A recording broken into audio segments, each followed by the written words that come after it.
Hello DJ Ole, thank you for the good luck.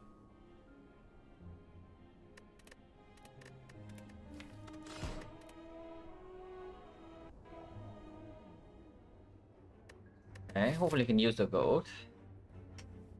I cannot, so yeah, interesting. Oh yeah, there's no early shop, which means this option not exactly helping with early elite. This option is completely worthless. So we are between choose a card and bot swap.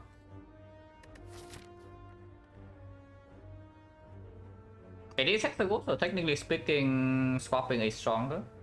But it also depends on how many advanced hallways you want to visit in next one, yeah? Because if we actually want to fight multiple advanced hallways, and of course, like, so here maximum at least 3. And later half of the map, there's no real fire. It's probably just choose a card, and then we can choose between 3, 4, or 5 fights. If the card is strong enough, I can also consider running into a Force for 6, for 7 Burning Elite, but that can be a little bit weird. Because just a card alone doesn't actually solve this, we also need a good potion. Hello Zachu. Hello Southern Touch. But yeah, I cannot use a gold, and 100 gold is not strong enough for me to just carry around. Like if this is 250 gold, for example, then it's probably strong enough for me to take a Neo bonus that doesn't actually help at all in the early floors. Just because it's like so freaking strong. And we brute force the first elite without high HP. But in this case, it doesn't, not really a thing. So yeah, probably choose a card and then we run into the 2 elite path. There's 2 upgrades. If we are dying to hexagons, we can also, after this elite, we can also pivot away from this elite and go to this shop to deal with hexagons if we are dying here. So overall, this path doesn't look too bad. It's just that the bonus completely sucks. Hello Enzo, thank you for the good luck. When will I be heading for tier 11? October 19th. So 1 day before the main event.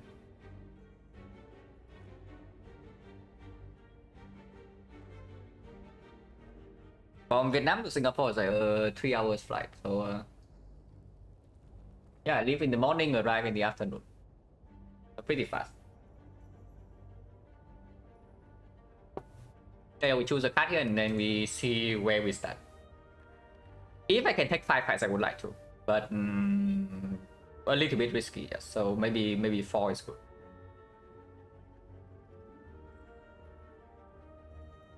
If I have time, can I explain in general how to play with picking Dome after Act 1? So ideally a deck with Dome, you actually want to pick some cards that make your turns generally play the same. So any card that needs very specific timing, like for example, Piercing will definitely get scores.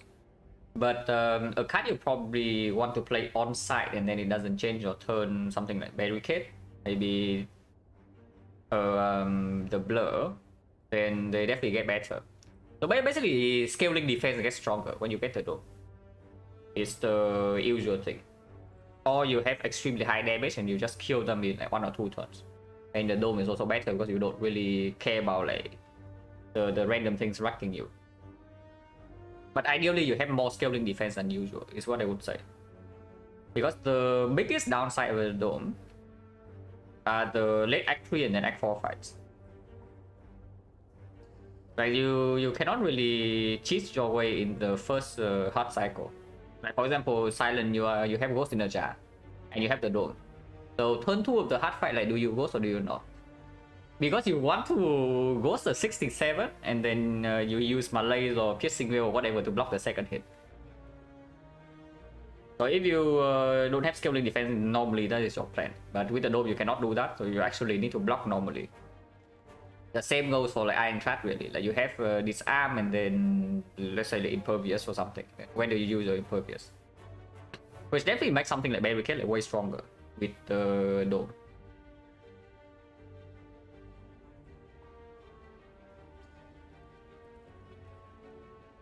when you decide to pick Dome as Act 1 next bunch of attacks, when I'm forced into it, usually. Like, Dome is... Unless you have like good sustain, yeah? Unless you have good sustain or extremely good front load block into early Act 2, I do not love Dome on any character. Because I even just early as the chosen fight or like the 3 birds fight. Super easy hallways in, not super, but early hallway fights in Act 2. Like the easy pull. You can already get completely wrecked if your deck are not, if your deck is not good enough to deal with that. And of course later on, like late Act 3, Act 4 is complete garbage. So usually when I pick Dome after Act 1, I'm forced into it. Not because I think it's good or anything. Hello P Jasper. Struggle to compare Act 1 Dome with Sozu without potions make early turns worse. Okay, absolutely. I think generally speaking the Sozu is worse than the Dome. Because Act 2 elites, Act 2 elites are at least predictable to some degree. Like, except with, of course, the Wembley Leader. Wembley Leader with the Dome is complete garbage. But the other two are the ones you actually usually need potion support for, like quite a lot. If your deck can do Slavers Act 2 without potion use, then you are probably super overcurve, or at least you have like extremely strong front load. Usually you need a potion against Slavers, maybe you need a potion against both.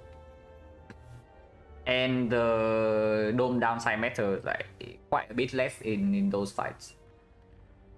So just saw right after Act 1, I would say Sozu is probably way worse than the Dome. Because Act 4 downside of the two are probably comparable. Depending, it's like deck dependent, but probably comparable. But early Act 2, of course, the downside of the Dome is way worse than the Sozu, considering the elites. If you're not fighting elites, then maybe it's slightly different, but if you're not fighting elites, then the run is like in a different place anyway. But yeah, we choose a cut. Blood for Blood, yeah. Blood for Blood against Hexagons. Blood for Blood where we can upgrade before first edit, absolutely. Blood for Blood is unupgraded, is not especially amazing in advanced hallways, so I don't think I won 5 fights. It's not also not exactly super premium against the early elite. Yeah? Against Nob, it's an average attack, I would say, not super good, because the Nob fight you take damage like once. Okay, probably twice, but ideally you want to take once, and then if you take only damage one time, the Blood for Blood, if you draw it on the correct turn, upgraded is 2 energy deal 22, which is mediocre slash bad.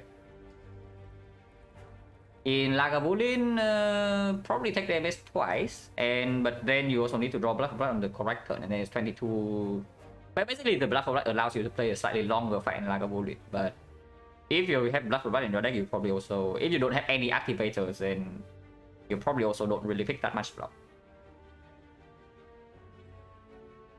So Lagavulin is also a pit. Like your damage is fine against Lagavulin in a long fight, but you take, I don't even know, like be 30-40 damage.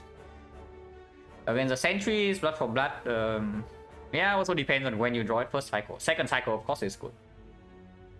But usually the best way to deal with sentries is you kill one quickly, and Blood for Blood doesn't always allow you to do that first cycle. So against Elite, I would say against all 3, Blood for Blood is fairly mediocre.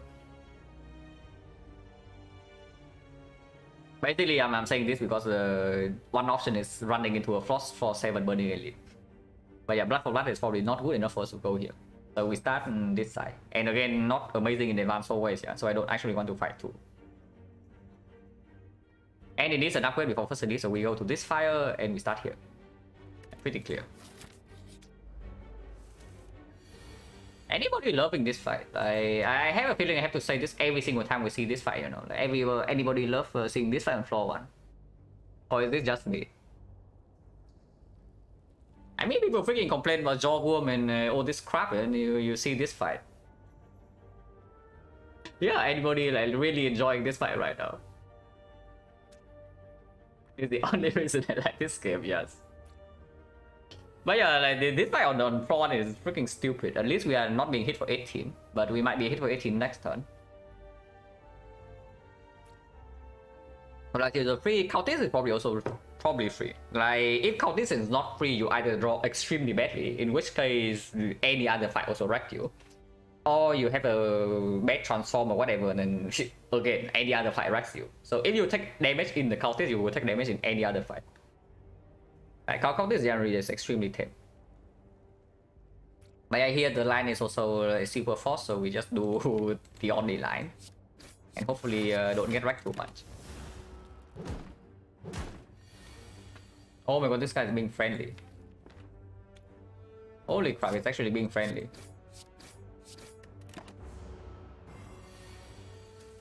Hello, Stabita. Okay, he stopped being friendly, guys. He was friendly for like 1/3. But here we take 7. Block 4 Gremlin versus 1 Blue Saber, yeah. I mean, 1 Blue Saber can be a little bit annoying if your deck is like low block. Generally speaking, probably Countess plus Laos or Double Mushroom is like, probably also even easier than 1 Blue Saber. But yeah, Floor 4 Gremlin gang extremely nasty. On average. Can bash you? Because Blood for Blood is already costing 2, if we draw Blood for Blood next turn, it's just a kill. I mean, if we draw Blood for Blood in the next 2 turns, just a kill, so it doesn't really matter what we play. But even if we play 3 strike, like double strike, this turn would also be killing. Actually, no, it wouldn't. So yeah, bashing was just better. Bashing was strictly better. Not that it matter. Black Potion, oh, Blood for Blood free. Here's the struck. Picking the second Blood for Blood is definitely a little bit weird. It's okay, but again, doesn't actually perform in advanced hallway fights. Like, we already have a boss solution in here, so we probably want to pick something that's actually good against elites or the advanced hallways, or maybe early act 2. So definitely between these two. Yeah, Struck is just straight up a better card, so we probably can just do that instead of the garbage clip. We are not even fighting slime boss, so the clip also, the value of clip also decreased. Odin James right now is 30.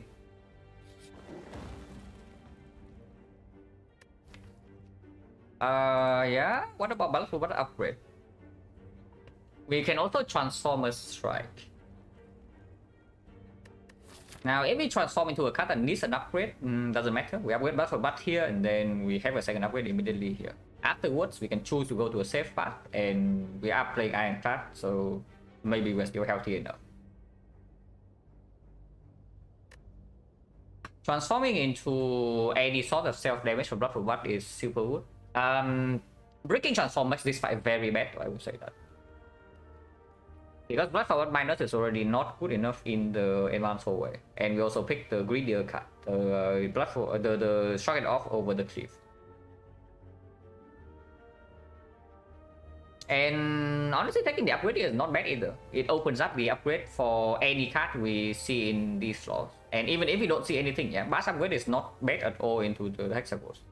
So if we see nothing to upgrade, we can just upgrade a Bash here. And then we have Blood for Blood plus, Bash plus, we deal with this elite. Transform into melee, I mean, even is not even the best transform. I think if I want to transform into a card here, then oh, maybe it is not that good into hexagons. Maybe some self damage, like some a good self damage card to proc Blood for Blood would be like quite sick. Maybe a Hemokinesis or Brutality or something.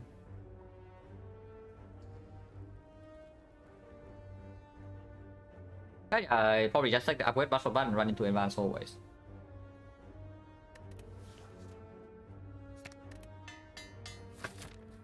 I don't want question marks. Like life loss right now is not exactly free. We're not full HP. Floor 1, we took like 7.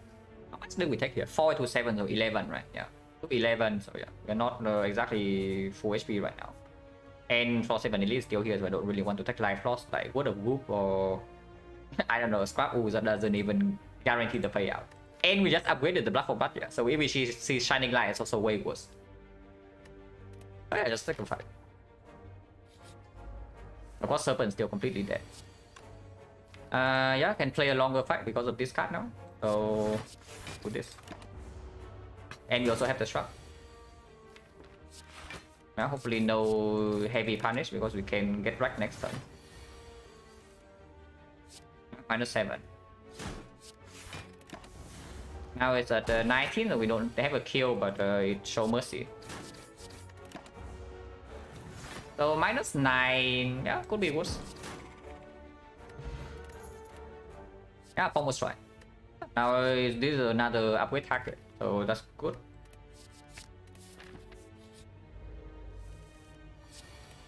Okay, the cultist hurt my trash talk and it's here to show us that it's not exactly a walkover. But yeah, I have to strike here. Like double block here, next turn we don't really have full block. So we probably take 3 because one strike here and then one strike next turn. The turn afterwards I need to draw 3 strikes, which doesn't always happen because we shuffle out both the mask and the block for battle already.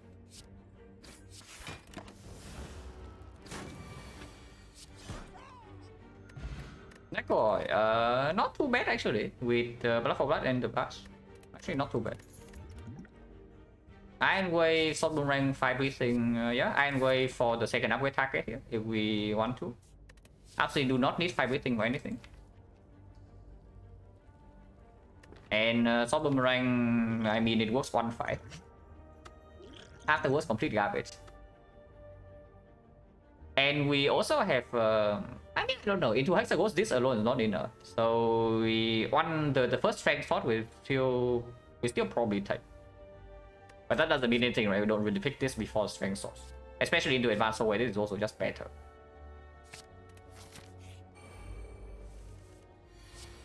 Yeah, good news. We have the Iron Wave like, right now. The Iron Wave already played, guys. I didn't have to wait too long for that one. For that now costs 1, so we easily either kill this or full block. No potion, which is good. Potion change right now is 40. Second pommel strike, second struck. After just adding the Iron Wave, maybe I want the second pommel strike over the struck because block density is also not that bad at the moment.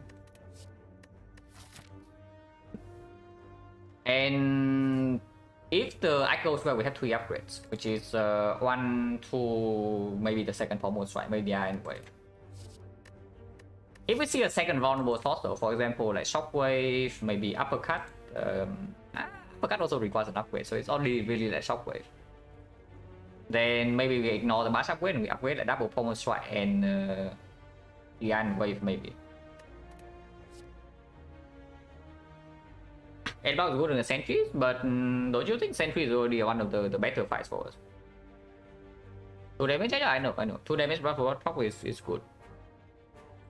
But don't you think sentry is already one of the better fights for us? In between the 3 elites. Because I have a feeling with the Iron Wave added and with the blood for blood in our deck, like North is probably the worst fight.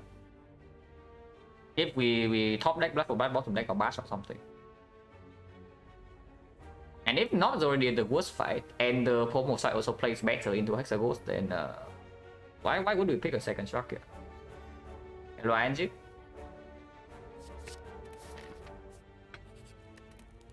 But yeah, pommel upgrade first.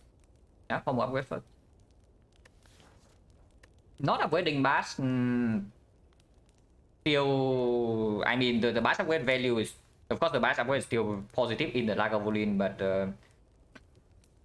the impact compared to this is I don't even know. Like this thing, 1 damage upgrade, but cycle faster into the buff. Well, of course, later on is very good. I'm just thinking in the short term, like how much value is this pommel strike if we can already spend our energy. Yeah, if we can already spend our energy efficiently, then the pommel strike upgrade is actually not that good. And we have double pommel strike, a struck, 3 cost attack, and another 2 cost attack. But the good cards. Okay, does it change the shuffle at all if we upgrade the pommel strike here? Because right now if we play all of these, we are drawing 3, so 3 turns 15, no, 2 turns 10, and then we play maybe 2 of these, it goes to 12, and then we shuffle out 4 cards in the sentries. So that doesn't actually sound very good. Shuffling out 4 real cards. Yeah, if we don't need the bash away short term, then we also don't want to make the bash away short term. Is my point. The bash away only matters in not if we draw a turn 1. And I am still very willing to use XecnaR against the dog. Oh yeah, probably still do the Pommel Strike upgrade. This also makes any zero cost attack stronger. We might still be picking up something like an anger from this board. Especially with triple card draw in here, expensive cards. Like something like anger will still be extremely good. And this upgrade also plays. And of course we run into here. Hoping to fight 2 elites. Yeah, no bash turn 1, so we don't potion at all. I might snake oil turn 2. Depending on what we see, snake oil turn 2 might happen, but these potions do not happen now. 90 HP not, by the way. Okay, we see nothing, so I am very willing to flex spot immediately.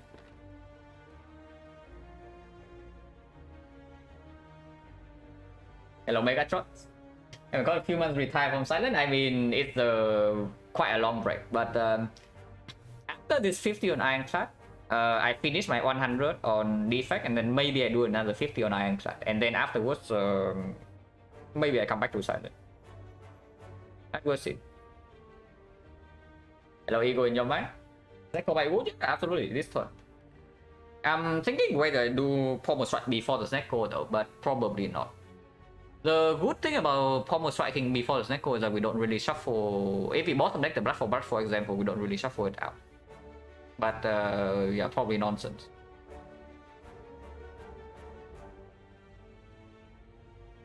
Think I got a world record again too. Pretty outdated. Like Huro just recently beat my 16 streak. So as of now, I don't think I hold any world record. But yeah, that's fine. Coming for the Ironclad, either the streak or the win rate, but we'll see. But yeah, thank God. No, seriously. Okay, that's very bad. That is very bad. And also both the Pommel Strike cost 2, so I cannot bash into Pommel Strike to draw into my Blood for Blood right now. Oh, that is very bad. No, really. I mean, I was thinking this can happen, you know, but we need the most Pommel Strike to be expensive and also the bash to be expensive for this to even be a thing. But I mean, there's not a lot of choices here, so we bash double potion. Not double potion, but bash double strike. So okay, how much damage do we have if I do not potion? Like bash double strike, 17, 26, 26 next turn. This is still 2 cost. Yeah, it's 2 cost, so 26 plus another 33, 59. 59 we need 14. So if we redraw to this 0 cost strike, we have a kill. If not, we take 1 hit. But potion can always happen next turn. As long as we don't draw into all the 2 costs. But I mean it is Hexaghost, right? So, and then this potion maybe you can save more here. We'll see. Because there's already a chance we have lethal next turn, so I don't really want to spend the potion yet.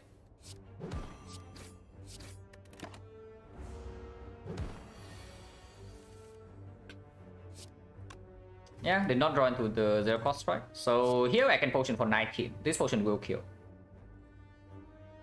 Potion right now is 40. Potion for 19. 19 is quite a lot. 19 is basically one turn worth of life within attack. So it's always worth to potion for 19 if the next fight is Black Odin. So will this potion save more than 19 in the Sentries fight? Only if we see exactly Whirlwind in here, right? If we see exactly Whirlwind from this card reward, then the Flex Potion probably can save more than 19. If not, not really, and we don't need it in the Hexaghost fight, and we still want to run into 2 elites. So I think I do potion. Okay, double check the potion actually kills if I waste a potion for no reason. 27, yeah, 27 is already 40, absolutely a kill. Yeah, pretty unfortunate. If his deck was slightly better, he can absolutely save the potion, even if with bottom deck Blood for Blood.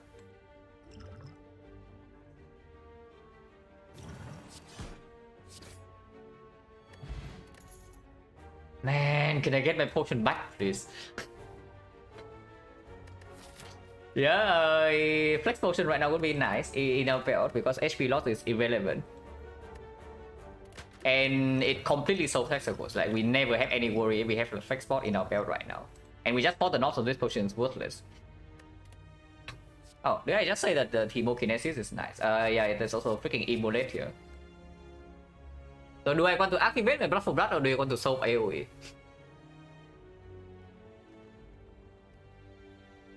Yeah, that's the question we need to ask right now. Because whatever card we pick up here can be upgraded immediately. Next fight, 50% Sentries. But also 50% Lagavulin. And Immolate into Lagavulin, not exactly super amazing. Immolate 2 OP Act 2 and Sentry, is it really? Is it still OP if we can die to Hexagons? Because do not underestimate Hexagons. Yeah, right now I think we still actually have a chance to die. Even if we pick this Immolate up.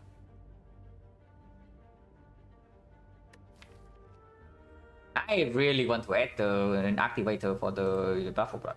Whenever I have a Blood for Blood in my deck, I want a thing that makes this thing get discounted like in the first deck cycle before I actually take damage. Upgrade back to deal with Hexa, you think that always live against Hexagons. Then you have not died to Hexagons enough, my friend. No, seriously. You have not died to Hexagons enough, you think Bash Plus and the Blood for Blood always solves the fight.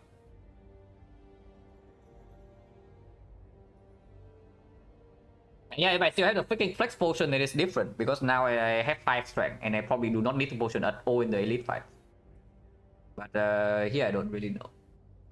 It's true though that we do not have any AoE damage, but I mean Hemokinesis is not even a bad AoE card because yeah, high single target damage. It's high enough that it just kills the AoE things. If it one shots on the targets, then why do you care about AoE?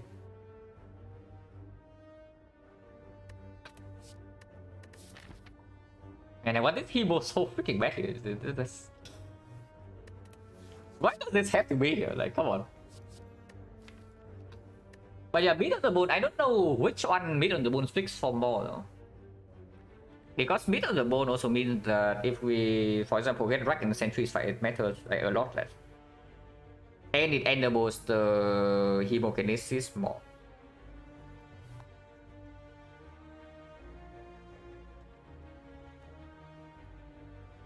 We probably don't care too much about the second Immolate after this side. If I pick up a Whirlwind, if I see a Whirlwind, I still maybe want to pick it up. If I see a second AoE source, the Immolate gets slightly worse. If I see a second Hemokinesis, that's a Hemokinesis, gets worse. Immolate is a ton of damage to Hexa too. Yeah, and then you draw your Bash Plus together your Immolate. Yeah, the classic. And with all the card draw already in our deck, the 2 cost of the Immolate also gets worse. Honestly, the more I talk about it, like the more I feel like I should just fix this Hemo. I might be talking myself into some complete nonsense here, but I have a feeling that I should just pick this Hemo over the Immolate. Because of the Blood for Blood. Like, without the Blood for Blood, it's not even a question. But because of the Blood for Blood being our main damage right now, I actually see it.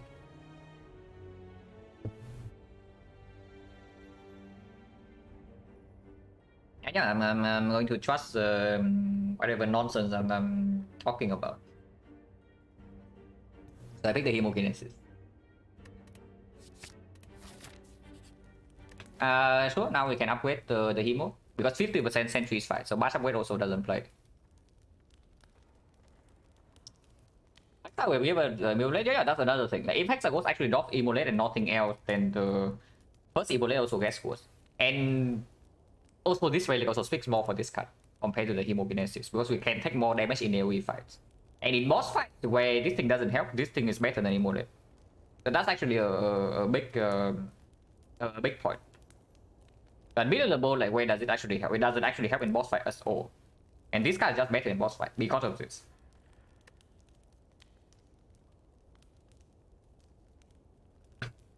I mean, if the fight goes like super long, then it doesn't really matter. But like one boss, Hexaghost, 2 deck cycles, we want to play this card every time we draw it. Then this is already better. Like 2 boss, for example, the... And yeah, if we happen to, I don't even know, if we happen to be barricade for like whatever reason from here, then activator for the Buffalo Guard is also good. Also, what do we upgrade here? It's not the bash, yeah. It's probably not the bash. But I am definitely going this way with the Beard and the Bone now. So if we see nothing else, the bash needs to be upgraded here.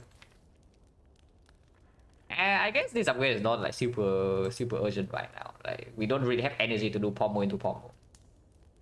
So probably still do the Himo upgrade first. It's just good, +5. If we run to Sentry the pommel, the Himo is also a very good upgrade. I mean, Bit of the Bone, it's not that good. It gave us the full heal in Act 4. But in early Act 2 with Bit of the Bone already, the build ticket doesn't actually play that much. Even if we are slightly suffering. If we are really suffering, then it's good. But if we are only slightly offering, that is overhealing. Kurski, whatever. Like, I mean, sure, energy gets stronger with double pommel strike, but are we really skipping 2 chests? I mean, maybe we are, maybe we are not. At least we have the option. Yeah, Mutant doesn't actually play at all in Act 1. And early Act 2 it also probably doesn't perform. Then the only thing is that it just heals us in Act 4. Which can actually be a big thing. Like, let's say our max HP doesn't change, yeah? And we take Mirror the Bone second boss fight of Act 2. We heal up to... I don't know, let's say we go down to like 30. We heal up to 48. Missing like 27. So the Mutant probably heals like 7, maybe 8 HP in Act 4. Which is not good enough, right? It's like basically a freaking strawberry. Yeah, we can see this. We can see this.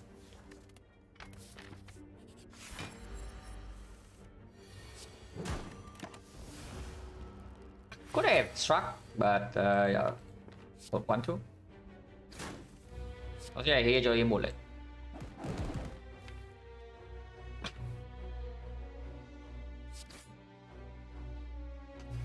Hello Panatia, thank you very much for the sub and the 11 months. Appreciate a lot. And yeah, 16-2. Could have been 17-1, you know, but bad things happen. I don't know whether you go around for when I died to the champ or not, Panatia, but we lost, the second loss was like very sad. That I split the champ on 219 because I miscalculated bronze scale damage. But that was very sad. But after leaving that Act 2, the run was probably completely free. The Stalker, thank you very much for the 11 months as well. Appreciate a lot. It's free, yeah, it's like super free, right? Ritual Dagger, freaking 40 damage already. Ritual Dagger plus, we have apparitions, corruption, sustain, whatever. But yeah, it's fine. Like, pro quota per 100 is probably 3 runs. Anytime I throw less than 3 runs in 100, I'm probably okay with it. We can take a lot of damage if we want to. So block for blood defense. Block for defense take 15, go to 50. Next turn we want to take another 13. So 1 defense is like 5.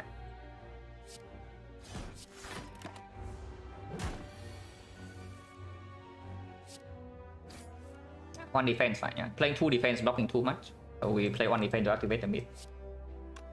Is that true? No, yeah. Hemokinesis is -2, so we go down to 38. 38 is just exactly bad. So let's not do that.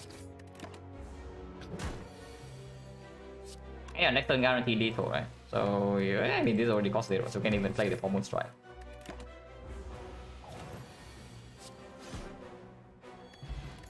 End it. Combust or dual wheel. Dual wield with double pommel strike that we can dual wield blood for blood extremely strong. Because we can line up faster with these things. Not upgraded though, and there's also combats which activates the blood for blood. Self heal, so the self damage doesn't. A lot of sustain, so self damage doesn't matter. First AoE card for whatever reason. This is our first AoE card, and of course activates blood for blood. You use the silent better and class silent start and face ironclad. I mean, generally speaking, I think I have been getting quite a bit better at the game though. On honestly, maybe even old characters. So I'm honestly pretty looking forward to. I'm really looking forward to like playing silent again. A couple of months from now. But I'm feeling like something is like clicking again regarding the macro game.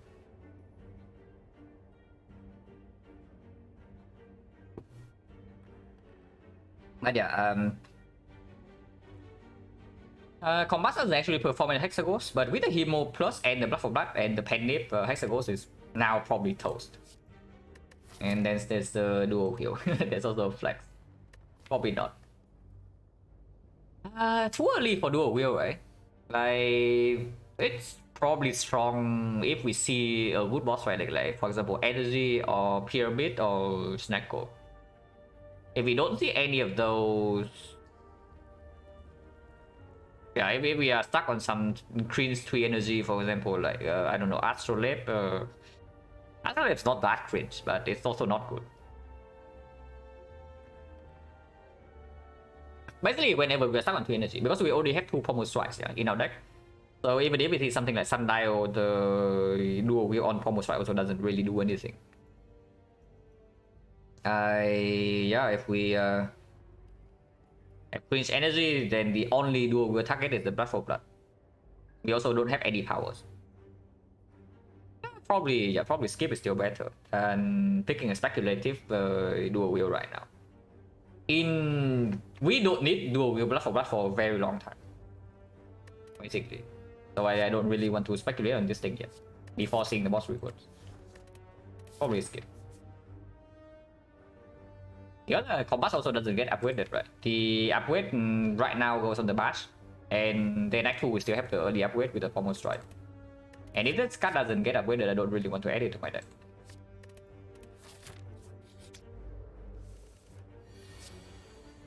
Immolate would be good here, but I mean the blood for blood Hemo is not doing too badly either. I can't complain too much. We can do double strike kill, but we can also make the blood for blood happy. So let's make the blood for blood happy. Wait. Okay, why did you make the blood for blood happy? Can anybody tell me why I actually made the blood for blood happy instead of advancing my Pendim? Okay, whatever. We advance Pendim in a different way. Can't wait to find out relics. Black Anchor stack core, yeah.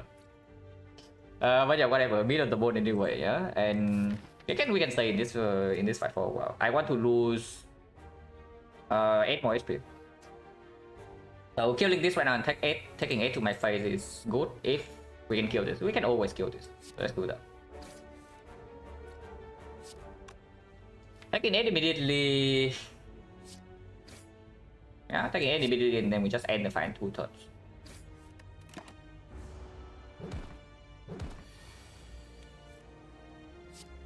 All calculated, right? Because now we advance Penip to like 8 or 9, depending on what we draw. If we need 2 attacks to finish this, then Penip goes perfect to 9. If we draw Blood for Blood, then it goes to 8, but 8 is not too bad with the bash. All calculated, guys. Like, come on. Wait, 1 attack will always kill this because I bash. Okay, whatever. 8 is fine. yeah, 8 is fine. Whatever. What's the potion chance? We drop 3 potions. 1, 2, 3, 4, 5, 6, 7, 50. These are garbage, so no. Spill City, yeah. Like whenever I have this right, like we just enter spill mode like instantly. On Ironclad at least. On Silent I still play a little bit carefully, but on Ironclad whenever I have this thing, I just spill until like all the way until the boss. 8 is calculated because now we can actually bash Hemo in the North fight. Like suddenly we deal 60 damage, 68. 1/3. Very easy. But yeah, these are garbage, right? So I don't pick. Oh, here's the immolate. Yeah, strike remove. Pretty clear, right? Added so many attacks already. 1, 2, 3. I mean, it's not that many. We added 4 attacks. Neutral card and a block card. So it's basically like 4-1. But yeah, 4-1 is still good enough reasons to remove here. We are never trading for bites with beat in the bone. So strike removes are completely fine.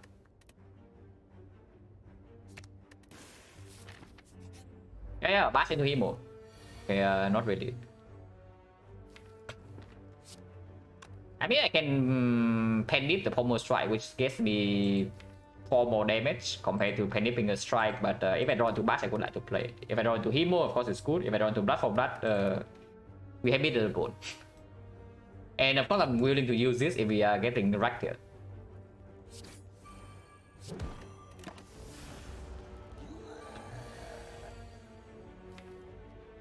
Yeah, but for blood right now, next turn Hemo just kills. If I do not play the blood for blood, can I kill next turn?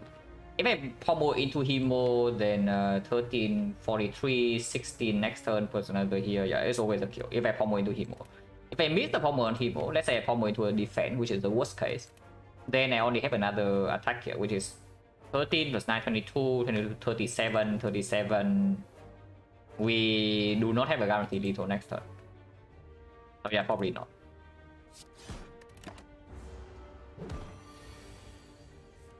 Now just kill.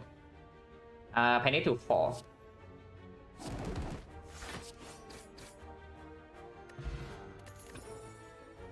Yeah, like imagine not spewing, like come on. No, seriously, imagine not spewing your HP and imagine not killing the freaking meal ticket because now we heal 24 every time we go down to below 50%. No, 27. Holy crap. We heal 27 every fight that we go below half HP. Interesting. But yeah, imagine we have new ticket right now instead of blue key. Would be a pretty sad story, I tell you. What about seeing red? Like seeing red with double pommel strike that we can upgrade with the strike it off. It's not too bad. Doesn't actually play into hexagons, so are we ever scared of hexagons? I mean, I'm still scared enough to upgrade my mask. That's what I'm scared about. But otherwise, no, right? Then yeah, we just take the seeing red. Immediately hash for the case where we're stuck on 2 energy and act 2. With the Snecko, it's not even that bad. Not sure. Captain gang. We have no AoE. And there's a freaking wizard here, yeah? So let's be careful.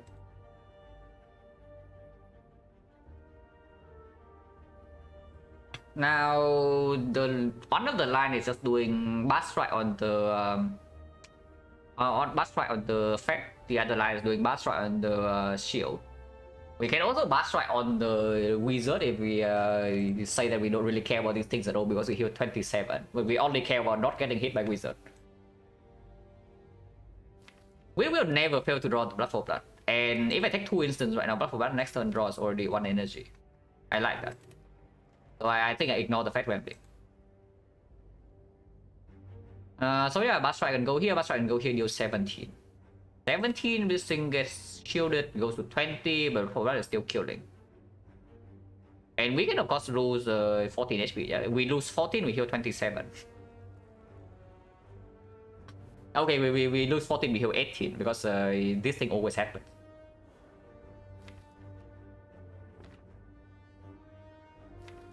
If we don't bass strike the wizard, can anything go wrong? Because we are probably going to be weakened. If I bass strike this, we are going to be permanently weakened. So this will deal 16. This will deal 15. Yeah, that is still always killing. So there's no problem here. I just kill the shield.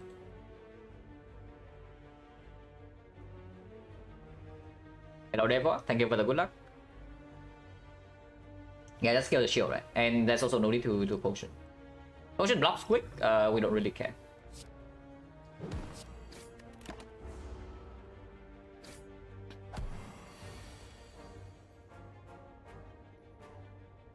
So now I can actually kill the Fed.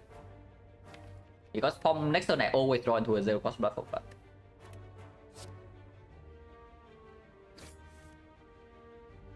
I guess this turn I draw into a 0 cost blood for blood. So yeah, we still kill the Fed Gremlin. I mean, we can kill the wizard right now. Taking 2 is perfect though. I like taking 2. Taking 2 right here is perfect. And advancing penny with attack cycles is also better anyway, than just trying to instantly win this fight.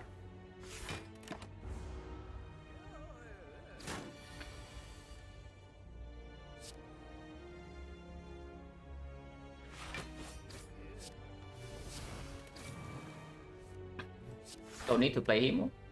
Only 7 damage, you cannot break next turn. I mean, even if we break, it doesn't really matter anyway. Healing 27, how much? 64. We can lose 5 to block 6, probably doesn't really matter. So I just go penny to 4 here. Holy crap. Second blood for blood, actually quite strong with the hemokinesis, and now we have all the HP to spare. If I pick up the second blood for blood, I also don't need to upgrade my patch. That's a good thing. So I pick up second blood for blood, upgrade my blood for blood, and then yeah, move on.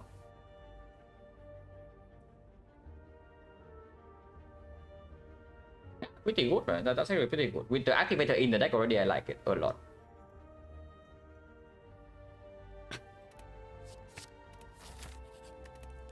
This is where our damage stops though.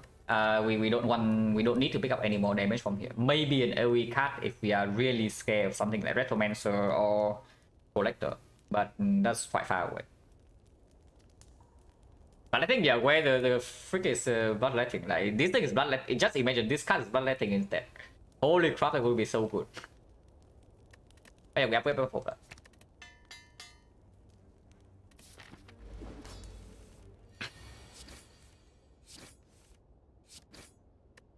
Don't need to potion at all. Next turn we just take 6 instants and then we have an insane amount of damage.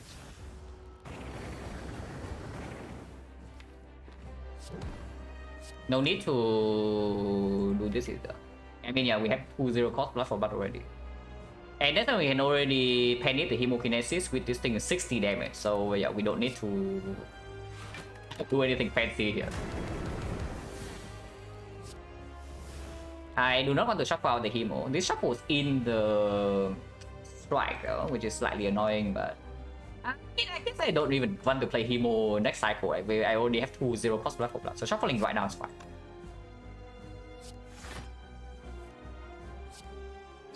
Yeah, 60 damage. Because shuffling immediately also leads me to be able to play bash into blood for blood. I mean, our damage is like incredibly ahead, so and honestly speaking, spewing HP from this spot also doesn't actually matter.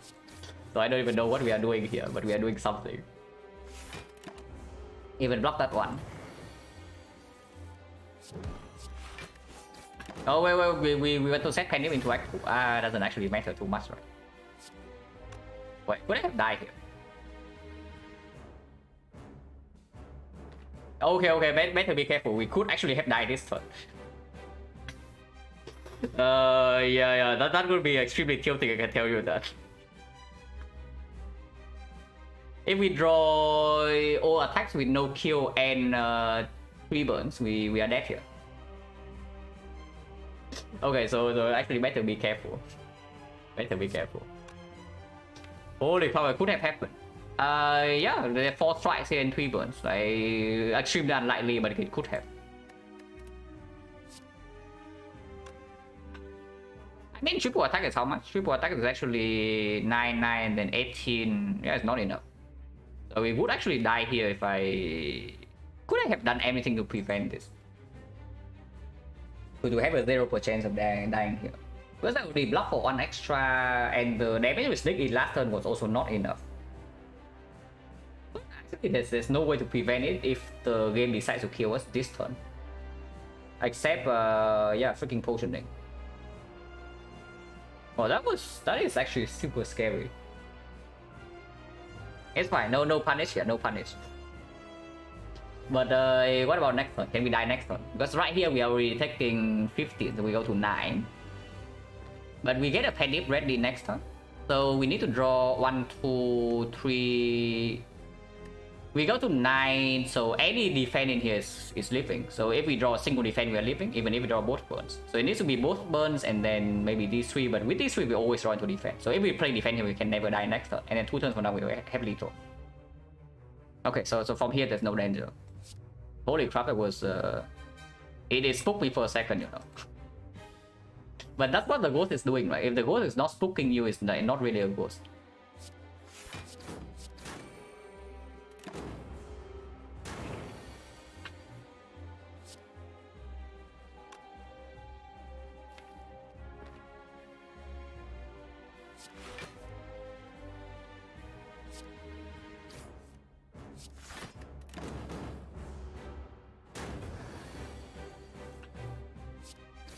Yeah, no problem.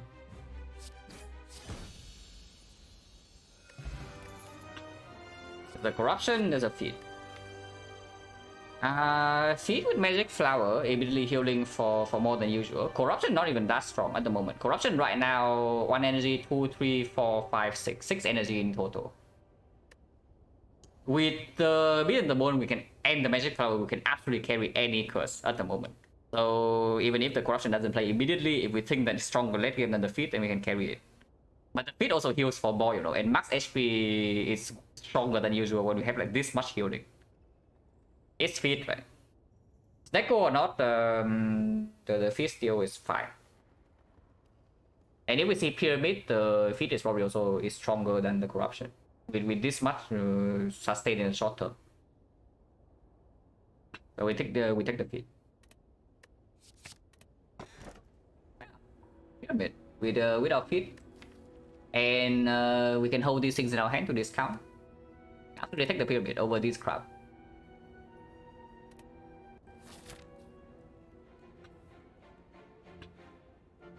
The champ, we have the Gonna pity, thank you very much for the sub and the 2 months. I appreciate a lot. Okay, against champ we have double block for what 0 cost and we can cycle with the formal strike. So now I kind of want to have some exhaust. Any menu exhaust, yeah, like the corruption. Would be good because now we can have 0 cost in here. We hold our entire deck in hand. We play double block for blood, play formal strike plus, play double block for blood again, and then play formal strike plus, play more blood for bloods, and then everything is dead. Yeah, champ is free. We just need to not die along the way. So we are healing 27 per fight, yeah? But 27 is not invincibility, so let's not get too complacent. Speaking of which, I want to do Burning Edit. Nothing can go wrong, right? With 27 heal per fight. Surely we'll never die from 60 HP against the Burning Edit. It literally cannot happen. But for real though, with a 400 gold shop, I think we can do it. So yeah, let's run into this shop. After this shop, we can still decide whether we want to go here or not. The other line of course is going here, 1 elite here, and then 2, 3 elites. No burning and let's shop. But I want to do burning elite. Don't want to double shop, so the path is pretty clear. It's just like this: 2 fights, no advanced always. This is advanced always, but it's after fire and after shop, and 2 question marks. Chosen. We saved our ancient potion for this, if we even want to do that. Because we have the pyramid, so like how much do we care about the chosen debuff? I mean, this is already 40% to draw a potion, and then second fight is like double tip. This potion is useless. The burst, this potion is useless. So probably, yeah, probably should still use it. Maybe use it turn 2 though, like, because if we don't really care about the hex, then what we actually care about maybe is the vulnerable or the weakness. So maybe we can even use it turn 2. I mean, I can also see what I draw first. No information. But yeah, we do not actually care about the daisies, right, with the pyramid, so sure. Yeah, freaking vulnerable. We block this vulnerable. If we even need to. We might not need to.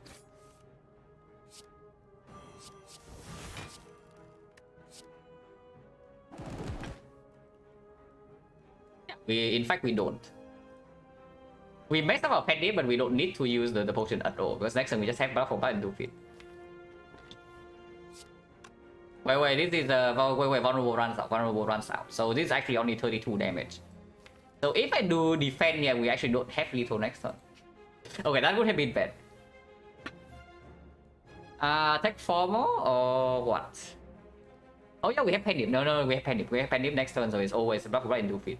Yeah, I have lethal with it, so I just defend and no potion.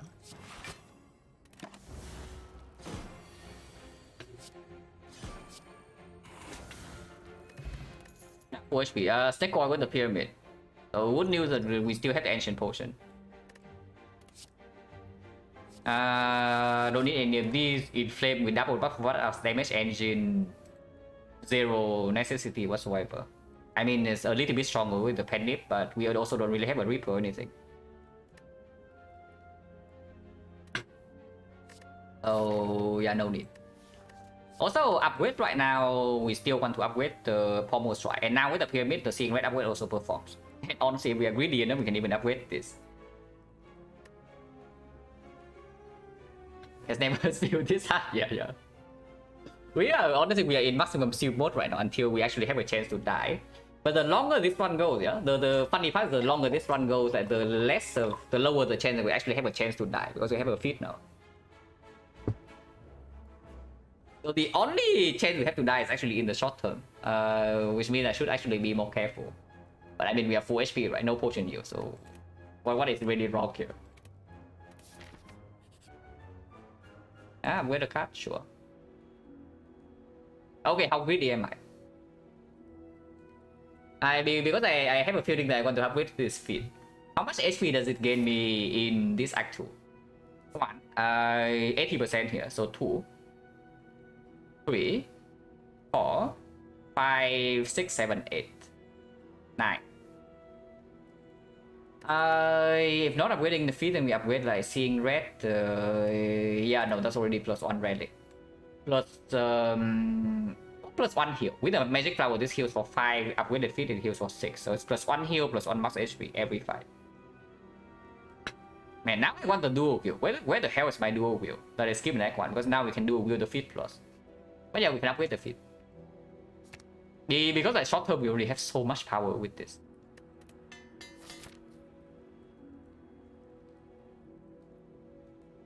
Hello, Matchcake, thank you for the good luck.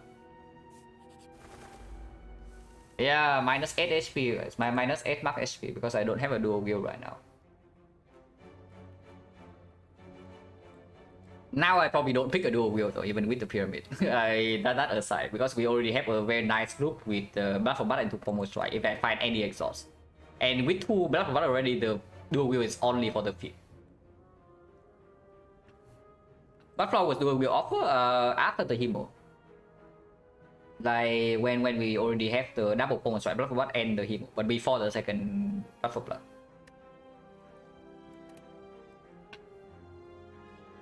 These guys are kind of owning us this turn. We also don't really care about being owned, but they are doing it. It's not that bad. And this costs 0.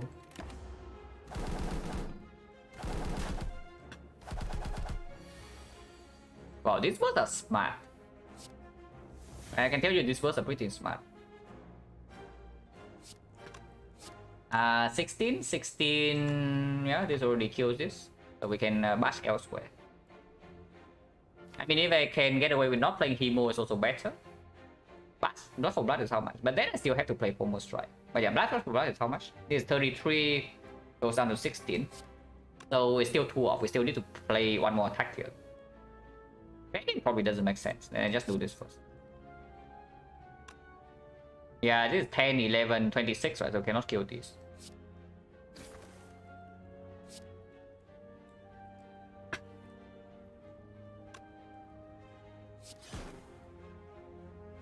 Yeah, sure. Maybe save this thing. So no matter what, we're taking 15 here, but doesn't actually matter too much. Can play double strike here and save the thing for later, but maybe you can just do this. Double strike is good. Double strike is good.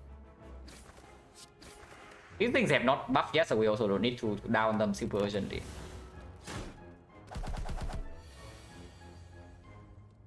So we can take 15 to heal 18. Yeah, so that's actually worth. So if we kill this bird, again, this thing swoop, yeah? These things are extremely smart. But if we down or kill this bird right now, actually no, feed is like freaking +6. Okay, so getting into mid range right now is also nonsense because of the thing. Okay, so can we kill this right now then?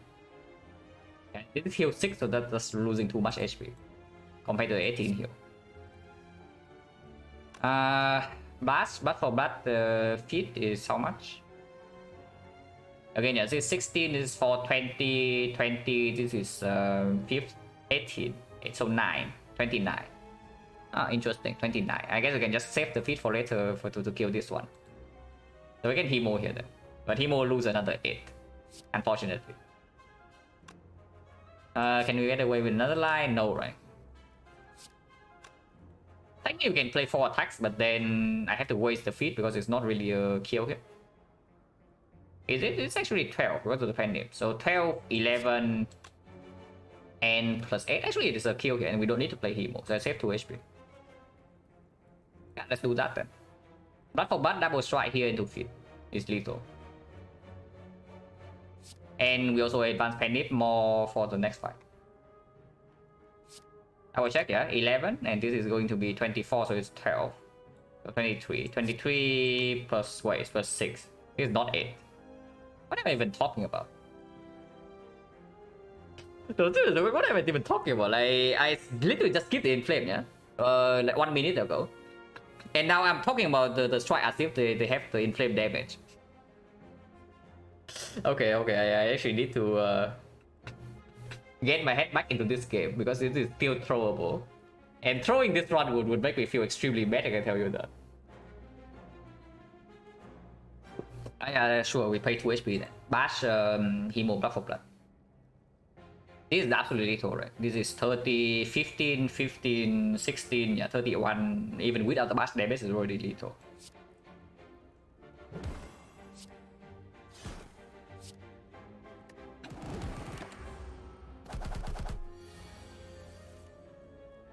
So feel 2 runs to go battle, yeah. Absolutely. This thing scoop again, by the way. We don't really care, but it does scoop. What am I losing HP now? Like, it's getting into mid range right now, worth or not? I lose 7.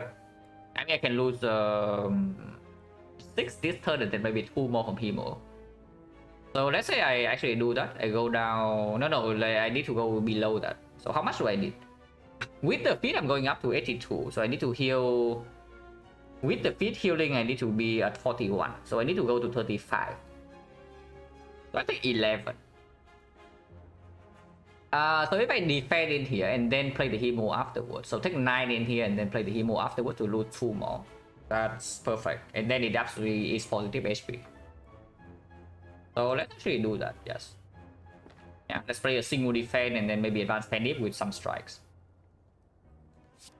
So take 9 here and take 2 more afterwards somehow. I'm most likely with the Hemokinesis. But this thing can also buff and then we play double defense. It hits for 12, we block for 10. That can also happen.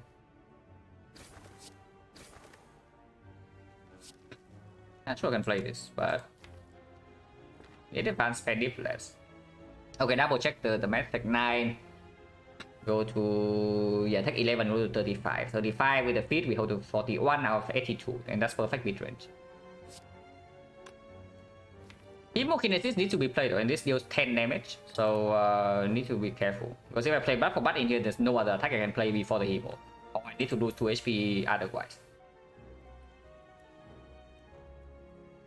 41, I need to be 41 after this feed healing. This feed heal also heals before 6. So I need to go down to 35. But I no reason to actually play this.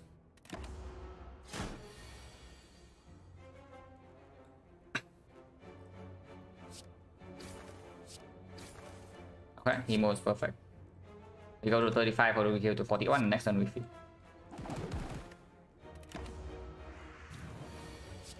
This 2 is perfect because 2 right here is 3 is also not killing. Yeah, perfect. Heal to 68. Whirlwind if we really need AoE. With the Panic, definitely Whirlwind gets slightly stronger. How much do we need AoE? I mean, it is an upgrade target, it's good with the secret. Doesn't actually play in the champ fight, but yeah, Retromancer. I don't know about Retromancer. Yeah, Retromancer can be a little bit annoying, yes. Slightly weird with feet if we Panic an instant kill, but we can control the amount that we play Whirlwind for with the pyramid. And I mean, if you have watched enough of me playing Ironclad, you know that I'm a freaking Whirlwind monkey. So yeah, monkey see Whirlwind, monkey trick Whirlwind, and it's the first one. It's still in the pool, so it cannot be that bad. If we are running into Burning Elite as well, because Burning Weapon Leader can also be a little bit weird without any AoE whatsoever. Because you see, yeah, like one rod for butt kills a minion, one hemokinesis kills another minion, and then we have one rod for butt on the leader. But then our damage is gone for that specific next cycle, and our block is also pretty garbage. So if the Weapon Leader fight lasts, maybe for her to attack us for 66, things can be a little bit weird. I mean, I don't hate it, and also be uppercut, but probably not.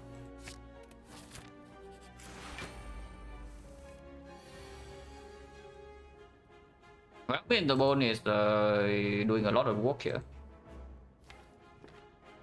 Can kill this immediately, and this thing also needs to die next turn. Oh yeah, this is why we also have the ancient potion still. Good thing we did not use it in the chosen fight, so we can choose to block frail or we can choose to block vulnerable. Blocking vulnerable has to be better, right? Unless you tell me there's a kill on the avocado somehow. But yeah, I think I just blocked the vulnerable and we heal back up with the pool. So ancient potion, hemokinesis feed on the minion and block 5. We take 16. We take another 2 for the hebo, so we take 18, and we are frail. We heal 6. I mean, yeah, this fight will last long enough for me to calculate the feed and the bone damage afterwards.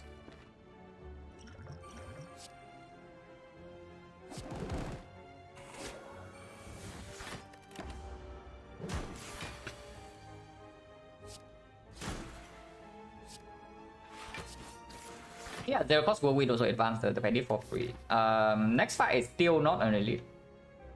So we don't need Panic to be close to 9 yet, because ending this fight instantly is also not even that good. But I mean, okay. Any AoE fight, like for example, triple cultist, if we have the Panic to kill one of them quickly is good. Centurion Mystic, Panic ready is also good. We can store that. Snack Core Panic ready is good because we want to get the hell out of that fight. Yeah, chosen +1 exactly the same. Killing one of targets first. So Panic high is good. Snack Plan, yeah, Panic high can be annoying, but that fight also deals like way too much damage. So I don't know how long we want to stay there. Baseball Sentry, yeah, but for Baseball Sentry, high Panic is probably not very good. But that's only one fight. Okay, so Panic to high number is still okay. We can play this world.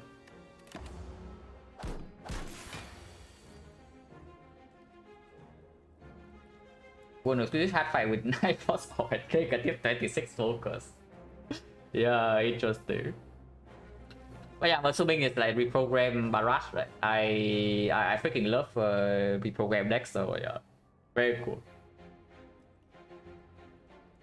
Okay, so we need to take 8 more damage. We can take 9 right now and try to kill next turn. Should be easy. So yeah, sure, I can do that.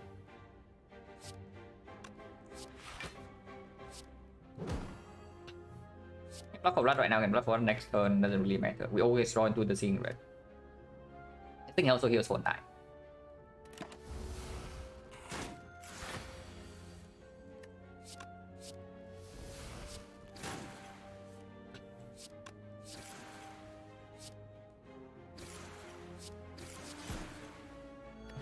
Yeah, he'll back up to 69. And this thing, honestly, this combo is actually just unfair.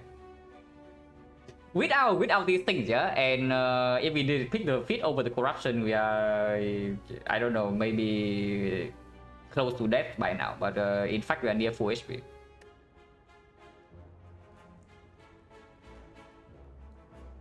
Cause seems to not like the idea of reprogram. I mean, he picks defect icon, which I can see because the honestly the defect, if you only use it as your damage, early game damage, then it's still fine. It's not amazing, but it's not bad.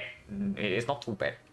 And then afterwards, if you pick defect icon, you see one force card, suddenly you never pay enough to pick up a reprogram or like something similar.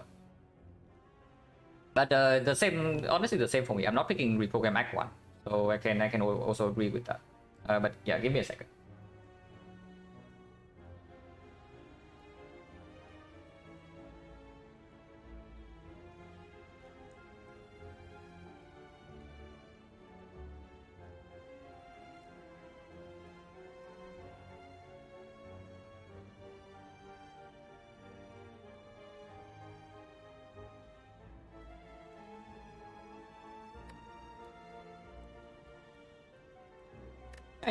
No potion. So potion chance right now 50. Evolve plus with the pyramid. Yeah, very unnecessary. So we don't pick that. And if not evolve, then the other two are also garbage. So we skip. It could have been actually cool with an energy relic. But we have pyramid, so it's useless. Relatively useless. But yeah, first go to shop with 450. The shard. Yes. Exactly what we were looking for, guys. The prismatic shard. Only thought to heal 7 per potion. So that's not too bad. Yeah, healing 7 per potion cannot be that bad, right? Actually, it heals 8. Yeah, it heals 8 healing rounds up with this thing. Yeah, 8 per potion, not too bad. I don't know whether I want to buy a potion in here though, because potion chance is already 50, but there's no second shop on this side. So if we only take the Ornithopter and remove, we are floating at 200 gold. I can take the trip. Yeah, the trip on pyramid pretty good. I also see the trip. Yeah, but honestly, like, isn't Ornithopter just overhealing?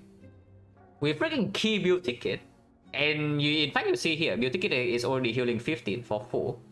But we key it, and it's probably also correct to just key it. So like, why do we want to spend 173 on the Ornithopter? When we only freaking overheal like crazy. Yeah, that seems extremely weird. But if I do not buy the Ornithopter here with the magic flower, this shop sucks. What do I do? What about... yeah, no. I don't even want to entertain the idea of this close line. It can be a thing, but I don't want to entertain the idea.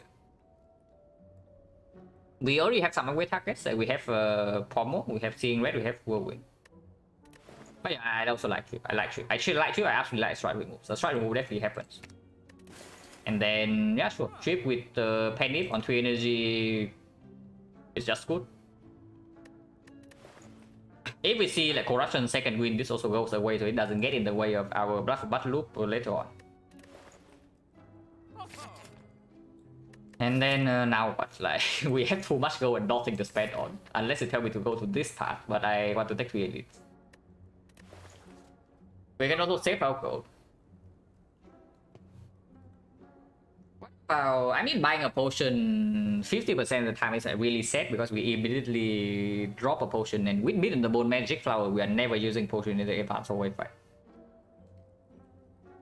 So yeah, 50% of the time we are wasting gold here if we buy a potion. If we don't buy a potion, there's also maybe a Seeing Red.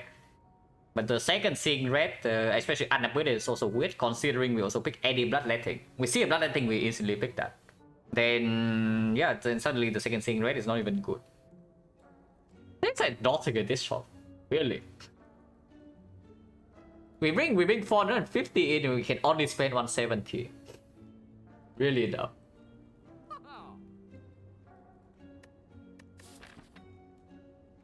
But I mean, it's And we have free parting in Act 3. Like we farm Burning Elite, we have free parting in Act 3, so we can even double shot.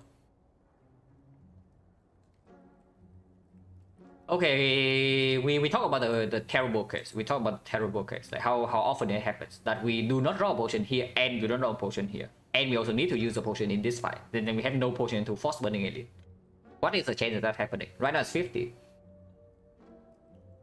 Fight chance in here is 10 because this was a fight. So the chance that we do not see a potion refill, and red mask is also probably another like 10%. So we can maybe count the fight chance in here as 15. So yeah, 85 that we do not see a fight. Colosseum also, so maybe it's 20. Okay, so probably like 20% that this can be a fight to drop a potion for us. But the chance that we do not get a potion here or here, yeah, is 50, 60, so 20%. 20% then another 80%. Then we also miss the 70. So it needs to be 8. No, it needs to be 20. The chance that we miss a potion again is either 80% or 20% times 30. So 6%. So 86% of the time we don't get a potion in this node. Yeah, which would be 50, 60, 30. No, 20 and then 86. So like 17%, 1 out of 6. Not that unlikely. 1 out of 6 that we run into this 5 potion list. We are rich enough, right? We are rich enough, and there's also enough late game potential. I probably just buy a potion. And if I buy a potion, it's absolutely the flex. You got the flex whirlwind, especially like flex pandip as well. Flex vulnerable with the trip. And yeah, sure. If I throw away this goal, sure, we accept it. Most likely I throw away this goal. But I do not want to run into a 1 out of 6 that we have Burning Elite and no potion. And there's also nothing else in the shop. With the whirlwind.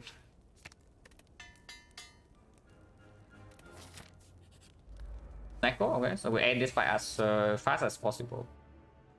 Which we can do. Don't care too much about the panic setup. Like this fight is annoying enough that I just want to get out of here. Blood 3 cost, feed 2 cost. But we can heal. Okay, how much do I lose here? If I heal back with the feed, so it's another 6. We need to be at 45 of 90, so I need to take 30 damage if I want the beat to happen. So of course, ideally we don't take the beat, but it looks like it's not even a choice.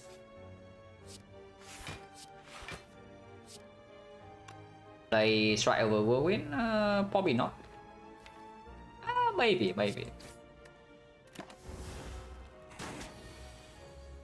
But yeah, we go down to 39, so we can take 22 more damage. Yeah, Snake rolls pretty nasty.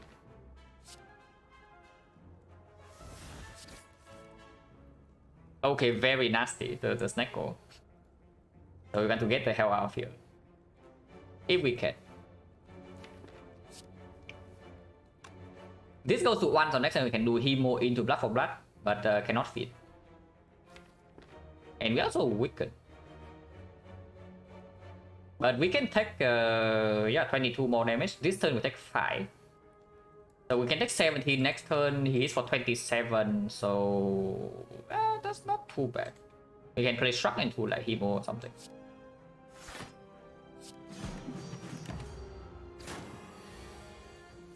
Yeah, Shrug reserve 0 cost. So right now, go to 30. We want to go to 39, right? So 17. So we block for 10, which means Shrug into Hemo is perfect damage. Actually, no, Shrug alone is 19. So this is actually 21. It's the bad direction, not the good one. The good direction is like Hemo into the Iron Wave into defense. No, Shrug into Hemo. No, Shrug into defense, and then Hemo next turn is like one too many. It actually doesn't work. This is fine. Taking 19. And then next one we just feed. So Penny to. This goes to 0 next turn, yeah. So, and we are still weakened, so it's 16. So if we do pommel strike here, next turn I can do block for butt into feet. So penny goes to 7 instead of 6. Otherwise I do 24 now, and next turn pommel strike also kills. Okay, penny actually goes even... no, this is 1 energy, so it actually cannot be used. Whatever, like 7 is fine. Playing defense is bad, so we don't play defense.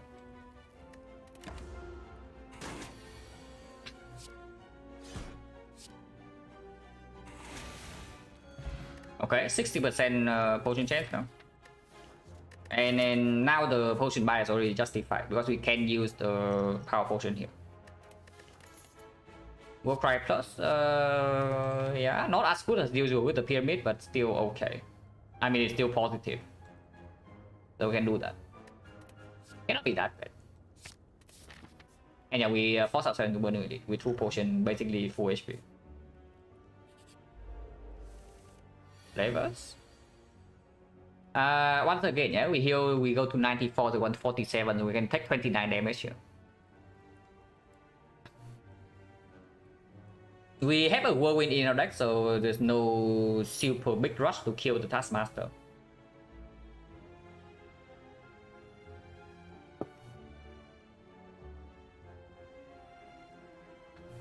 If we block 0 right now, we take exactly 29, we go to perfect HP, but that is probably a bad idea. We are probably taking more than 29 this fight if I don't potion. Maybe I do. This is either leader or the book. If it's the book, then the power potion is better. If it's the leader, then we keep the flex potion.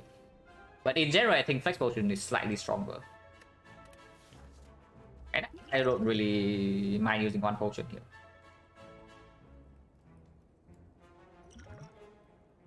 Garbage. Yeah, absolute trash. I mean, I guess still no pain blocks for 9 here, so could be worse. It blocks for 12. It blocks for 12. With the feet. Yeah, evolve complete trust barricade. We are never overblocking in this fight, so it just feel no pain. Evolve work for goods. Yes, it does. Yeah, very nice without pyramid.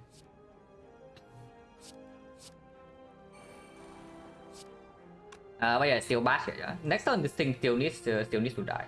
But we have the Penip in play and it's vulnerable, so probably can be killed.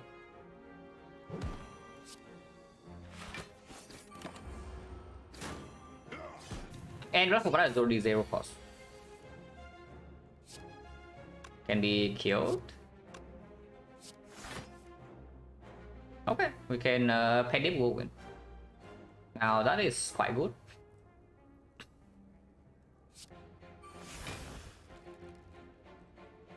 Oh yeah, now we can actually kill the Taskmaster or the Blue Saber instantly. We trip this thing and then we'll win and they die. This thing basically means that the Penny is not going to be set up for this fight. Was I too hasty in playing the thing, Seeing Red? We can also not intentionally not playing cheap, but then we take another 10, and taking 10 is too much. Killing Blue Saber right immediately is not too bad, right? This is how much damage? It's actually 16. 16 weakness vulnerable go to 18, so it's actually 54, so it dies. Yeah, sure.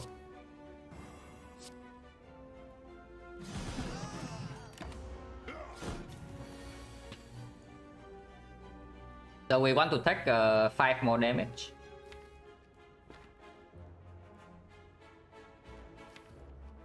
Which is perfect with 1 single defense next turn. So we full block this turn, next turn single defense, take 5 to our face and then kill.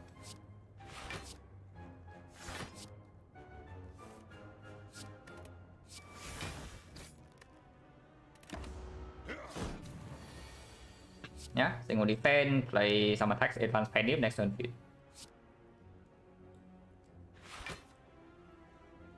Yeah, 47 out of 94.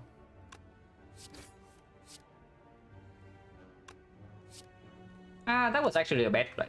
Now Pendant maybe -1 because if I just play double strike instead, next turn redraw to a strike and we can advance Pendant. Wait.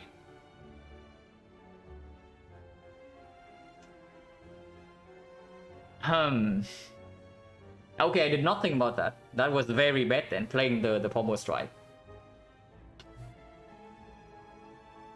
Huh. Yeah, interesting. I mean, I guess the maximum we take 2 more damage, but it is still 2 damage. It's fine. This is like only 2 damage. Like, who really cares?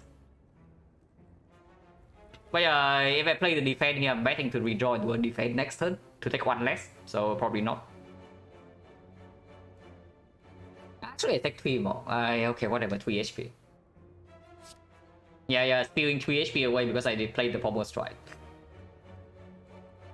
If I do not play the strike, I can play the Iron Wave next turn and be drawn to it. But I lose 2 right now and then lose 3. Yeah, Iron Wave does not matter, so I play the strike.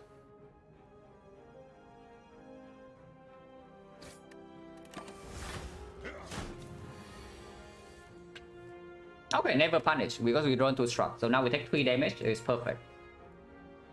Yeah, literally cannot be punished, guys. Impossible. So we take 3 damage, go to 41, and we heal perfect below the bone.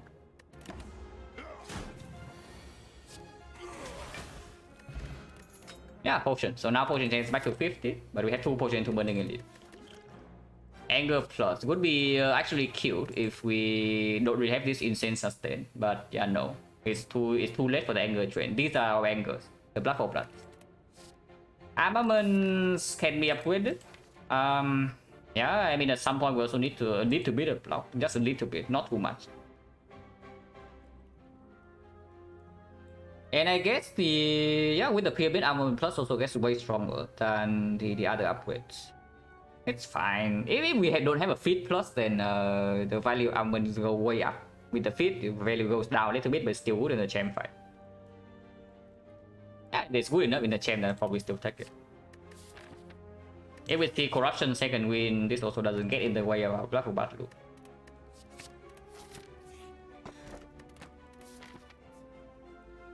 Okay, maybe we don't upgrade armaments. We probably upgrade armaments and then start talking. And where's my dual wheel, man?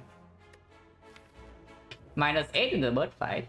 Minus another. Actually, I probably still feed the mushroom immediately. So -8 and then another -4 here. -12. Yeah, -12 is not that bad. Will be more later.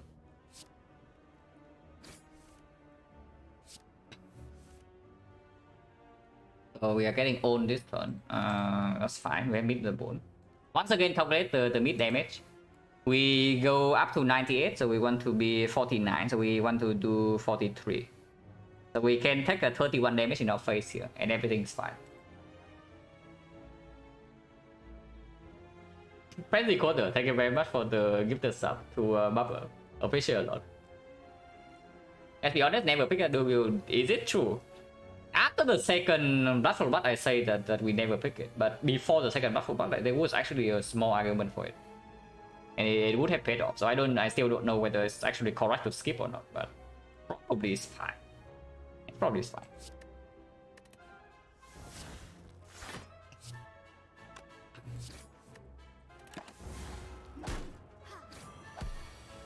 Isn't it liberating to just lose HP every fight, like lose 20, 30 and we don't really care? Isn't that nice? Well, 98, 40, 43, yes, okay, lose 13 more.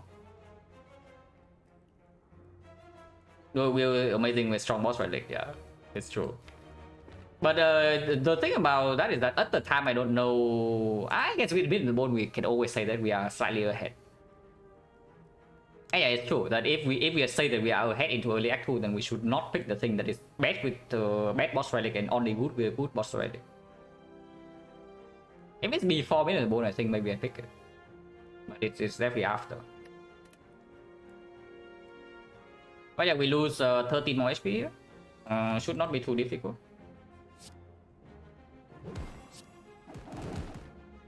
Kill the Centurion right away, we can wait next turn. Yeah, waiting next turn is fine.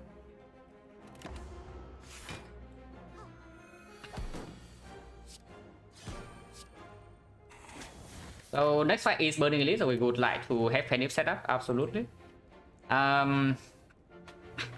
On 9, honestly on 9 it's mattering more for the leader. Otherwise 8 is better for the book. With the with double Black for Bat, I don't even know like which one is the more dangerous fight. Because the book discounts our Black for Bat really quickly. Of course, it also give us wounds, but it doesn't live for that long. Maybe 9 still good. Maybe 9 still good. Cannot be that bad to set Penny to 9. Because we do also have enough attacks in our deck, especially when these things are 0, to cycle back immediately. So basically to play 11 attacks, to get Penny twice in one fight. And Penny to 9 also maybe allow us to do some attack potion stuff.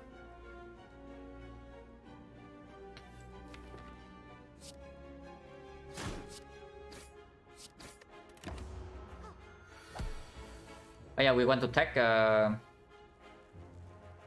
98. Yeah, 98. So wait, Fit is play already. So we just want to take 13. We take 13 to kill 18, so it's positive. 13 is so much though. So we intentionally take this and we wait for her to attack again. Otherwise, we need to play Hemo 2 times, which might kill her. And all the time we also need this. Probably worth it still. Probably still worth it.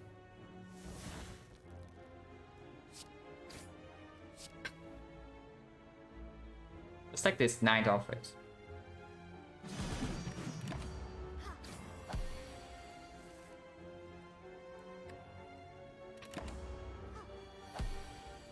She buffs this turn, and next turn she will attack for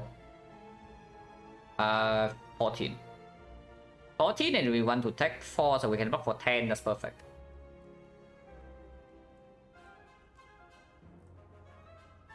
Actually, no, yeah, she will attack next turn because the hourglass also only happens at the start of the turn. So she decides that already, and then this thing deals damage. Yeah, so now we take 2. Actually, wait, we only need to take 2 and not 3, so we can actually full block this turn and then play the Hemo. Why do that? It doesn't matter. We can full block this turn easily. So Armor defend, play defend full block, and then Hemo go to 49, then perfect.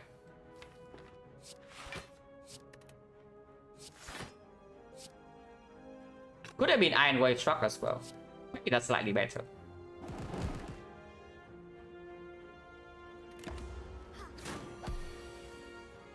So we heal this turn, and then next turn we kill with 2 attacks.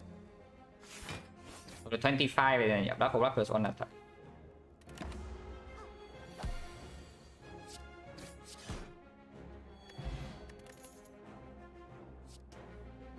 Okay, I know I just talked about the freaking dual wheel, but dual wheel minus we don't care about, right?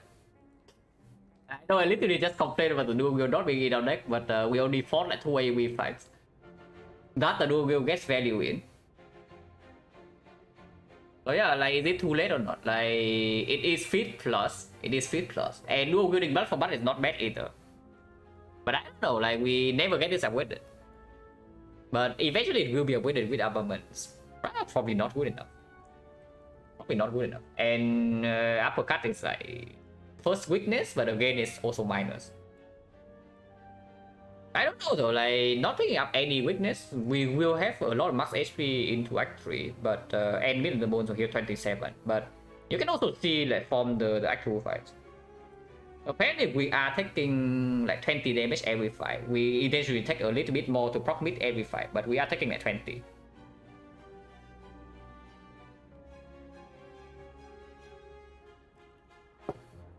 Honestly, I'm looking more at this uppercut than this the dual kill, but uppercut minus, probably no, right?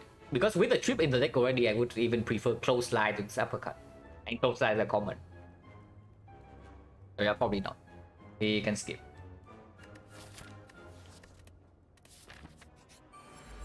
Cool. Yeah, can pen dip the Hemo.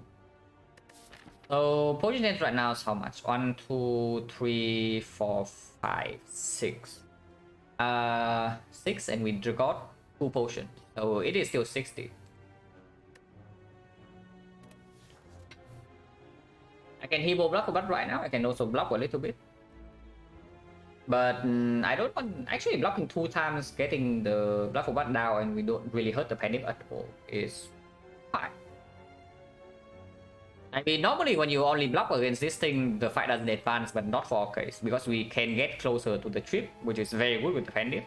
And we also decost this block for Bat in the process. It's not like we are doing nothing here. Actually, do not waste a penny on this crack though.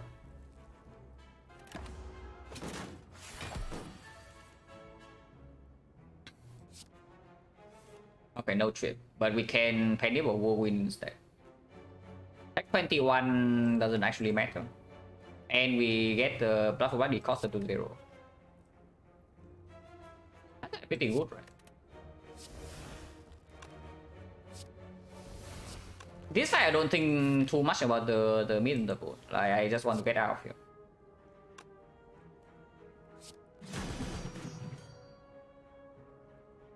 Hello, base and bacon. We can think about the mid on the board. Like, it's honestly pretty easy.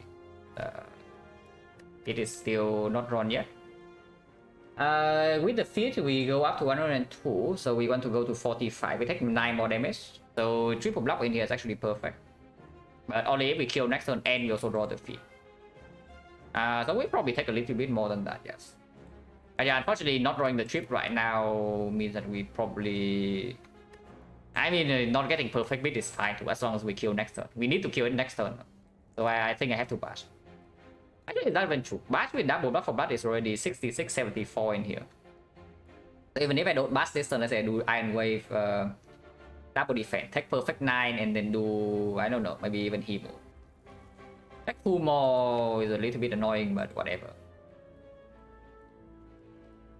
102, 45. Because if I draw into trip next turn, we can always kill.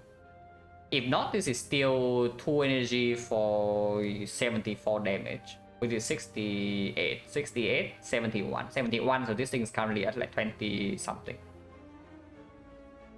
And it's not like I'm not dealing any damage, and I can always potion at 60.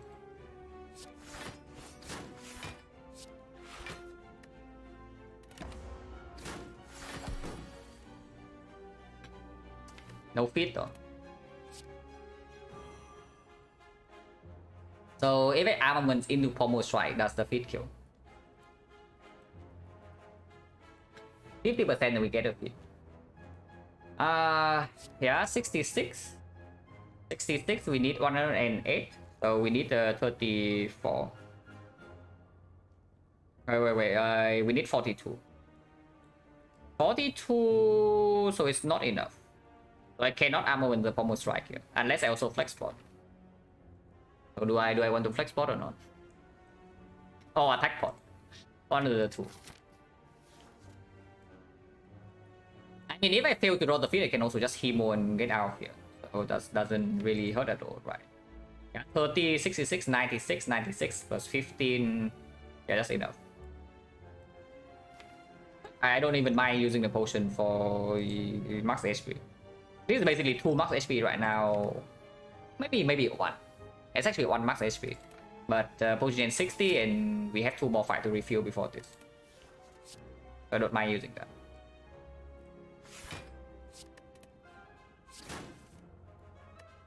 Well, the upgrade matter. If we did not upgrade this cannot happen. So we upgrade armament, we armament the pommel strike exactly drawing to this feat. So that's good. But yeah, now we have the potion. So what potion is stronger between these two? How much damage do we have in hand anyway? This is 66 plus another 18, 84. So we need 9 damage from this. So anything, yeah, any attack would do. Literally any attack. Okay. There's actually actually there's a very funny case.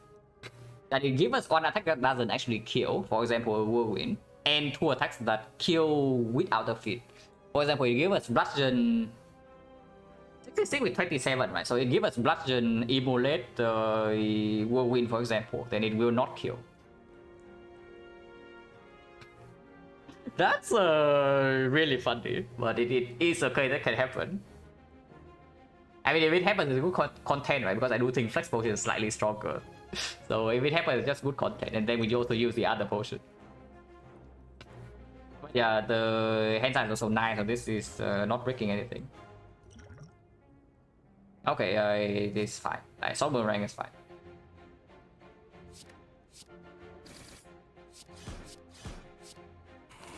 Yeah, perfect mid. Terraforming clay with our deck. Oh, interesting. Where the hell is my bloodletting? No, really, where is my bloodletting? Elixir is actually very strong. So if we can preserve this potion, I actually want to keep this potion for like quite a long time. Until I actually see a manual exhaust. Oh my god, it's back and it's green. It is really good at advertising itself, I can tell you. Now this time it's green, so maybe green is the green is the magic word. Before no green, no deal, but here it's green. So am I getting camped or not? Because we still have feed plus. And feed plus we do a will plus into Act 4, we run to a spiker camp and suddenly it's like plus 16. Can't be that bad, right, if it's green. And yeah, with the magic flower and the penny, we also pick up Reaper. So dual wheel Reaper. I mean, I cannot resist, guys. It's freaking green. Yeah, immediately plays here. If I don't accidentally kill the bird beforehand, so we'll see. Because if I see red will win right now, the bird dies. Not die, but it's down. So it deals 20 damage, and Hourglass kills it in 3 turns. And I also don't get my blood for blood down to 0 cost. 80 block next turn, 80 block next turn doesn't actually matter. Like this thing doesn't attack for more for 18. And immediately attack 6, so it's only 12 damage, 12 block. And yeah, if this one weakens next turn, the block is also meaningless. Probably just down it.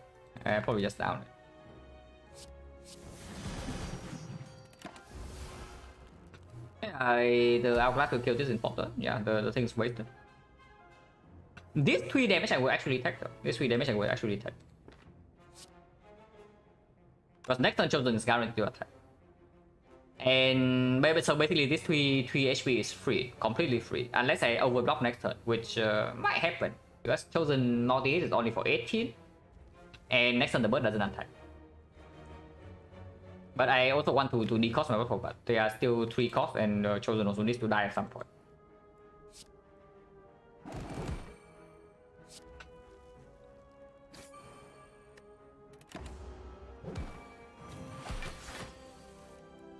Okay, where the hell is the feed?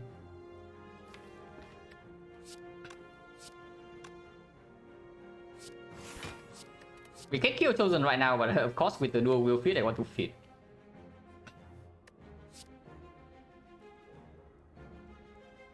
So chip is too much damage. Maybe I accidentally kill Chosen next turn. So let's not do that. I can even full block. Why not full block? Chip here literally doesn't matter, so we can play it. But of course it's +1 days. Maybe saving chip in case we get dragged by Chosen is also a good thing. And chip is easy to get out of the hand, so that we can dual wield the feed. We only need 2 feet, so not 3, so it doesn't actually matter.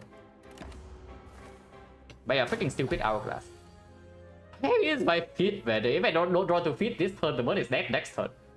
So where is my feed?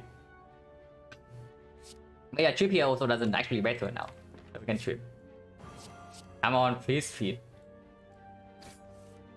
Okay, one more chance. But we need 2 energy, yeah? Otherwise we cannot do with the feed and into feeding this, so we can only work right for 1. Beardy, thank you very much for the raid. Appreciate a lot.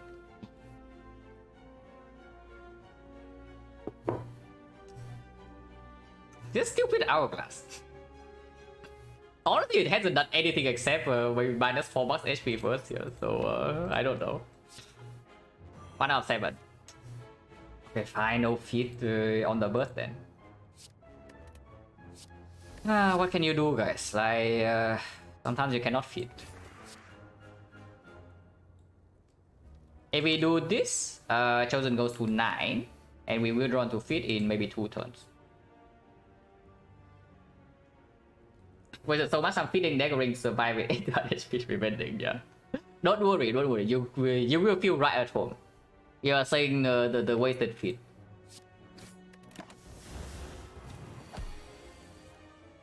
Here we just feed, yeah. Anything else kill. Wake was pretty good. One strike complete garbage, perfect strike plus. Actually, yeah, still complete garbage. We removed 2 strike already. Flame barrier minus, yeah, not really. So yeah, probably a skip. Setting up not to exit tile, yeah. Weak potion is honestly not too bad, but probably not as good as this into this fight. So we probably keep the flex. Okay. Surely it will work this time. Surely it will work this time, guys. It cannot fail. Like two times in a row. What we can work with? These guys have enough HP that we don't accidentally kill. But we also still want to put them into a range where we can kill at least maybe one. No, we can work with. Our gas only deals 3 per turn. This is only 24. So these things have plenty of HP. And we also don't get the shuffle it. We need to get them in the range to feed anyway, you know. Because feed doesn't actually magically deal 50 damage. And these things hit hard.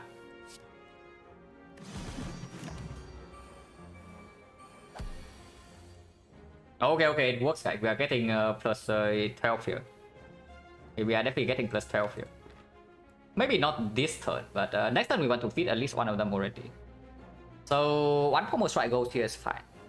So I can block into dual wield the feed and then maybe block again. We take 8, whatever the play got us cover, and next turn one feed goes here. And then we slowly kill the other 2.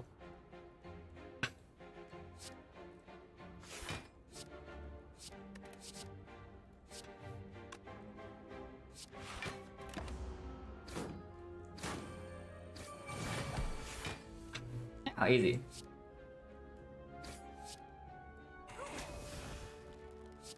Yeah, take 11 again, but who cares?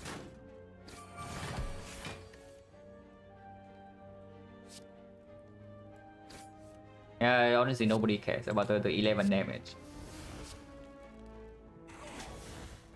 And we messed up Penny right before the elite, but also again, who cares?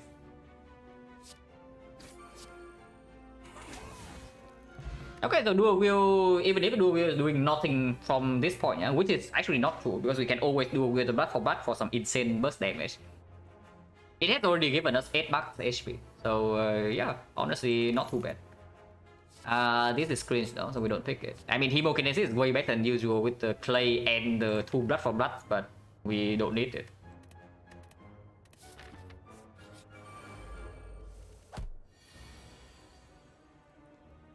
Huh.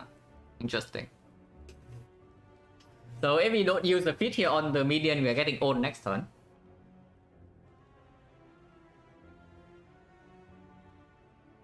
Maybe controversial, this kind of relics balance reset at the top of the fight. I mean, getting relic set up is like a pretty big part of this game now, so I don't know whether I would like that or not. If relics always go to 0, it would be a pretty big nerf to the player. Yeah, it would actually be a huge nerf to both the relics and the player.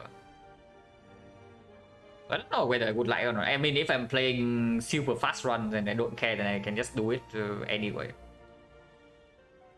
Yeah, the thing is that if you want to ignore the relics, you can already do that. So I think having the option to set them up is just better. Trivialize? No, trivialize is probably the wrong word. It's not trivialized.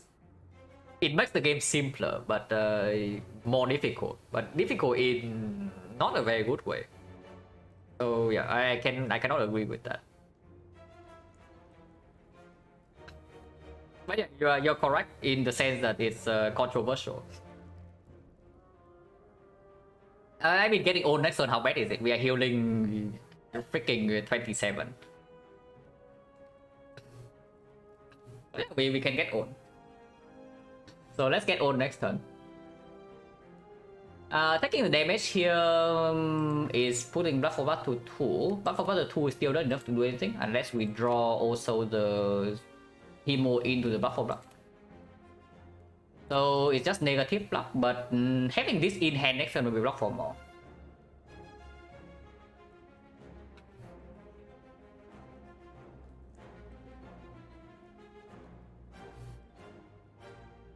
Let's get on next turn, right? Like I don't really see using potion. But yeah, next turn I also want to play 3 defense. So we probably keep this defense in hand and take 2 more. But strike can go here.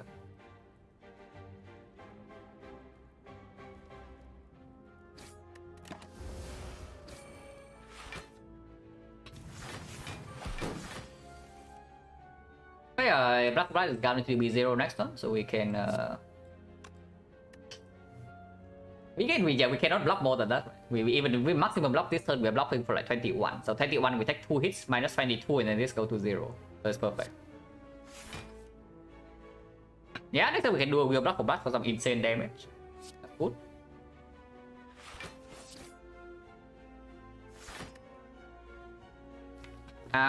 This thing is already at 22, so 1 block for blood is enough to kill. So we can trip the leader to draw +1 card, which honestly doesn't really matter.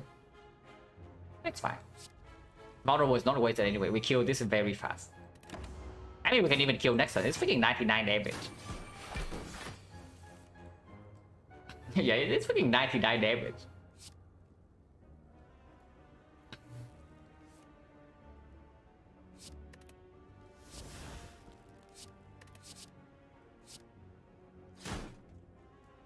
You kill this turn, right?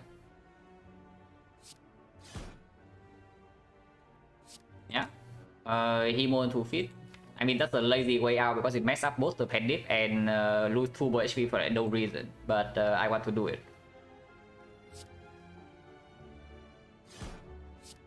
Yeah, let's be lazy here.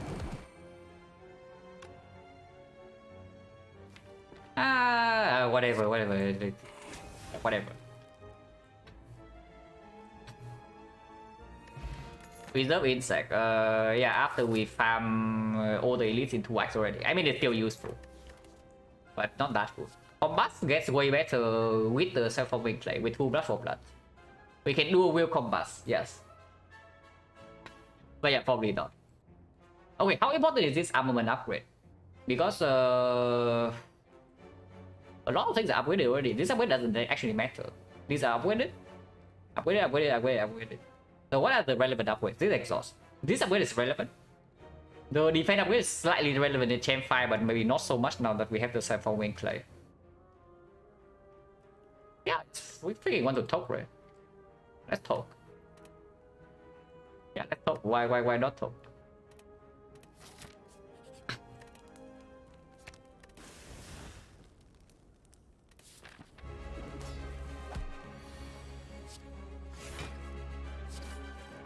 This fight is actually doing blood for blood to victory. I don't know how early or late we are doing it, but we are doing blood for blood. Yeah, World Cry can happen. It doesn't matter too.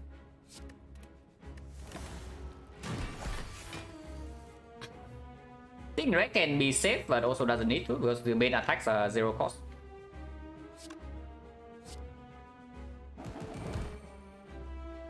Take another one is good. I think I want to empty hand space.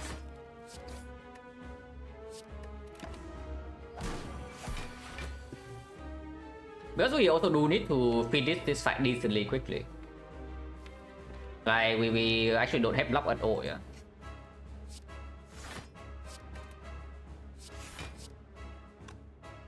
I want to redraw dual wheel, so I can take 3 more this turn to get this in play.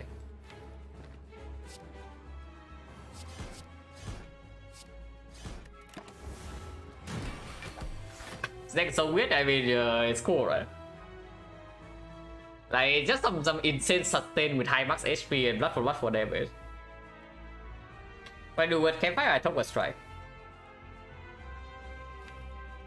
And yeah, looking at how this act play out, I'm honestly really happy that I picked Feet over Corruption. Like this without the Feet, like, at the moment does not work. I don't even know. That's not even true. That's actually not even true. With the corruption right now, we just exhaust now and then we have the blood for blood loop, so damage is like insane. Yeah, but basically our fat load block is worse because we have lower block HP, but our damage is insane with the corruption.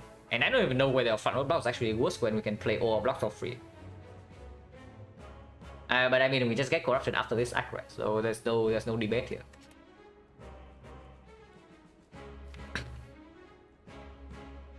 I don't want to renew this. We need to be careful because this guy does not have metallicize, yeah, that the hourglass doesn't screw us over, but it's still fine. Probably should have played this. Yeah, definitely should have played that. But I mean, when our weakness runs out, the champ is not going to. The champ is not going to be very happy. I can tell you that much. When our weakness runs out, I mean, he prepares himself with 34 block. But do you think we care about 34? Yeah. Do you think we actually care about this 34 block that the champ is trying to do? Because maybe we don't. I feel like that we're actually not going to care. Yeah, exactly 220, so it doesn't split yet. Okay, so now we go in.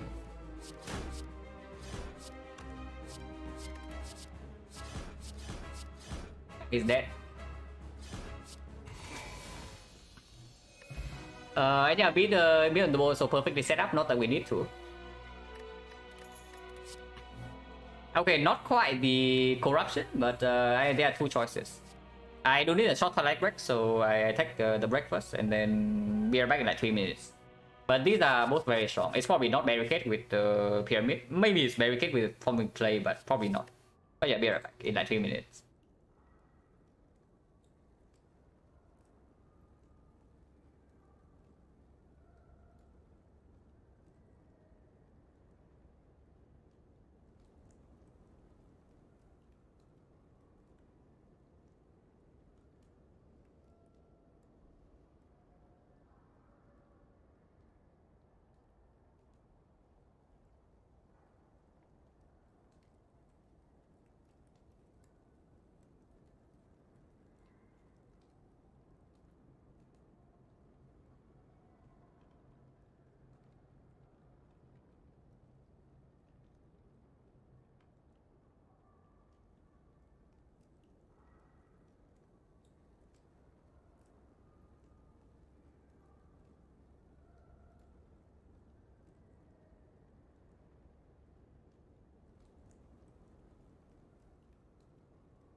wonder how this deck would do against Automaton.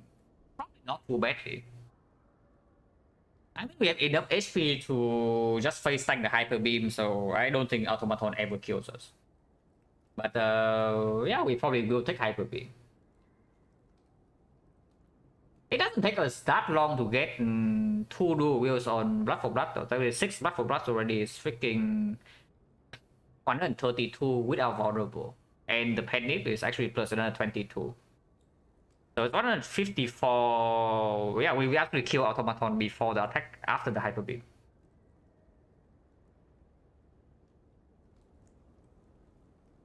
Hello Papa. Hello Cookie Bots. But yeah, here offering has a lot to speak for it. We have double Blood for Blood, so it costs Blood for Blood. Before we actually have to manually take damage. It refunds 3 HP with Transforming Clay, and we have to sustain to cover for that. But the draw is wasted if we, especially if we don't see energy from here. And I have a feeling that the fights where the offering is stronger in are not the fights where we are actually going to suffer. And yeah, in our deck right now, there's actually no weakness source and there's no actual block. And here's a freaking impervious for us to block the big hit in the hard fight. Offering, yeah, offering's basically a bloodletting. And yeah, like right now, actually, I don't have a way to block the big hit in the hard fight at all. I'd actually win the 50-50 multi-hit first and we get the clay. Honestly, that reason alone is enough for me to take impervious because the almost every other fight is not relevant. But we can actually die to the heart right now. So it is just impervious. M+2 is very strong. Elixir is also extremely strong. Flex Potion not nearly as strong because we also have Preserve Insect against Rectomancer now. So we don't need to flex the Whirlwind. I want this game less brew, but I also still want to keep the Elixir before we see a way to manually exhaust cards. I don't know whether we pick with minus or not because we can still we're still taking every fire. But Burning Tag absolutely tech. Second Wind I probably tech. And Corruption absolutely tech. But yeah, once again, yeah, like we have Preserve Insect and we have Insane Sustain, so short hallway fights or elite fights, no problem. And in the difficult boss fight, this is definitely stronger than the Flex. This potion is quite strong, but this thing is just stronger. Yeah, Kursky with our blue key already. We can still open the chest and then top the curse. If the chest is big, maybe I get better into opening, but it's a pretty clear key. Pain, yes, pain with the clay. That is how we block the heart. If we see the pain, honestly, it's not too bad. But yeah, back we are stuck on 3 energy, and these potions are not even working with back at all. So no.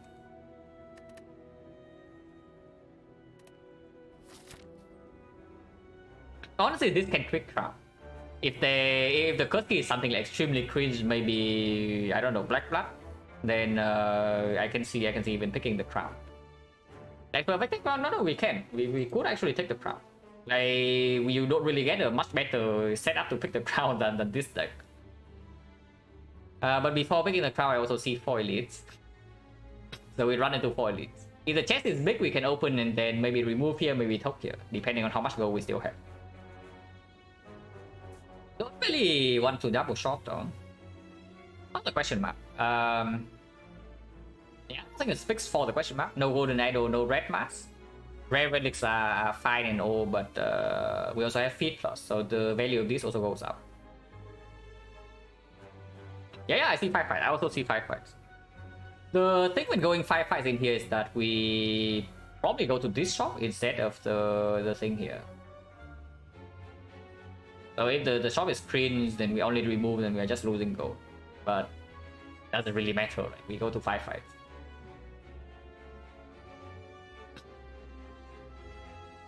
Yeah, that's the 4 elite pass absolutely is the best, yeah. With Preserve Insect, it's not even close. Okay, cannot do will feed this fight.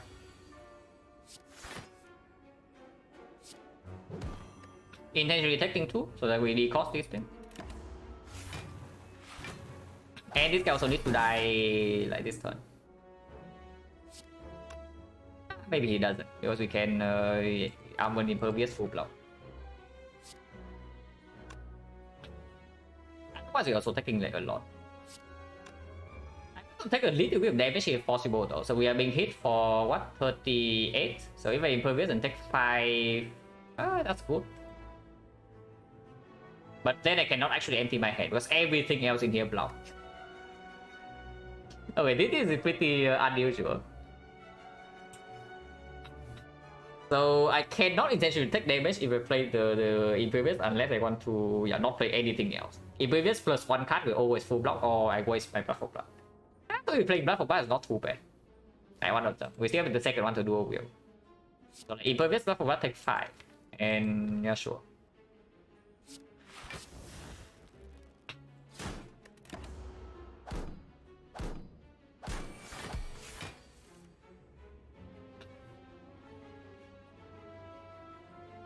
Taking 2 more here is good, but we already have Hemo to do that. So this damage we probably don't need to take.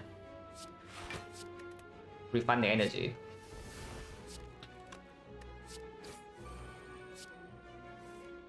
Yeah, Hemo is here.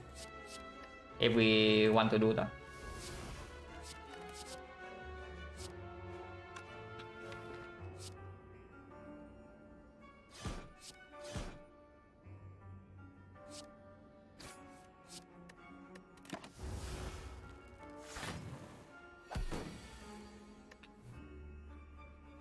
Honestly, pretty happy with the dual wield plus. Because without the dual wield plus, if we don't actually find a block plan, then our damage is also not fast enough. If we don't find a way to exhaust down to this loop, or we don't actually find real block, then our damage is not fast enough against something like that. So with dual wield plus, we are fine on that front. Don't need to think too hard about this. We just need to not accidentally kill. Everywhere plus with our 0 strength. Headbutt with Pyramid, definitely not. Cliff with the Whirlwind already, definitely not. Okay, plus 12, plus 12. Hourglass Fist. Please do not do it. One time. We do need to kill this guy quickly because he explodes on turn 3. But at least we can feed these two. I hope. Can take 12 damage here, the cost Blood for Blood to get it them into feed range. That's fine. Do we need to prepare to kill this fire guy on turn 3 though, so I don't mind double striking here too much. Hourglass will not kill him before he actually dies of natural cause.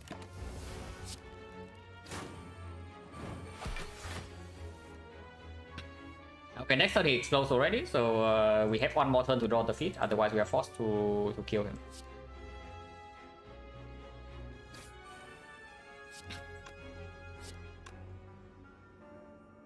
And where can we play here? So we play that.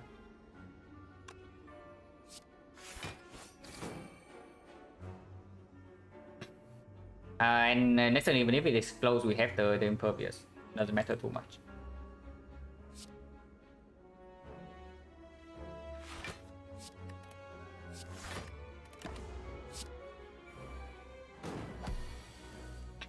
Okay, no feed.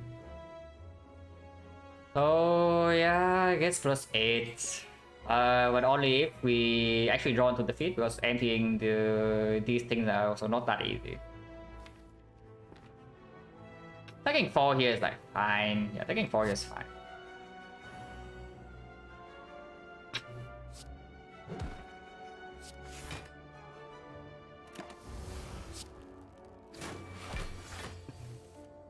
Could have maybe even used this potion, but probably not.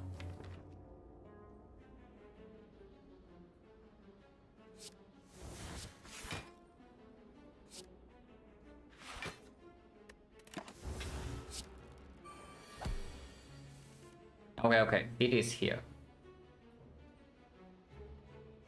Oh, I can feed this guy immediately, so I should do that.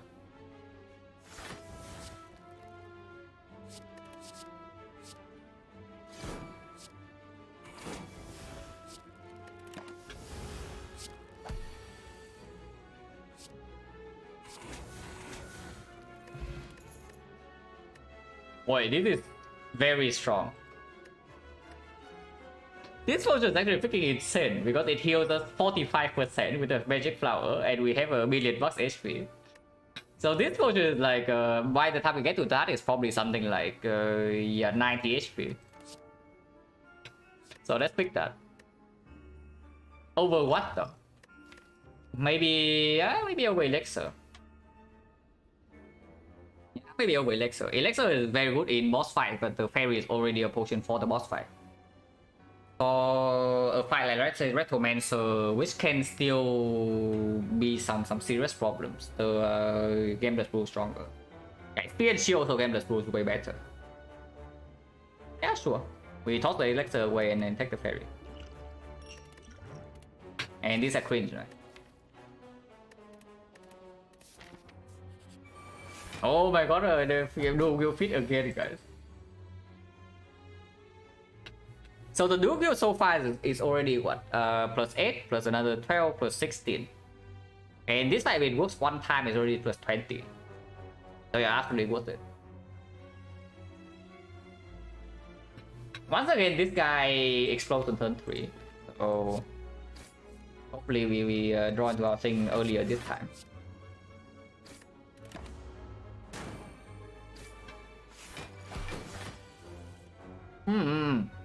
Okay, so plus 12. But plus 12 is super sick. Yeah, plus 12 is so good.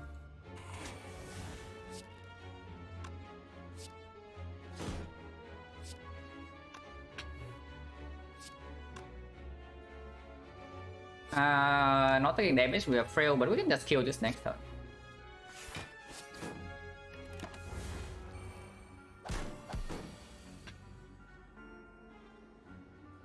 And take 2 more, be lazy or play Impervious, or maybe Impervious is better to kill this after anyway. So let's be lazy.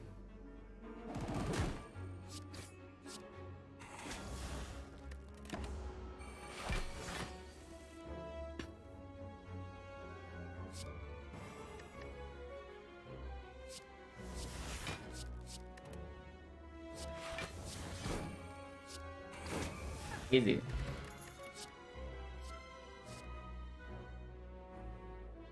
Oh, I actually have to choose. This second win is so freaking good. No, for real. The second win is actually pretty insane for damage output, but there's a second Impervious in here. It's the same for Act 1, right? It's the same for Act 1. The Immolate also shows up with the Hemo.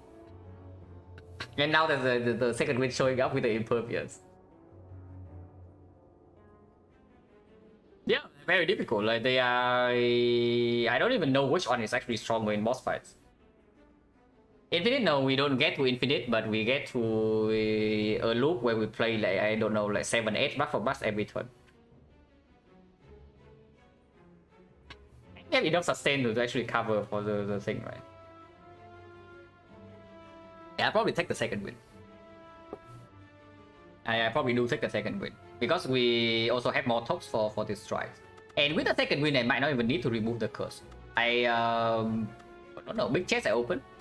Big chest I open and then second win with the curse, and then we top the strikes, and then we still get the block for battle loops. That's good. So 2 times in a row now, we pick the uncommon card over the rare, and it's not even a bad rare. It's a very good rare. Pretty unusual. Oh my god, another plus 12, guys. I don't know about you, but I only see plus 12 here.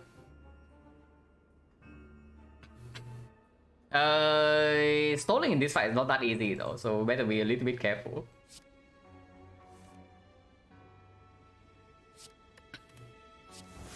Can we take this damage and we bash this? If I need to kill this this turn, then I will kill it before I take a billion damage.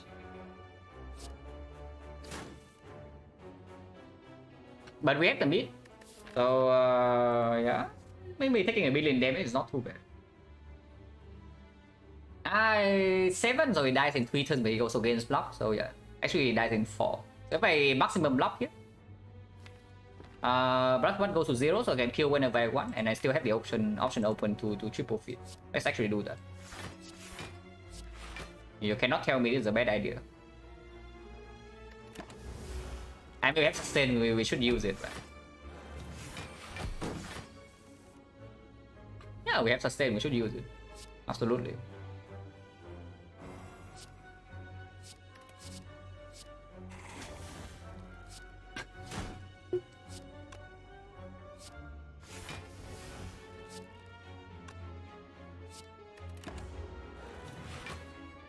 No, yeah, it's absolutely not a bad idea. It's just a very good idea, in fact.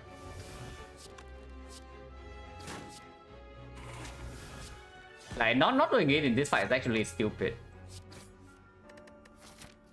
And if the next fight, it's fine.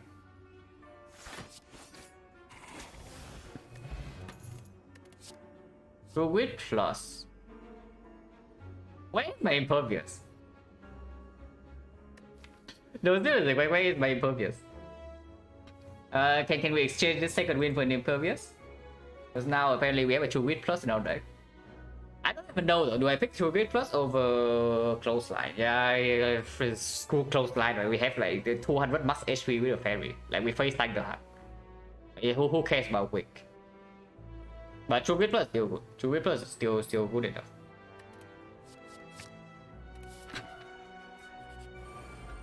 Darklings again, like lame. It's fine.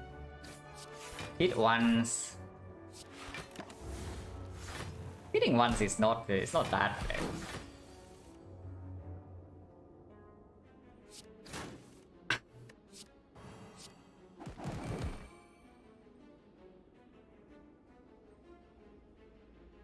And true with the dual wheel, but honestly I should just take this damage.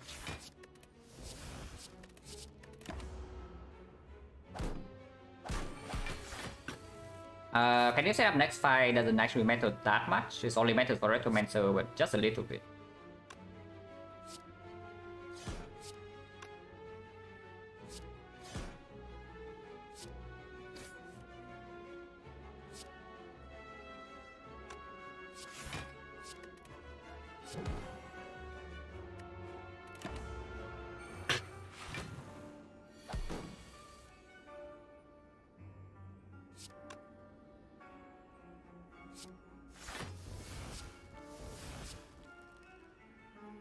This does not kill. Next time we buff but here Pandip.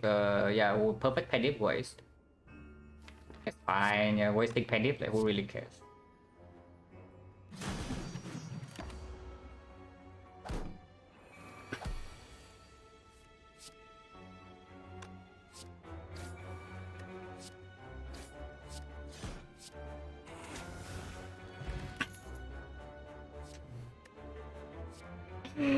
Where is my impervious, man? Second one I don't take. Like one is enough. We don't need to. But yeah, where is my impervious, please? 166? Not 166. Actually, we are probably going to have like 300 into the hard fight. Maybe even more. But yeah, second one I don't take. The metallicize the dual wheel is like cute, but again, no need. And headbutt, yeah, absolutely not. I mean, headbutt is not even that bad. We can do dual wheel buff butt, headbutt the dual wheel, and then buff butt again. We deal like 300 damage in 2 turns. But yeah, no need. Small head.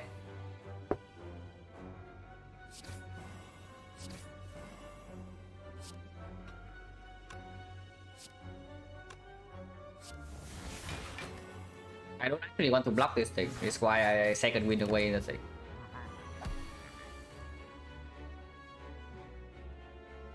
We might be facing 2 cycles or more than that. We have the clay. We have clay and probably like 300 HP to the hard fight in total. So I don't even know how many cycles we can tank, but it's quite a lot. This guy is smarter, he's not attacking. If this guy never attacks, we actually are in a little bit of trouble. Just a little bit though, not too much. But yeah, we actually want to take damage here. Let's take damage. Should we away the whirlwind?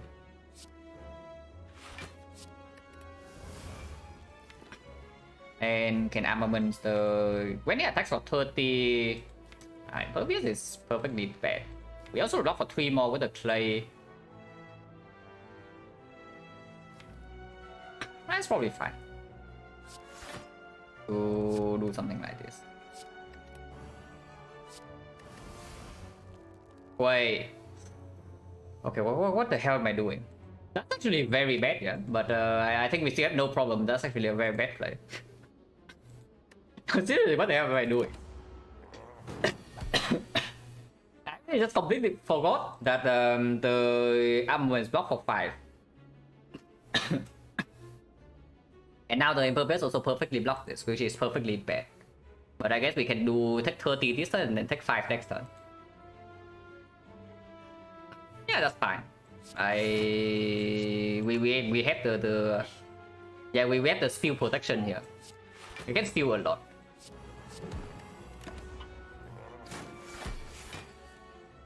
Yeah, take 2 here.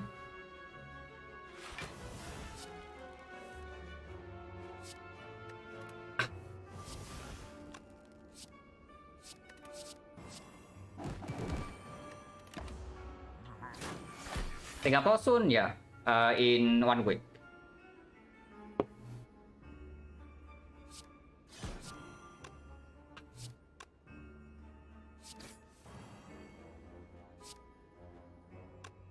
It's not enough to kill. So we block 10. Taking 1 more hit doesn't really matter too much.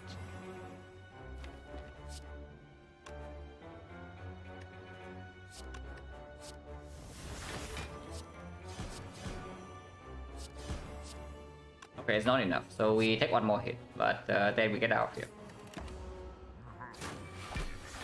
Yeah, it's fine. We have like the ultimate skill protection here.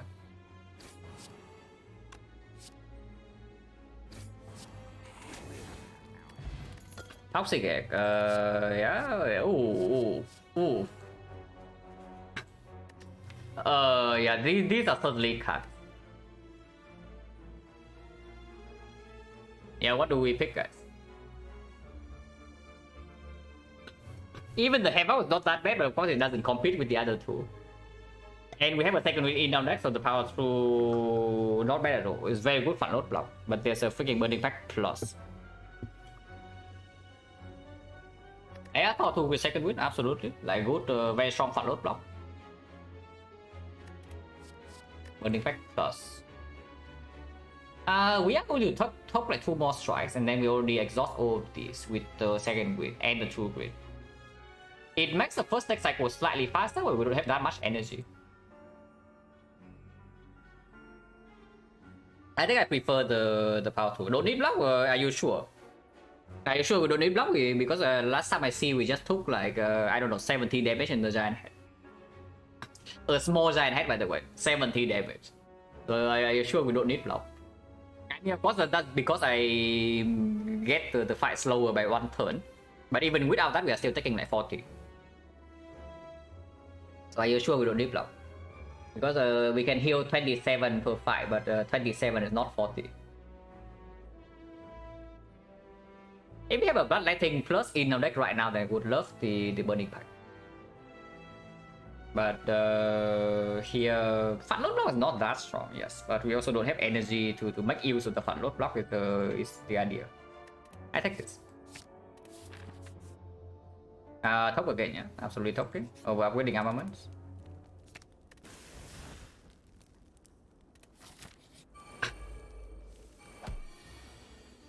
Don't need much draw with Pyramid. Yeah, say that again with this hand. Yeah, tell me again how we don't need that much draw. So yeah, that is why I'm saying like we are not at home free yet. Like we are close enough, but we are not home free. To be fair though, with this hand I actually want to draw power 2 next turn over the burning fight.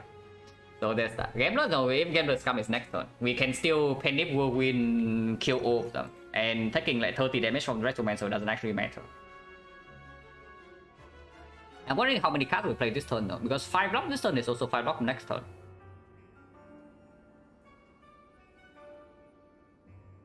And keeping the cut in hand, so basically I'm saying that we might do nothing here. Like keeping the thing in hand here also makes the game look stronger. After the wounds, you think Retromancer lasts on deck cycle. Really? Yeah, you think that we don't kill Recommencer in one next cycle, or she doesn't kill us? Because one or two will happen. But I'm raising again, just do nothing here. If I need to, I can do next turn. Otherwise, maybe a big second wind block can cover for a little bit.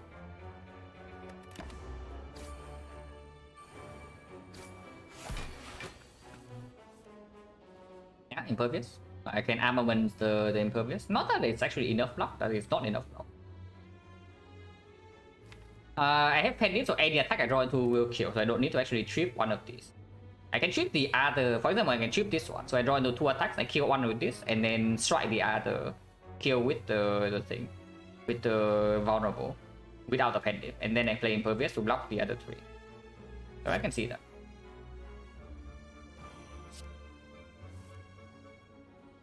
Well, good news, we have a power 2 in our hand to do power 2 second wind Impervious. Yeah, good news, guys.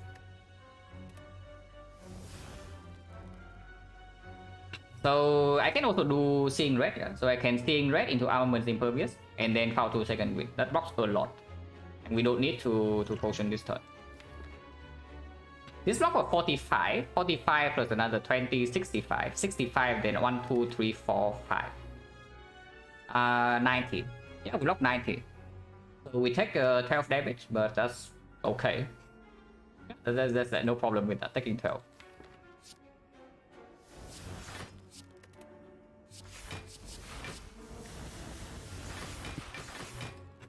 Actually, block 96. Wait, mid 6 block. Oh yeah, 6 block with the clay. Yeah, of course, 6 block with the clay.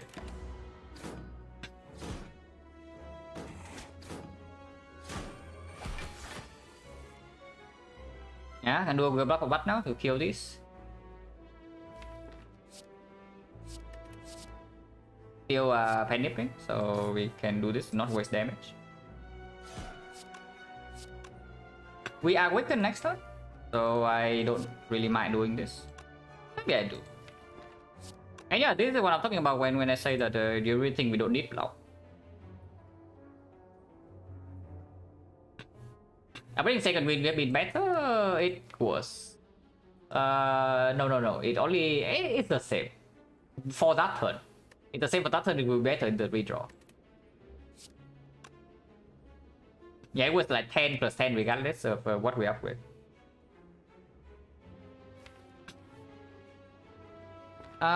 True good defense, I guess we don't play this before vulnerable. Another 15, that's fine, we have good enough sustain.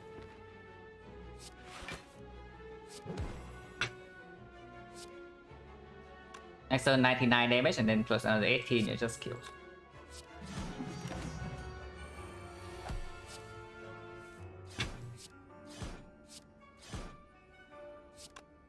Next fight is an elite, but it's giant head or nemesis, so penip doesn't matter that much. We can probably do an 8 so that I can do vulnerable into an attack. So 8 is fine. He said doesn't. Toxic is so good. even the Act 3, the Toxic is so good. And if the chest is big, maybe I open. If not, no. Chest needs to be big. Okay, medium chest not good enough. I don't take medium chest. Yeah, no big, no deal. So we leave. Because on remove is also pretty strong in a deck like this, especially now that we have power 2 second wind. Medium chest has the most goal, yeah, on average, right? On average, it's not even true. Actually, yeah, it is. We can't degrade, yeah, Shockwave Plus. But yeah, we skip. Go also doesn't actually play. But we do go to 600 gold shop. Like 2 shops enough for 600.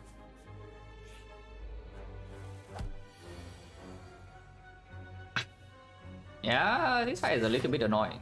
But we have dual buff for battle already.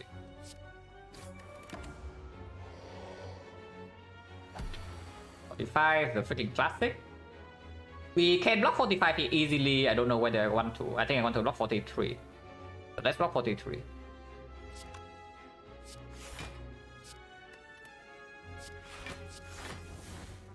And cheap to draw more cards. -1 vulnerable. We have Shockwave Plus already, for sure.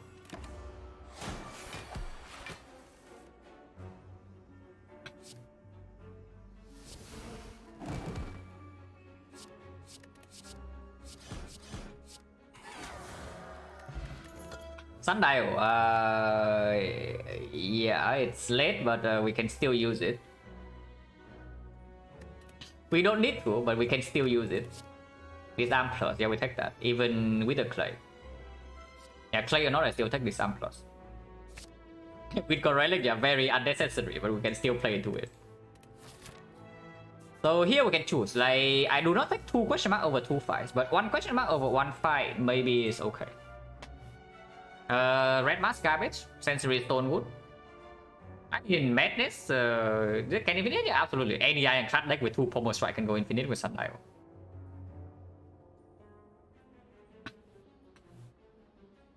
So, Red Mask bet the other thing bet, like the Madness. Falling?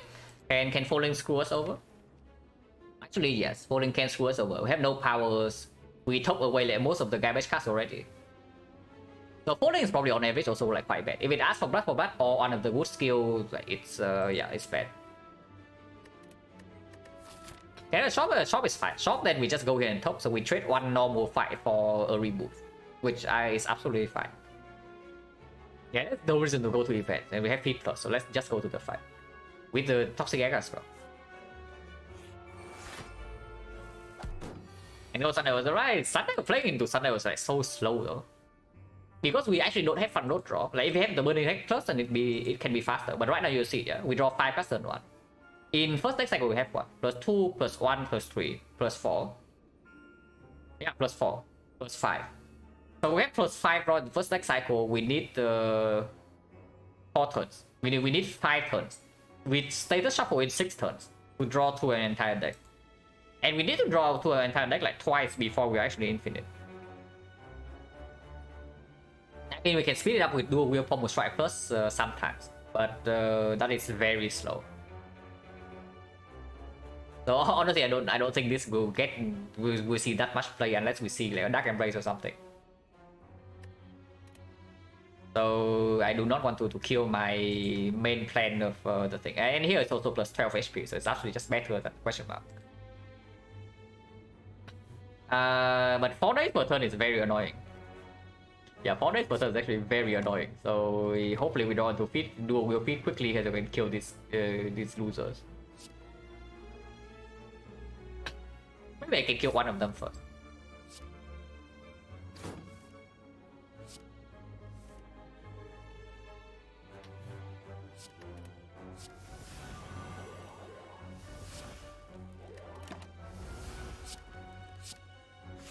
Because there are 4 days per turn is extremely annoying, but good news. We top deck our dual wheel feed. So yeah, we can just kill now, which is great.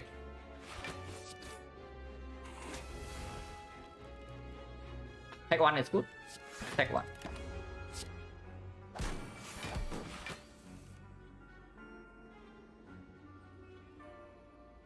Uh, 18, so we can bash here. So let's do that.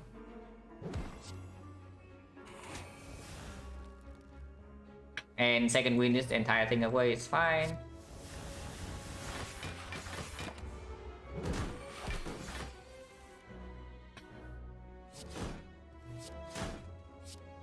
Can try to set up Sundial a little bit, maybe we can still block with Impervious. And there's no... and set up Pandip a little bit. Cannot be that bad to actually set up our relics.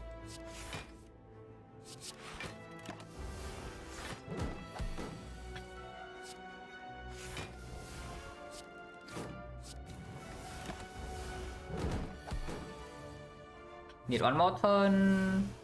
Still block this. I think no guarantee lethal though. We're seeing red was bad. No. 10 we always kill. So maybe we have to pay 2 HP next turn if we want to advance the Sundial by 1.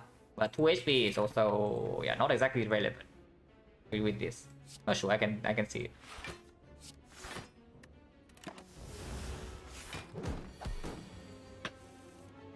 These are both killing, but it's fine. We can do this.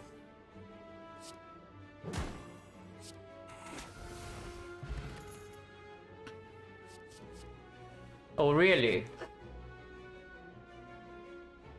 Oh really? Like once again they show up together, yeah, the two cards. And here your Bloodletting Plus is freaking strong. Because Bloodletting Plus immediately allows us to do something like Dual Wield the Pommel Strike Plus. And it, of course it manually decosts this. On the other hand, there's a Dark Embrace minus. It will be minus. Because we are talking before we upgrade Dark Embrace. And then it only works with the second wave. But it is still very strong draw. I think I take Bloodletting though. I think I take Bloodletting. Because we can still see the chance that we see a Dark Embrace here is higher than Bloodletting. And honestly, I don't even know, because the Bloodletting being bottom deck is not the Bloodletting. The Dark Embrace being bottom deck is, if we compare the two cards, if they are exactly at the bottom of the deck, then what is stronger? Guess if they're both at the bottom, then Dark Embrace is slightly stronger. If it's at the top, but second win, okay. If we take the Dark Embrace, we need to also draw into the second win. So if one of the two cards at the bottom is not as good. On the other hand, the Bloodletting always can play. And it's basically free energy once you have to play. It's just good. The freaking Bloodletting Plus cannot be bad. Yeah, I picked this up and see Corruption in the shop. I can already see it. The Abacus, yeah, cute, but we don't need it. So just remove that. There's nothing here. Like Deep Red with Sundial. Actually cool. Yeah, Deep Red Sundial is actually very strong. So we can take that. I don't need a second Dual Wield. And these relics are pretty bad, but with the Deep Red, maybe the Abacus also gets slightly stronger, but only a little bit. Yeah, Deep Red, the Abacus Sundial, but we are not going Infinite, which is funny, pretty funny. Right here, we just remove another strike. And yeah, so we can take Deep Red and we save to go for Aqua Shot. Because remove 125. So 125, we get another 45 gold here. So removes 80, 260 to buy relics. So we can still buy 2 relics or rare relic in the Aqua Shop. And that's just better than this. This is probably, when this gives us more than 12 block per fight, like we are already winning. I think on average this only give us 6. So 6 block per fight, not nearly enough. Oh yeah, no. Holy. Because anybody seeing like plus 16 right now, or is it just me? Yeah, we do a Wheel of Feet and then we Deep Breath to redraw into the Dual Wheel. And then we feed 4 times. And I mean, we still have enough sustain, we can just play this HP, no problem. Do need to draw into the Dual Wheel fairly quickly though, because this thing explodes turn 3 and we also get 4 days per turn. But he will already instant kill this whenever we choose to do so. So of course I try for it. Yeah, sure, I can play Deep Red. Both attacking, by the way. Or we can take slightly more damage, but that makes the Deep Red slightly worse next turn. And I guess after we kill these 3, we can wait for the manual shuffle. And Deep Red right now is just better.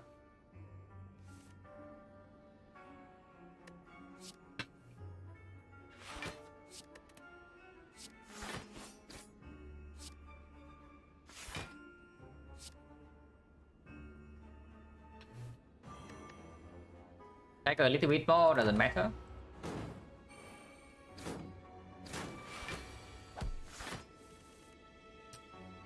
Okay, 2 more draws for the potential Dual Wheel. If not, we actually need to kill this. No Dual Wheel, like lame man. But yeah, wasting impervious on this when we can use impervious to kill Spiker is not a good idea. We just kill this. I want to get bash out of my hand. I do that. Exhaust this.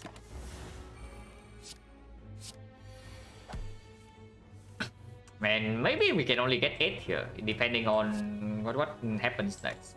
Because this thing dies to Hourglass pretty soon. Be sad, getting only 8 here.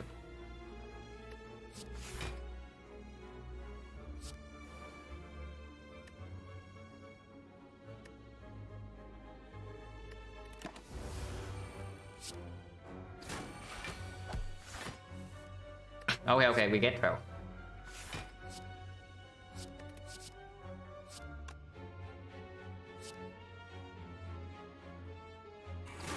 Two more doesn't matter.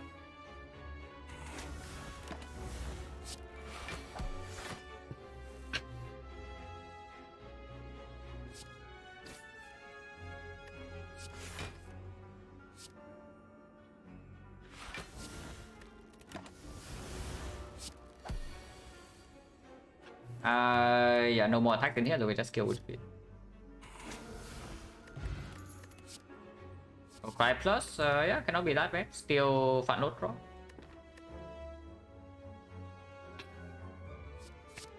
Duplication potion doesn't actually work or anything. We have 0 power in this deck.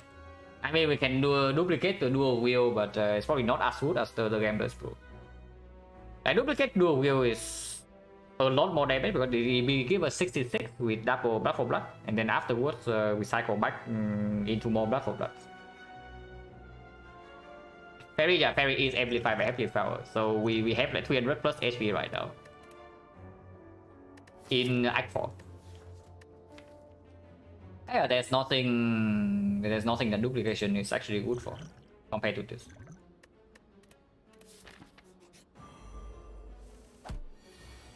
Add rematch. Okay, so we can defend tech 8.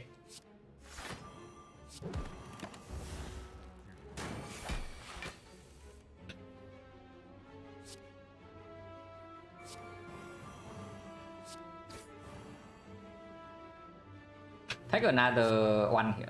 It's perfect.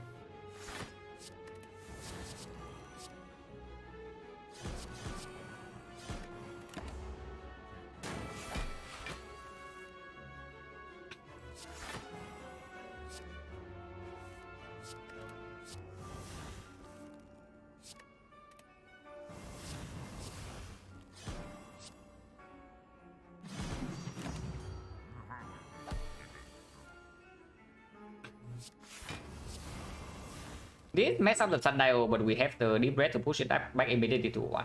It doesn't matter too much. Actually, no, it doesn't. It doesn't. We only have we have exactly 7 in our hand. Oh, that's cool then. We can preserve this thing.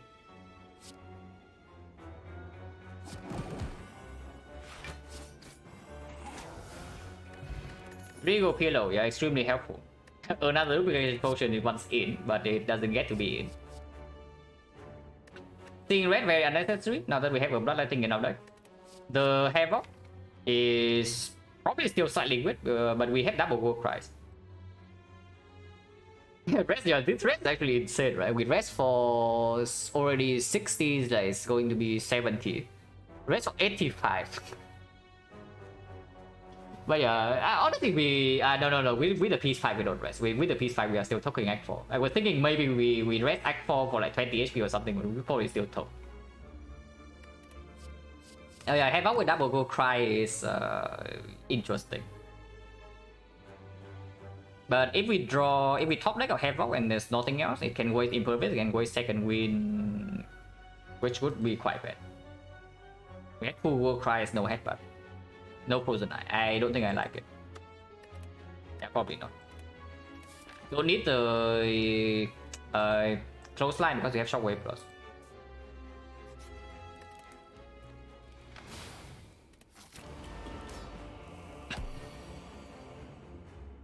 Yeah.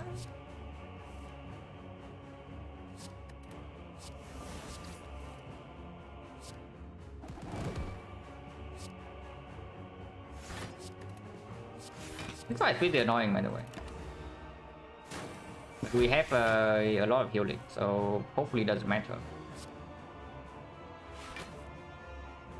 We cast next turn only so we can get ult, because weakness is not here yet. We can play forecast this turn if we do a Will the Whirlwind, but that's quite bad. I guess we play 4 next turn instead of playing Bastion.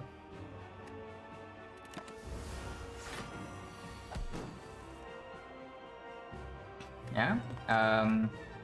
I don't think I want to play Deep Breath because these are very good cards to draw. Oh, the best card are at the bottom.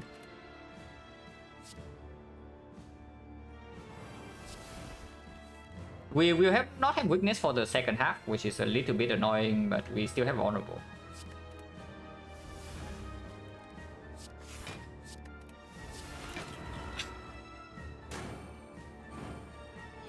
And yeah, we have like insane sustain, so like doesn't matter too much. Bottom deck both bot for blood and the second queen. Okay, interesting. Okay, yeah, interesting.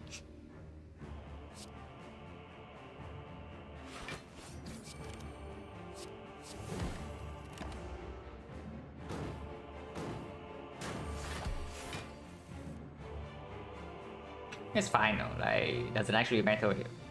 We can also play Impervious. Yeah, it doesn't actually matter.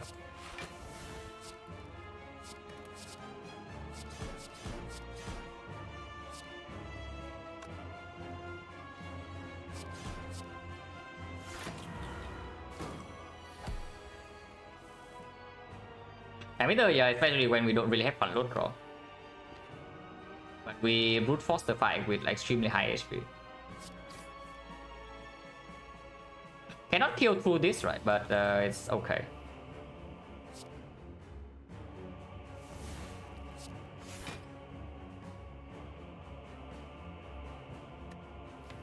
Or can we? Can we kill through this? I mean, we can try. It's actually not that far away.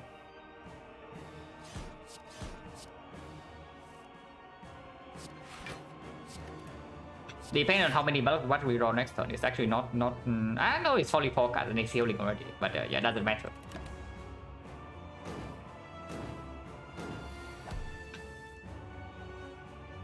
But we do play 4 this turn.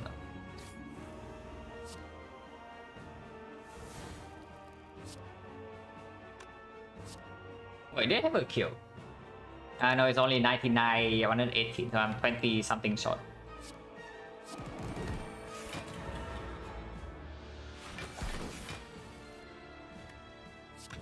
Oh yeah, doesn't actually matter.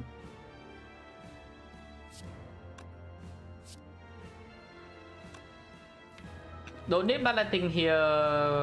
I want to power to second win this turn. I guess I don't need to second win. I don't need to second win.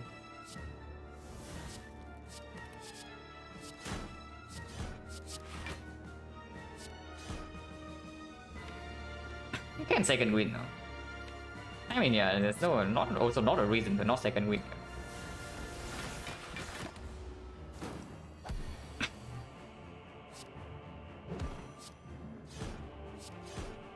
Take one more big hit, but doesn't matter. Next time we kill.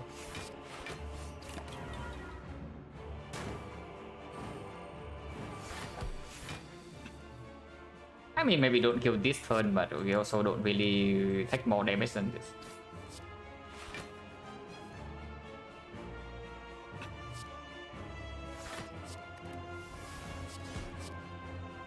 Now.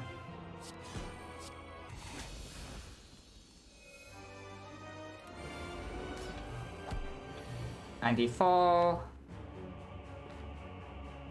So we can actually lose 94 here, yeah, depending on what we do.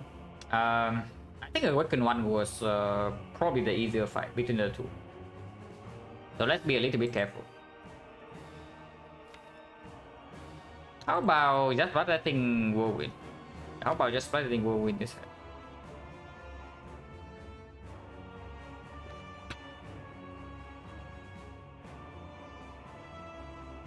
It's only 24 AoE. Maybe, yeah, maybe save blood, I think, for later is fine. So just whirlwind, we can preserve the shockwave. Because if we, I mean, even if we play like bash, trip, this thing is only applying vulnerable. It cannot apply weakness.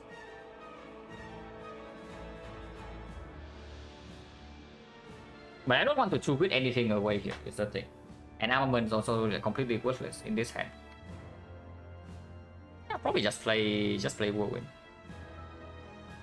Or shockwave. Maybe shockwave whirlwind is better. And so if the weakness never lands, then we just strip immediately.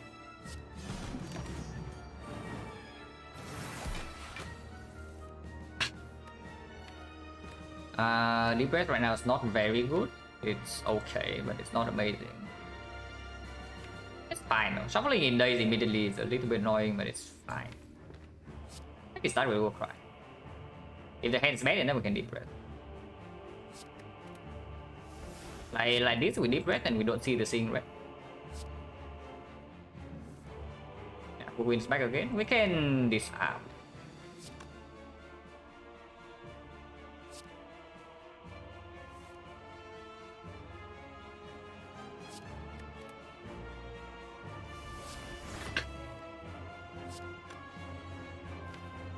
So yeah, that definitely need to be a little bit careful here. But we have power 2 second wind to block this, and hopefully we can kill this quickly. Take one more damage instant. That is easy to do.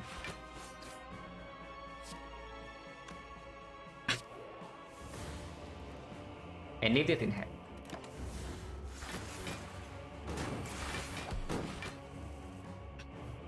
Yeah, that's fine.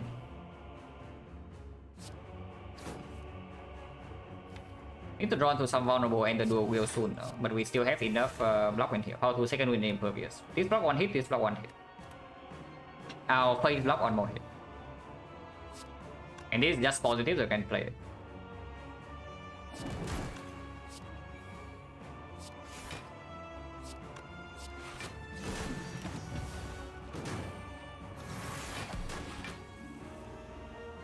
Right, power 2 second wind and trip in here is very good.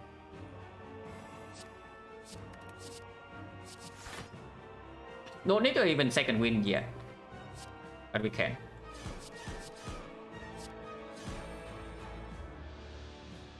Otherwise, take 7, so we take 4.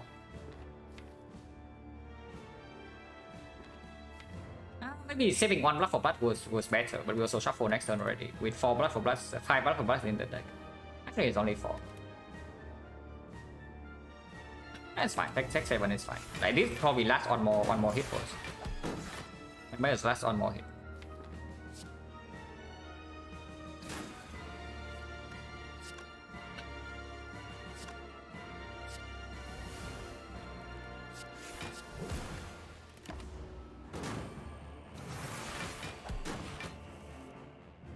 Yeah, it's fine. Like we feed now, and then next turn we can do second wind to block this.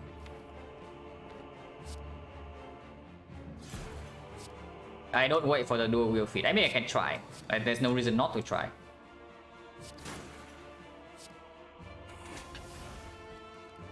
Here, I guess I can play this.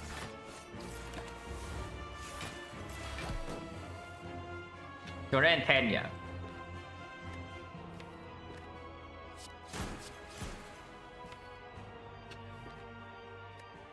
Struggle is good in the deck, so sure, can do this. And True is good in the deck, so I can do this, and then I can do this. Like 5 is okay. Yeah, still have enough HP to take one more hit, so there's like no concern here. Now we want to set up the Sundial. Penip is good too. With the T set, and the insect, if we have the Penip, we draw War in turn 1, we can end the fight instantly. And I would actually like to do that quite a lot.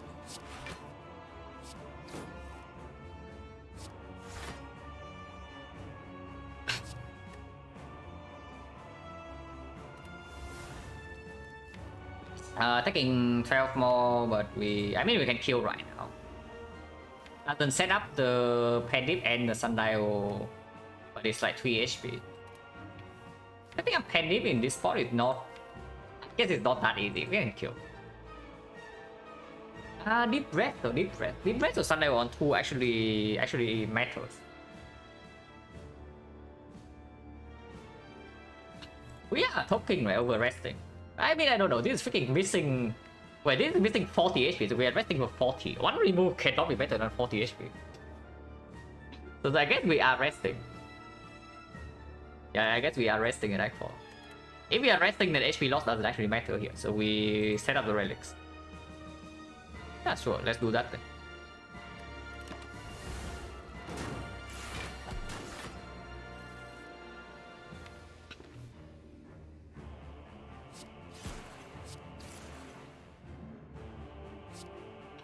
I think to make sure that we don't accidentally die while we are setting up the relics. Then everything's good. But it should be easy.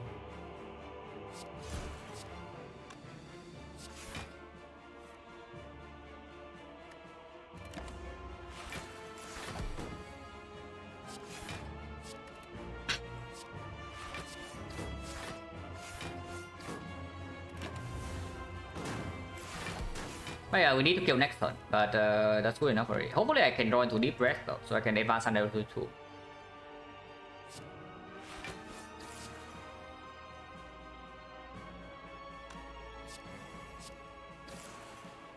Okay, that's perfect. So we advance right now and just kill.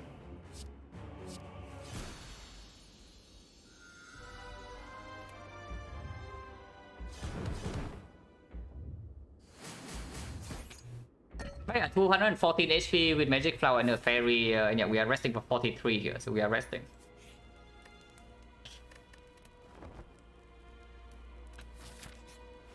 Rest for an entire silent. Frozen Eye, yes, with the Gambler Screw and the Deep Breath. Bag of Prep. Dark Embrace. Card remove. Impatience with the Whirlwind, a little bit weird. Is Dark Embrace stronger than the remove? And yeah, this is also why we freaking save our goal in the last act and not buy the garbage Abacus. I mean, these relics are just super strong, so we just buy these both. And then here we get to choose between none of these. And if I take the Dark Embrace with the Frozen Eye, I can absolutely also take the Havoc Plus.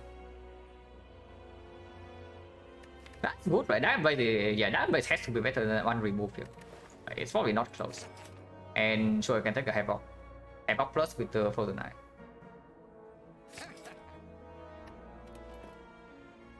And not even buy a potion.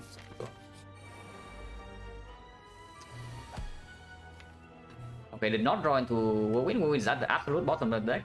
Deep Breath is here. And apparently we don't really have block next turn. Interesting. So this is quite bad, yeah. We might be taking maybe 80 damage or something in this fight.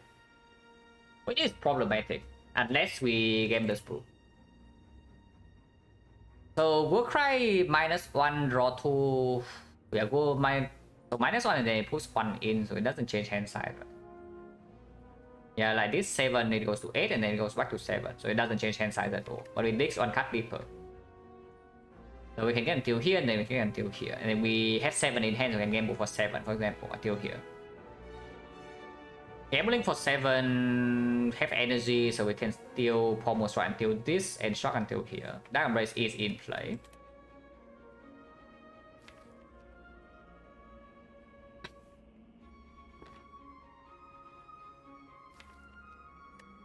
So yeah, gamble for 7.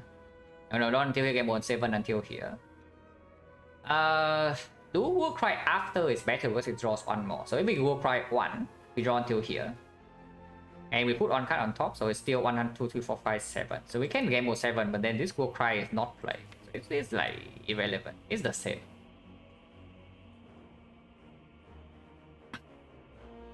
Hello, up here? Yeah, we have a 214 HP with Magic Flower and the Fairy, so we effectively have like 300 plus here.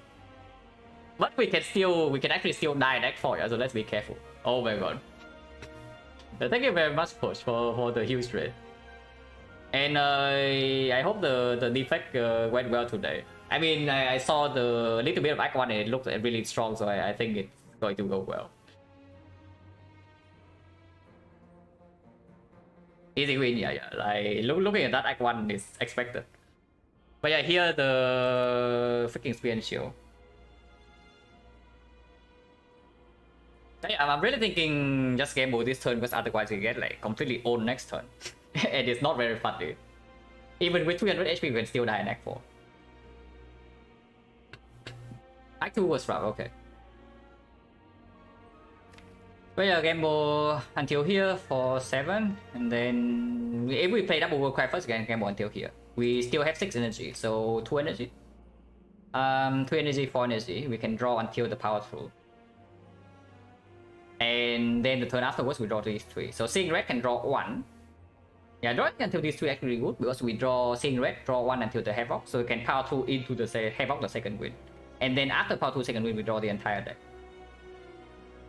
I want the dual wheel in hand to... We are going to take 3 instants of damage this turn. So dual wheel the Blood of Blood is already 0. So I want dual wheel in hand to dual wheel the Blood of Blood, and then we power 2 second win. To block next turn, maybe even kill this or this. Yeah, that works. So but basically the game two does happen. 114 dual wheel, yeah. Not really minions. We pick up this thing pretty late, but we have a feed plus. Feed plus with pyramid and the dual wheel, yeah, of course we are doing it. Especially going to heal like 27 every fight. But yeah, War Cry number 1, War Cry number 2. Put 1 on top, and War Cry number 2 until here, put 1 on top. And still has 7. And then we gamble for 7, exactly drawn to Dark Embrace. Wait, it's only until Dark Embrace though. Wait, we only have that until Dark Embrace and not until here. So we are 1 card short. When I wait feed the middle of Act 2. Actually not even middle, like pretty early Act 2. We got the upgrade shrine and the deck was... it had a combo shrine upgrade, but I do not think we need the very short term power when we were going into the 8 fights. So I just win the feed for the grid because we have the pyramid. Very heals of Silent Health. A Silent Witch, so she has this much health. you realize how much this thing heals, right? 45% of this is the 93. Actually, it's more than that. But yeah, Silent Witch, she has freaking 90 plus HP. Actually, yeah, we can actually draw past the Dark Embrace. Like, that is a problem, because that means next turn we only have until here. Until here we can draw 3 until here though, but we don't have enough energy, or do we? Yeah, next turn we have these 3, yeah? And we draw until 3 until here. Dark Embrace you can see in red. Draw 1, and that's when our turn stops. Which is bad. Not Gamer's rule this turn. Next turn we have a full Gamer's rule, so we can reach deeper in the deck, but we waste our energy, which is pretty annoying. But we do draw to Balancing Plus, so maybe we still have enough energy anyway. We have plus 3 from this and plus 1 from this, so it's 8. 2 here, 3, 4. We still have 4 energy, 5. 6 from the dual wheel. Okay, that's still enough. That's still enough block. Not block, but enough energy. So maybe we just do nothing here. And next turn we draw 3 in here. And we can gamble for 1, 2, 3, 4, 5, 6, 7. Gamble for 7, draw until here and draw until here. War Cry still in hand, so War Cry also draws 2. Oh yeah, just play, let's say we just play 4 cards this turn. And hand has 3. We draw 5, next turn hand has 8. And we want to keep the wheel in hand, so we do gamble for 7. But then both War Cries also go. So we actually intentionally have to not play a defense this turn over. Well, that kind of sucks. Maybe play 1 War Cry to make one step further then. Yeah, we can play 1 War Cry. Play 1 War Cry and then gamble for 7 next turn. So we draw until 1, 2, 3 here, gamble for 7, 1, 2, 3, 4, 5, 6, 7. And then we draw until here with the Dark Embrace in play, you can see in red. And then struck until here, Bloodletting. That is still 1 cut off, but we have to... No, we don't have a second War Cry in hand. That also doesn't work. So just double War Cry this turn then. Or we only gamble for 6. Gamble for 6 and keep the War Cry is just better. Actually, that's true.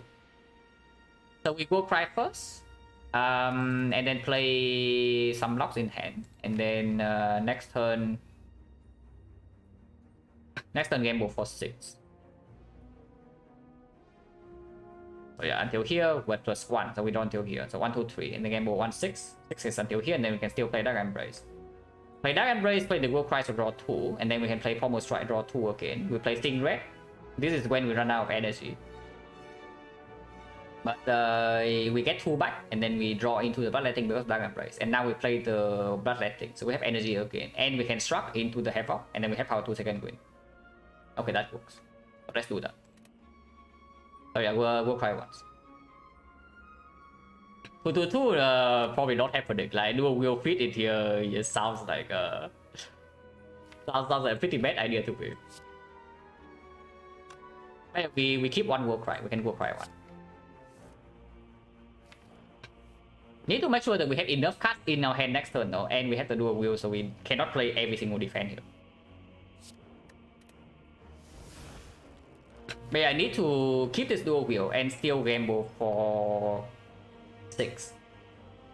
Yeah, 6 until here. World Cry draws 2, Combo draws 2, Struck draws 1. Sting Red also draws 1, which is perfect. Then we can get to power 2 second win. So to gamble for 6, we need to keep this card. We gamble 2 burns and 3 other. Actually, we can gamble 4 from here. So we always have gamble 6, even if we play all the cards in hand. Okay. Maximum block. Yeah, maximum block. Dealing 4 more damage in here doesn't actually matter. So armaments, defense, and continue. Yeah, has 7 in here? 7. No. We only draw 5. We only draw 5. We only draw 5, so we draw until here. But we want to keep block for in hand, so it's like 2 and 2 burns is 4, so we need to keep 2 cards. Which means, and the World Cry needs to say, so we actually can only play 1 block in here, which is fine. Yeah, playing 1 block in here is fine. Then I want to keep the Penny then, because we get to Penny or block for blood next turn. Actually do it, because we need to play Pommel Strike, right? Still better than panipping this Iron Wave, so 1 defense.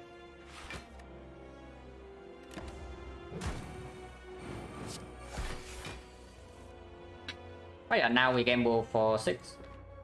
1, 2, 3, 4, 5, 6.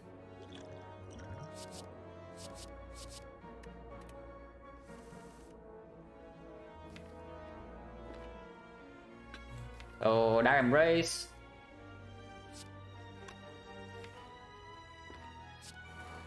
We'll cry those 2.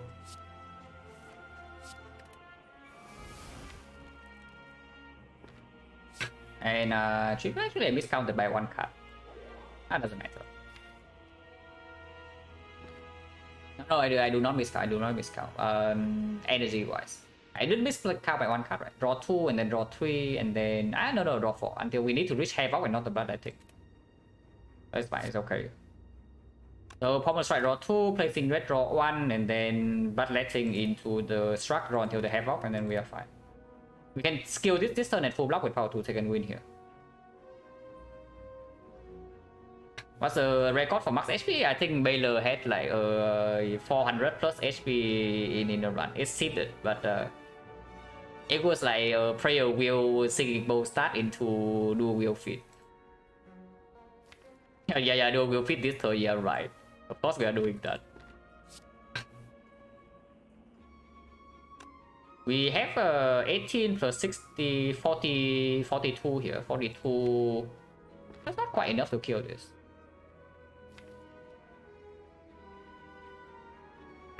But it's fine. We will also draw a billion here. And can always turn around with like the disarm. I don't even mind doing this. Actually, it's this, right?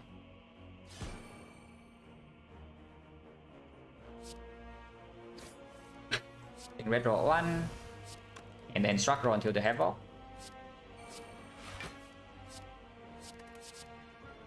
And then power through. Don't even need the second win actually, but whatever.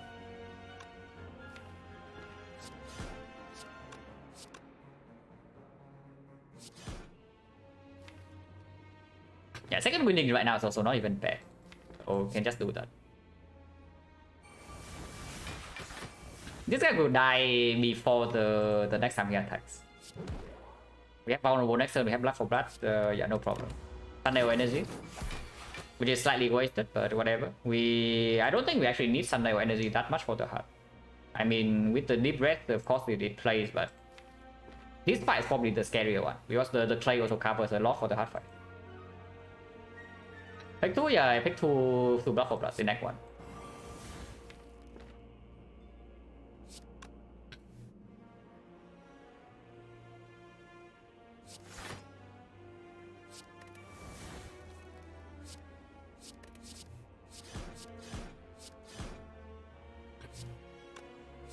Kill right now waste the penit, but advancing Sundial from this spot is a little bit weird, especially when the second wind is gone already. And I mean, penit doesn't actually matter for the hard fight, so we just kill. Probably not very useful, but it's still just free damage, so we take the free damage. Pommel Strike Plus with the Frozen Eye, and we already have a Bloodletting. If we top deck Dire Embrace, then the second Bloodletting is stronger. But yeah, it's freaking Pommel Strike Plus. We take that.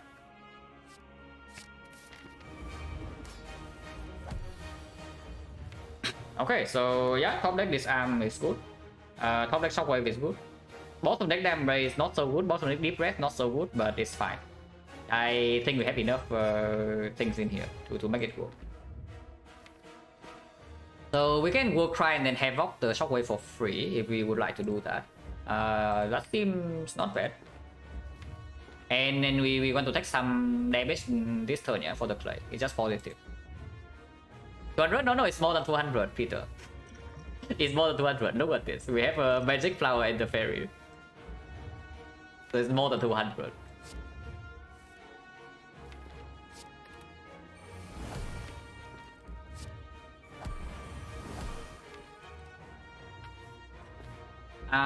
Yeah, we can pommel into feed into struck, and then we draw into blood for blood, so we do a blood for blood next turn.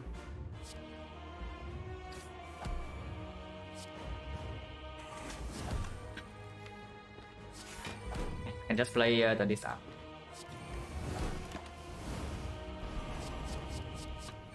$218 HP. We have a dual wheel pit plus with the pyramid. Where here we just impervious and then blood for blood. Next time we take 0, which is actually not a very good thing, but also doesn't really matter because then it's the off turn.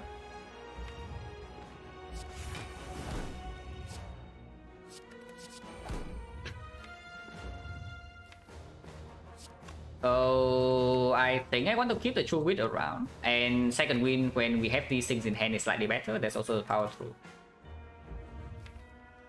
I can War Cry and put True Wit on top and then second win. I think that's very good. Let's do that.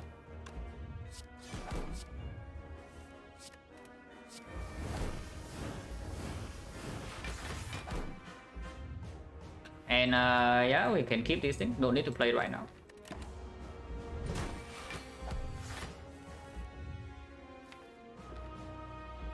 So can True Wit the burn, but True Wit think the wound is just better, right?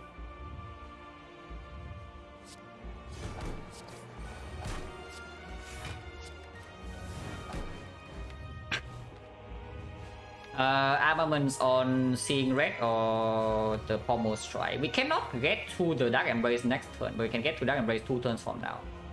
When even want to Deep Breath before that. And honestly, I don't even care about the Dark Embrace when the fight is already at this stage. Yeah, I actually don't even care about the Dark Embrace. But I do care about the Pommel Strike upgrade. So we probably don't play it. It is not free, but if we play some cards next time, we start with armaments.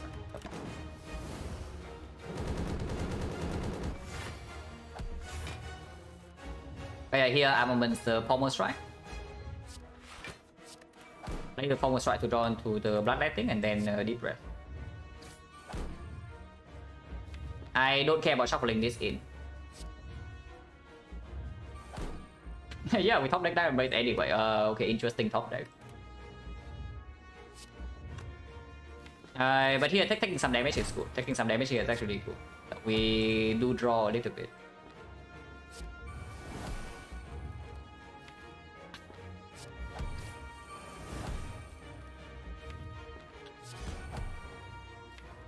And yeah, the fight should be super free from this point.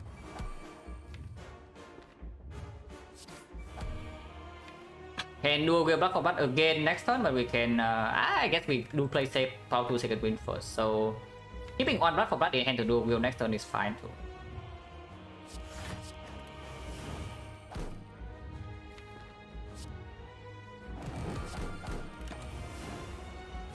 I mean, this fight is just over, so don't need to talk too much about that. To 18, we have the dual wheel plus on the feet plus and the pyramid. And we have insane sustain, so we just throw every fight where we can do it. But yeah, this fight is like super done.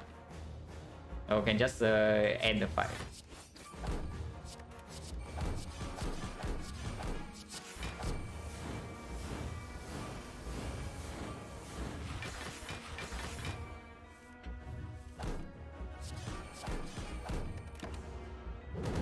Don't even take play. Actually, taking damage was actually maybe better last turn, but does it actually matter here? Like, who really cares? No, seriously, who really cares?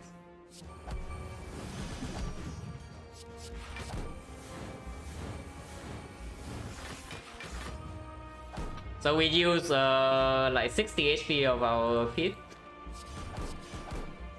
We could have used less if we actually try to preserve HP, but also yeah, nobody cares. Actually use 70.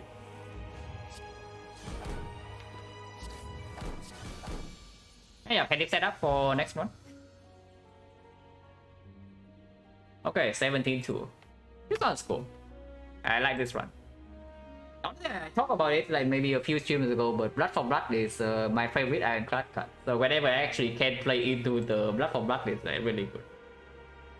And we get to release a parry.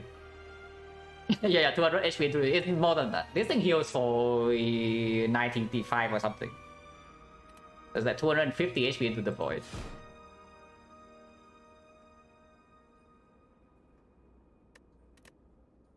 And honestly, this run only lasts this long because we are feeding. If we're actually not feeding, the run's probably faster. Wait. Okay, hopefully no bad karma. 20 game sample, 50, I mean 20 games, don't really a sample. I mean, I'm probably doing 100, but 50 on Ironclad first, and then I finish my defect, and then I go back to Ironclad. And then after 100 on Ironclad, maybe I go back to Silent, but we'll see. Okay, hopefully no bad karma, yeah. That we did not release the parry. And yeah, like, yeah, a lot of people here, so I probably can do a second run. Hopefully I don't throw though. If I throw because of the second run, that will not happen again. But before that, I take a short break and then second run. So yeah, be right back in like 3 minutes. Rotating after defect, I mean, I'm feeling good about my macro gameplay recently though, even for silent runs off stream. So I really have a feeling, that I will enjoy like the next sample of silent like quite a lot. At least until I lose a few games. But yeah, be right back. And then second run. Actually, maybe 5 minutes. I need to get some food as well.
Okay, what did I miss?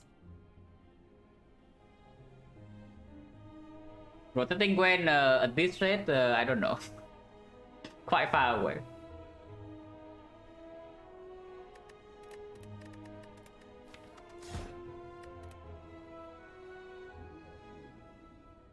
Okay, apparently we are playing with gold. Hopefully we can use gold. We can. The only part I had 3 elites cannot use gold though. So that is a little bit cringe. How many Snecko runs so far? Not that many. I mean, if you can remind me after this run, then I can check. But 7 quid right now, there are some weird things. Like, I don't even know when 7 quid happens and then the run vanishes. So probably not doing it. But not that many. I think we had like 3 or 4 Snecko at most. But yeah, the only part that had to elite is here, into here or here. That doesn't go to a shop. So we take 18 damage to our face and we don't get a bonus until here. Yeah, let's not do that. So it's -1 elite, which is slightly sad, but this part has like double fire maybe, or we can take burning elite if we are feeling strong. It's like trading 250 gold for this new bonus and 1 fire for an elite. Probably worth it. And of course we are playing Ironclad, so we take the 18 damage for 250 instead of the 100. And this fire is a good load, yeah, compared to this advanced always. We lose slightly more HP here, but healing can also be taken immediately. Yeah, we take a go, start here, and most likely take 3 fights and drop into 4-6 elite. And then after this, we decide again where we want to go, because it can be 2 fires into this elite, or it can be 1 fire into burning elite. Most likely it's never 1 fire into normal elite, but we'll see. Remove 1 chat, so say it's okay, but it's pretty mediocre. Yeah, start here. Do we ever take the advanced always with basically an empty neo bonus? Because with the gold we can always buy potions. If we can always buy potions and go into early advanced hallways to not break on potion doesn't actually make a lot of sense, considering that the neo bonus is empty. So most are just 3 fights. Ah, it's our friend against this fight, but this time they show mercy. Once again, we see exactly this fight on floor 1. The gray small slime and the medium green slime. But this time the green slime show mercy, so we don't take 10 to our face on turn 1. Good for us.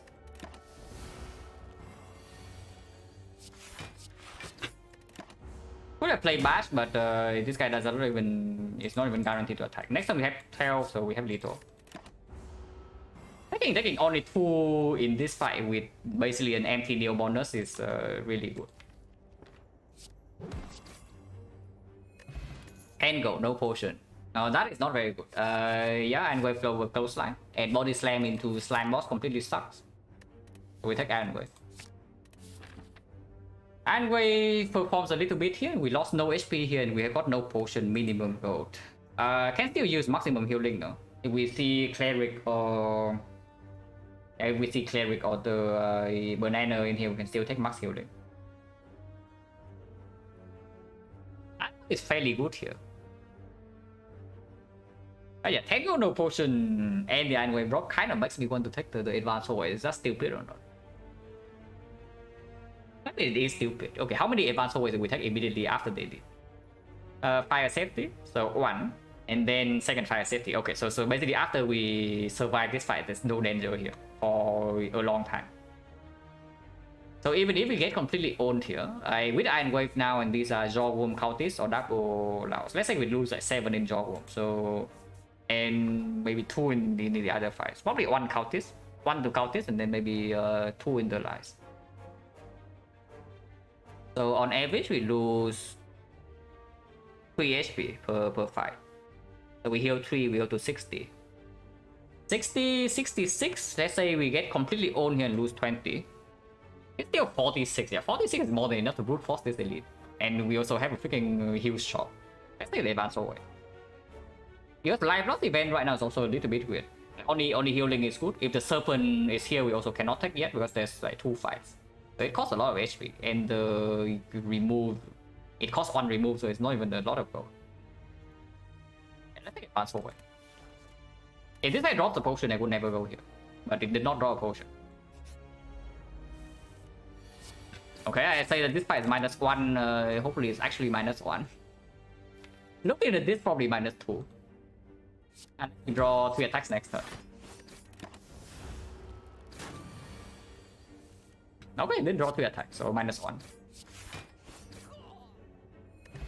Next potion, pretty garbage, but at least it works well anyway. Definitely not this. Inflame Headbutt. Headbutt right now doesn't actually do anything. And Inflame, good against Slime Boss, good away target. Yeah, good against honestly everything. And it's uncommon. Okay, actually -3 in this fight instead of -2. Can be -1 again next turn though.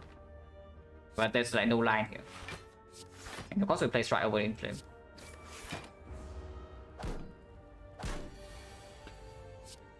Yeah, Iron Wave performs yet again. Of course we block this one because next turn this guy never attacks and he dies in 2. Oh, we full block. No potion. So right now it's 50. Yeah, the anger card. I mean it says anger on it, so we click the card that says anger. Shrug is cute, but into Slime Boss it definitely gets worse. It gets slightly better with this, but yeah, this card says anger on it.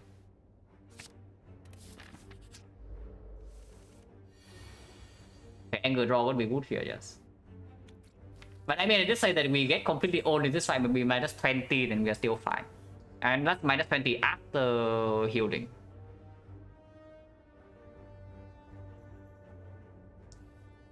But yeah, here we kill 1 slime and then what? Do we play Inflame or do we block for 5? Because if we can kill 1 extra gray next turn, that's already worth 6 HP. So it's just better than this. But we are weakened. So this will deal 6 each. This will deal 5. So 6 plus 5 is 11. Kill this. Yeah, Inflame is just better. Playing Inflame is just better than playing defense. Unless we draw 3 blocks next turn, even then, yeah, 3 blocks next turn like this, and then we play anger, kill this, and then we block 15, they attack for 14. That's still good.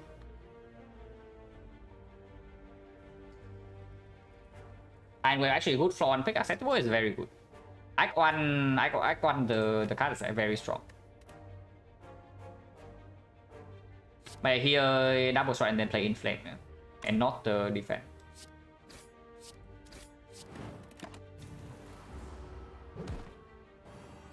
Because even if we fail to kill... Yeah, like this, exactly. 11.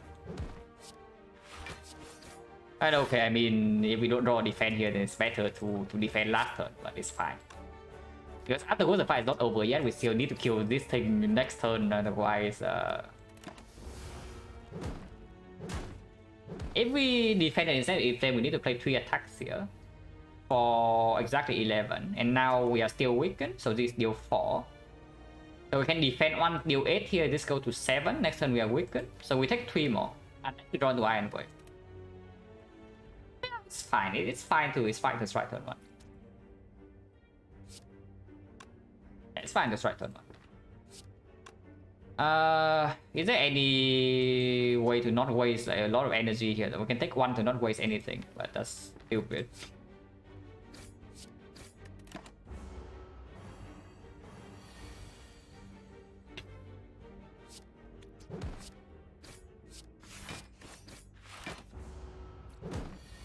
So how much did we lose here? We lost 12 on turn 1. We lost another 4 on turn 2, so it's -16. 16, not too bad. It's -10. With bronze, useless against Slime Boss, so we can absolutely use it here. Potion change is 40. I want to pick this so badly, man, but it's terrible against Slime Boss. I am such a bad bluff for what monkey. But it's pretty bad here, yeah, because if we pick Butterfly, we also upgrade that, so it competes with the Inflame upgrade. It will not play super well in the boss fights. And with the anger already, I don't know how much more damage we actually need to add to the deck. So how are we against elites? Like Lagavulin, no problem. Like Inflame Anger. Sentries, pretty bad, but Sentries we also have the Dex Potion and the Taunt Potion and the Big Shot. The Not the Blood for Blood does not perform at all. Yeah, I don't. It's not. That's not it. Is there any way I pick armaments over skip here? Because the armaments upgrade also doesn't actually perform super well in this fight. Against the sentries, I guess it's good because we upgrade our defense block for 8 and then with this it block for 10. So that's like really perfect. But only against sentries. Against Lagavulin, I don't even know whether the armament is positive or not. Probably is. But into slime boss, not really. Yeah, probably not. We have upgrade target already with the inflame. Yeah, go to shop. Okay, there's a Vajra, there's a uppercut, the abacus. The abacus into slime boss doesn't actually play. Okay, Vajra is super clear. We just do that. And now, what else? A lot of uncommons, yeah. All 5 are uncommons. Of course, this will be most likely uncommon, but all of these being uncommon. Neo, yeah, Neo is 18 for 250. Yeah, the abacus take a good field open. Second win is surprisingly pickable, but I don't know about buying it. I would maybe pick up one for free because it does play a little bit in slime boss. Playing Go feel no pain before I do that, I just buy the abacus. There's also uppercut. So uppercut right now competes with the inflame for the upgrade. Vajra doesn't change this upgrade whatsoever, it's still good enough, but uppercut is a good card. 89 gold, that's very expensive. And on the other hand, we can also just take the abacus remove. We have enough gold for this. We have 2 gold left over, and there's no second shot on this side. Unless you tell me we are dying to slime boss, so we need to go here. But with the inflame and the Vajra, I don't think we are that scared this fight.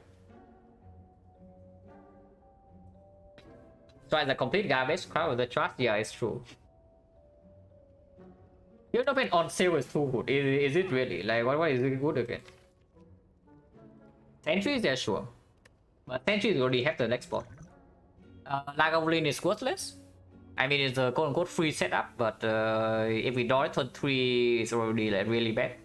Against the Knob, it's completely awful. And slime boss, you want to turn your slimes into yeah, 3 block. Okay, cool. And then what? That's it. I just take the abacus and then remove. If I can buy the abacus and uppercut, I'll probably take that. But here, I think we can just remove. Removing strike is a little bit weird, but with anger added, especially with the Vajra. It is a little bit weird, yes. The abacus block for 6 in sentries. It blocks for... I guess it can also block for 6 in Knock, because our deck is shuffled in 3 turns. And it will block for 6 in Lagavulin. Cannot be that bad. It doesn't play in slime boss. And if we buy the uppercut here and we see a free uppercut afterwards, we are going to be like extremely sad. And the abacus doesn't actually come back. I sure I can take this. I wish there's like something like Flash of Steel here I can buy though.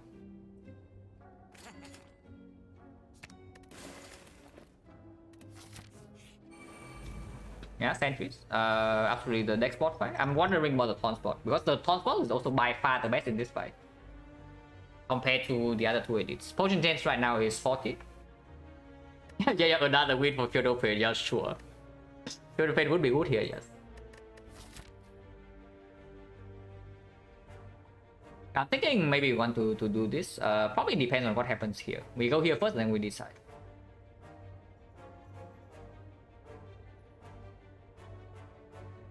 Don't say burst on it. Burst also says Act 2 on it though, so I don't know about saving an Act 2 potion on +6. Because preserving HP in this fight also maybe lets us take the Burning Elite over the normal Elite. And that is quite good. I don't think I mind using double potion here because we are okay in this fight, but I don't think we are that good. I'll really play Inflame. And sure, we can pop double potion. Only makes sense I actually defend this turn, so do I? Because I can also put 18 damage on here. Because next turn if I kill it block for 10, so it's just better than playing a defense. Unless I play 2 defense and I block for 14 with the next block. So I need 21. 21. I actually need 3 attacks. Okay, so I do defend and then I defend again next turn. That's basically it. Turn 2 we have the Abacus and Taunt's Potion, so deal 3. Makes the difference in Lagavulin too many times. Yeah, you think it makes the difference in Lagavulin, but what about this fight? I mean, I also know. Like, it makes a difference in Nob, it makes a difference in Lagavulin, but what about this fight? Because the way I see it, it makes the difference in this fight like way more often than in the other two, you know. I just use it.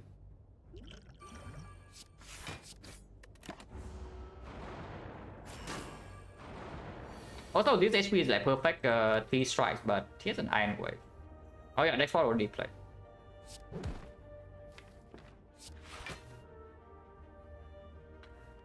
If I do 80, I'm wasting damage. Otherwise, I'm perfectly killing with 2 strikes. Or the Anger Redraw. And next time we don't need to block with the Abacus. So the Iron Wave goes elsewhere.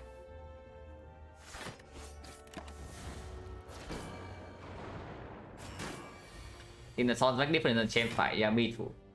Yeah, drawing 2 defense, shuffling all of them out. Very cool. And we will still be 1 off here, yeah. So it doesn't make a difference whether we Iron Wave here or not.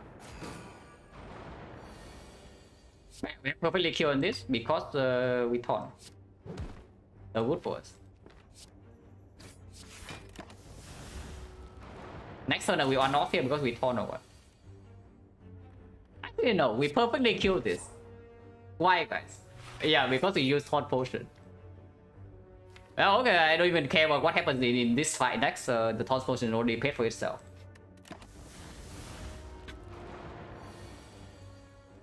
I mean, we could have used 18 here, but then we need to draw all 3 attacks, so 50-50. On the other hand, we save like 7. Actually, we expect value, but it's better to go here.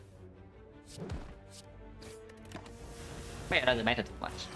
It's better by 1, and then we also mitigate the low roll case if we go for the middle one. Strawberry, yes, exactly what we need, guys. Potions 30. Oh, Thought Boomerang with the thing, but there's a Hemokinesis. Thought Boomerang with 2 things, in fact. So after we get the Inflame down, we have 3 strength, so Thought Boomerang is dealing 18. Yeah, the same as Hemo. So we pick Hemokinesis. Man, Thought Boomerang is such a sad card. The Thought Boomerang in Act 1 is like so sad. In Act 4 it's good. Next fight is either Nob or the Lagavulin. Against the Lagavulin, I don't even know. Like, is the Inflame Upward really that good against Lag?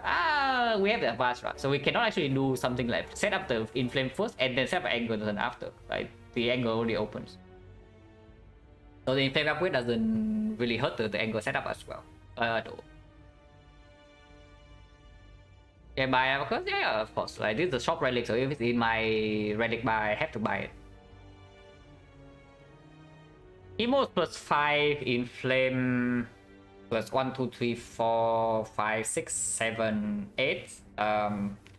With Vulnerable maybe plus 12. Divide by 2 plus 6. So if you go through the entire next cycle, the Inflame is better upgrade than the Hemo, slightly. But Hemo upgrade is better in OA fights. And we are fighting 1 advanced OA right now. That's sure, upgrade Hemo.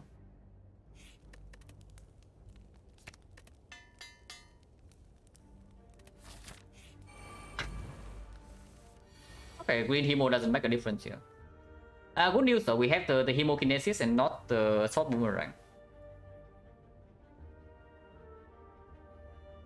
That's what I'm talking about in Flame versus Hemo, sometimes don't want to play Hemo. Yeah, but that is only if our deck has damage otherwise, you know. Do you think this deck has damage otherwise, like without the Hemo? The thing about not playing Hemo is only if your deck is good without playing the Hemo. But this is not the case for this deck. Anger says damage, yeah, if Anger is here, we don't kill anything, no. So what about that? I mean, of course, the Hemo upgrade is irrelevant here. Well, yeah, we just kill, probably still kill 8 HP. This has 1 less HP, but it deals 2 more damage, so it has to be worse. And yeah, sure, this guy deals more damage, has less HP, so we take 8. So we take 10 total in this fight. Maybe 11, because we can take 1 here, but no.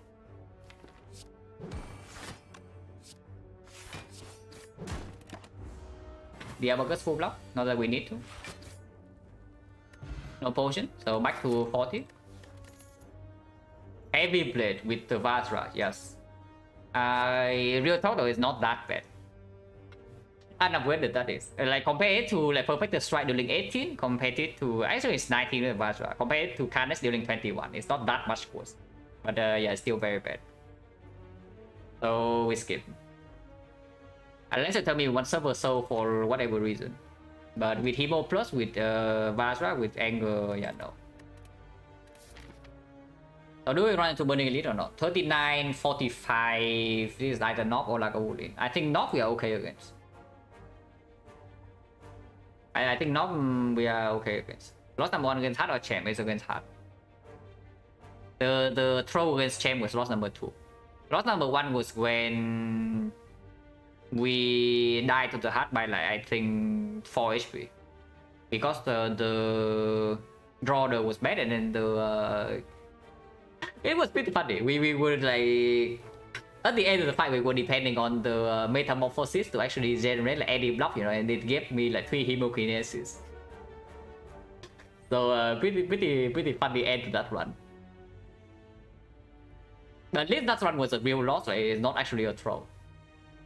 So don't feel too bad because it was a difficult run. On the boss, Slime boss. But Slime boss doesn't impact anything here. Even if it has servers, it doesn't make the argument to upgrade the server, so. Burning Elite is a little bit scary. I think we get away with killing the Burning Elite, but afterwards we cannot go to the shop yet because we don't have enough gold. So this question mark life loss we cannot take. If it's healing is very good, then we can go here. But if it's life loss, it's weird. On the other hand, we can also just take this path. Afterwards, of course, 2 force advance whole way, but this fight probably doesn't cost us that much HP. Like, Knob we are probably fine against, unless your draw does very cringe, but at most we take 2 hits. We like minus 32. With Iron Way, maybe minus 27. With the Abacus, maybe minus 21.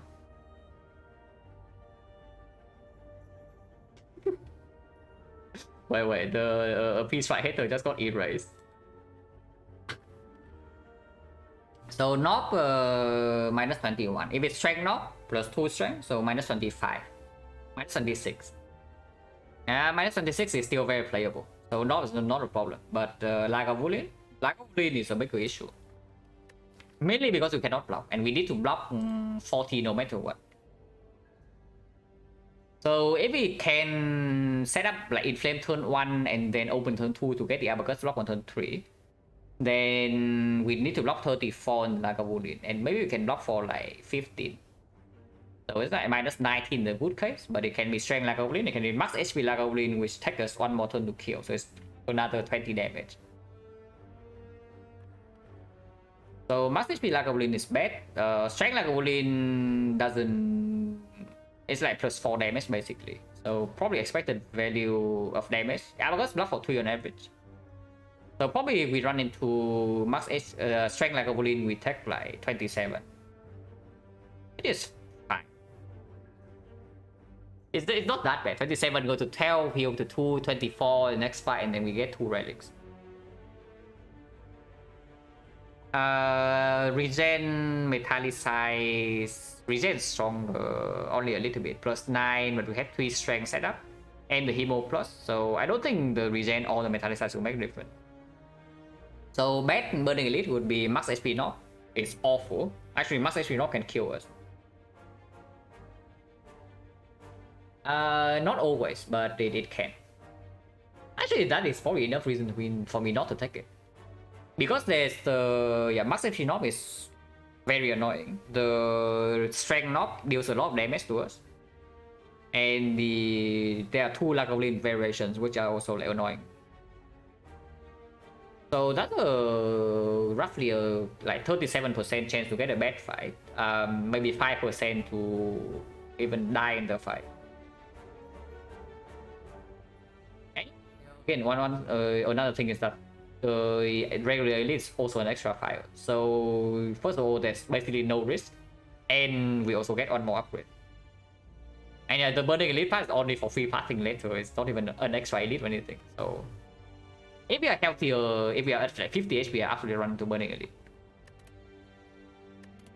On 39, it can be a little bit with, considering there's no pivot afterwards. Of course, we also get a little bit stronger from this relic, but it can also be nothing. I think this nothing we can go like here, or can go this way. But then we just lose out on one fire for a question mark. Any life loss is still very bad. Let's just take more fights. Yeah, question mark got the chest game and make us stronger, guys. Absolutely. We got so much stronger from that from the chest. But we don't even have any question mark in here, so of course I don't take it, because if this tiny chest props is going to be end of Act 2, and end of Act 2 is when we go to question mark to farm Colosseum. So I do not want to see a garbage chest.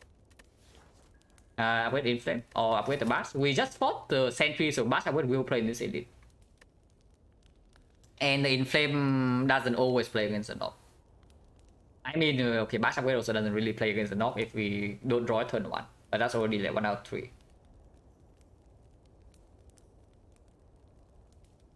Into the slime boss, I guess Bash upgrade actually plays in slime boss, because if we draw turn 1 and we don't have Bash upgrade, we are going to be quite sad. Of course we have upgrade potion, but maybe it gets used along the way. Upgrading Bash and seeing uppercut from the card reverse or shockwave, and we are really sad though, because now we have Inflame minus. Actually, maybe that's good enough reason to upgrade Inflame.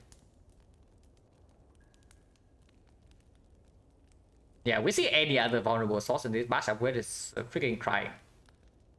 I mean, we are crying because we make the upgrade, not the Bash is crying. Yeah, we upgrade Inflame. On change, yeah, potion is 40. 1, 2, 3, 4, 5, 6. Yeah, 6, 5, 3 potion, 40.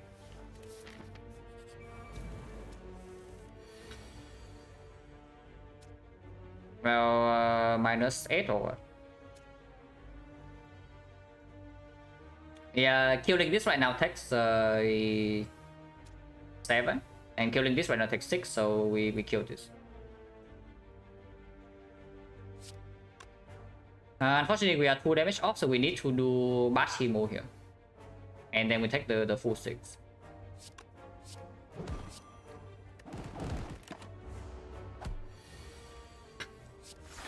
Actually, don't need to take this one. Next turn, he never attacked, so he just die. Not too bad. Minus 2 in advanced always. Ideally, I got minus 0, but minus 2 in faded difficult fire is fine. No potion, so 50. Oh. I mean, we just fought the sentries, but I still picked that. We have no AoE yet. We are facing slime boss to our upgrade target. 90 HP knob, yes. We can choose. We can choose between Bash, Inflame, Hemo. Of course, we play the Hemo. But what else do we play? HP Infinite, then they will run die. Yeah, what do you think? Do you think we can die to the heart with that 300 HP? Well, yeah, we won pretty easily. We spent like 70 HP in the fight. Very unused. Bashimo, is that true? Because, okay, Bashimo immediately give us, how much damage is this? 9 and 31, so 40. The other line is Inflame, and then plus 6 from this is 28, 34. So we lose 6 damage this turn. Next turn on the strike, they are equal, the Inflame and the thing. But if we draw Immolate, it's way better. Turn 3, then the Inflame gets to win out. But we can kill next turn, right? Yeah, this is already 40, 50. Okay, if we never fail to kill with Inflame, we play Inflame in 3 turns. Inflame, yeah, Inflame is permanent vulnerable for strike, but we do have a freaking Immolate in the deck. So right here is 28, 34. 34 energy wise 1, 2, 3, 4, 5. So unless we draw extreme badly, we can always play all of the attacks. And then how much is that? 10, 10, 25, 45, 45, 55, 55, 64. So 64, 54 if we miss one strike. So 54 plus another 34. So if we actually miss one strike, we are 2 damage short. But in that case, you can always cover the difference with the blessing. If we bash into Himo, that is 40. So we need 50 damage. But next turn we can actually get something like even 0. For example, if we draw badly, we draw 2 strike only. Then it's another 20. 60, 60, 30. That is still a kill. No, that still a kill in 3 turns. And if we draw Immolate next turn, how is that? 22, 33. 33 plus 40, 73. So we actually need to draw Immolate, Anger, and another attack for the thing to kill next turn. I mean, it's only saving 8, so I probably don't potion for it. But yeah, looking at this, it looks like playing the Inflame has a higher chance of not killing by turn 3. Yeah, if we play the Bash and we draw 2 attacks next turn, or the Anger. I mean, Anger doesn't matter. If we draw 2 strikes next turn, we're already killing. If we draw Immolate, we are killing. Yeah, Bash Immolate. And of course, it gives us a chance to get lethal immediately.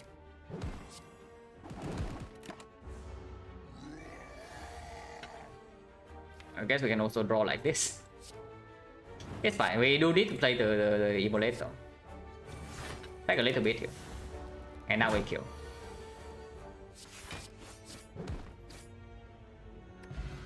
Hurricane without Anger. Yeah, it doesn't play.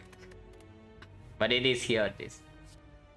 Twin Strike without strength, and again without strength. Yeah, okay, no, skip.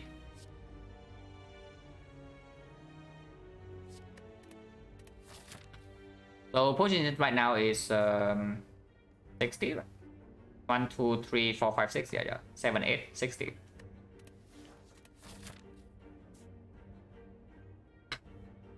Get unlucky this switch, slime early Immolate. I mean, before I take 25 or whatever in my face and after the split.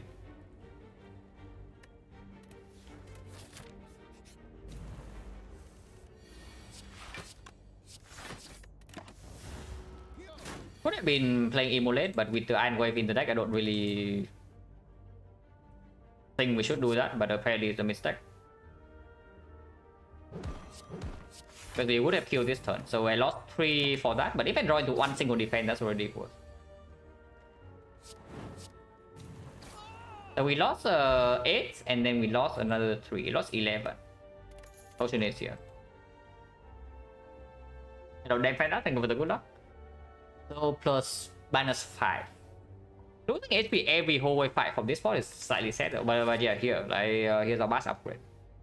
We take it.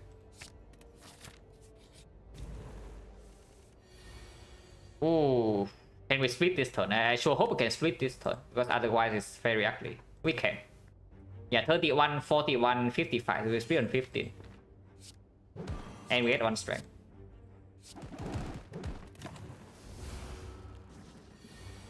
Okay, no Immolate, but that's fine.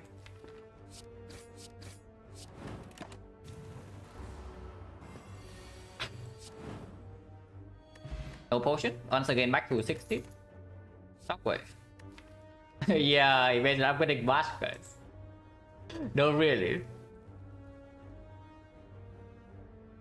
Yeah, imagine upgrading Bash. 34. Do we ever die from 34? Yeah, exactly. Now the upgrade is no longer super urgent, which is why I'm even thinking about resting sometimes. Because 34 is actually 32.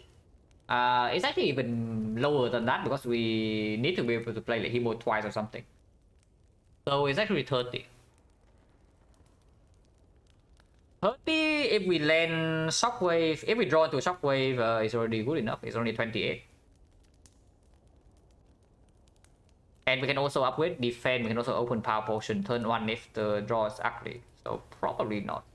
And yeah, with the shockwave in the deck right now, I think I upgrade Immolate before uppercut. Immolate, yeah, absolutely. Immolate is very strong.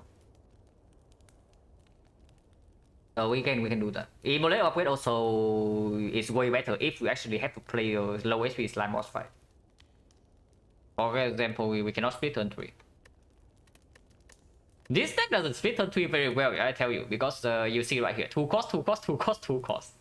So the chance that we actually draw some of these together is like very high, and then suddenly our deck doesn't really have a lot otherwise. Especially if we bottom deck the aim flame. So the slime boss fight is not free, but upgrading is still better. That's why I always boss squad, interesting. Hey, I'm willing to use power potion in this fight. Potion chance on also 60%. Ah, sure. We draw a lot of blocks and we draw a weakness source, so the chance to block turn 3 also decreases, yeah. I open potion right now.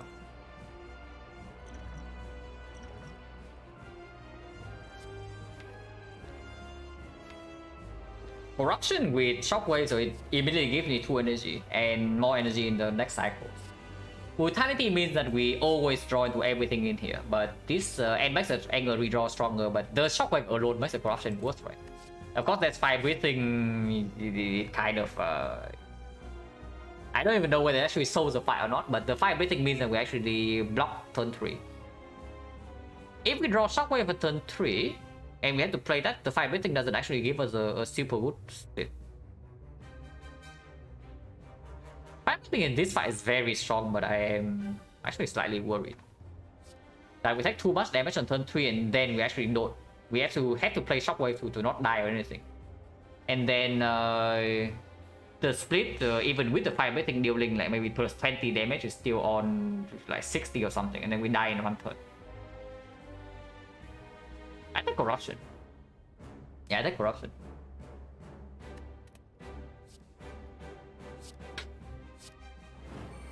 Do I want to redraw defense or not? No. So I exhaust both of these.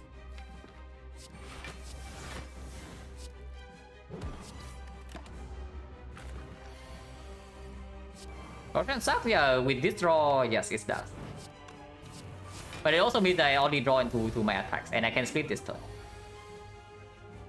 So it's not that bad.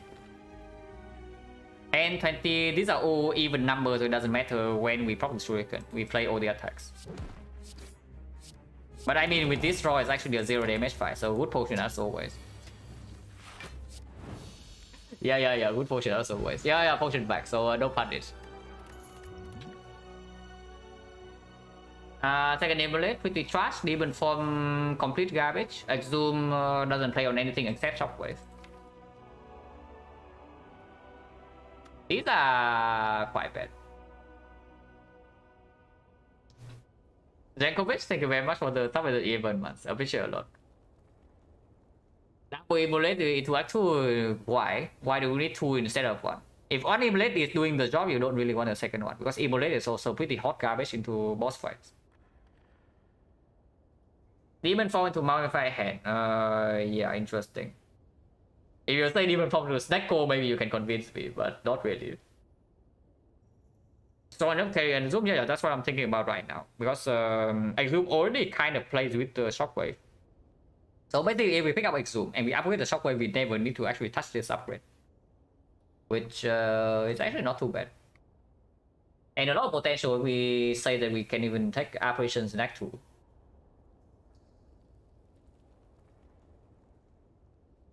We don't really have sustain, but pretty strong front load damage. And yeah, because we have so much front load damage, I don't see any reason to pick up a second Immolate.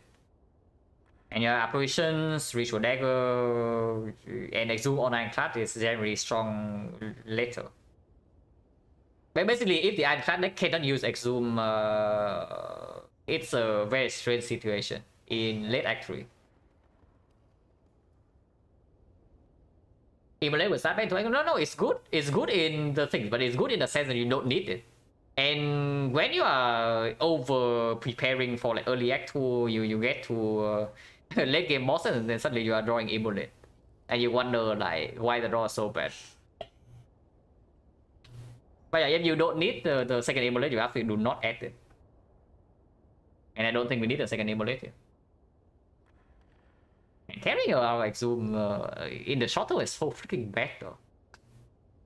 It is so bad in short term. So hopefully we don't get wrecked, but we can also spend a little bit of gold in Act 2. Yeah, we enter Act 2 shop with 260 even if it's on floor 2. But yeah, sure. And I don't know, we can also get like Astro level pre-box into some nutty stuff for the Exhume. Exhume's greedy, yeah, exactly. Which is why we need to evaluate whether we are strong enough in the short term to carry it around. And yeah, I have to say our block is actually hot garbage, yeah. So any fight where we cannot defense form is more greedy, I don't think defense form is greedy. I think defense form just bad. I think defense form just awful in this one. Like there's no grid. Greedy says that you actually are strong later, you know. I don't even think demon form is strong later. Exhume at least can guarantee itself to be useful in late game. But yeah, that's the thing is that we cannot block. So the only way we're actually ending fights actually is we are killing. So if we delay the kill by 1 turn because we draw an Exhume, that would cost a lot of HP. Like a lot. And our rank is also not that strong, so I don't know about like, us being like so freaking OP that we can carry a curse around.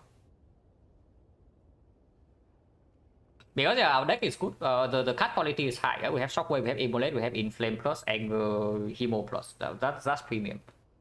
Damage wise, but block wise, they have nothing.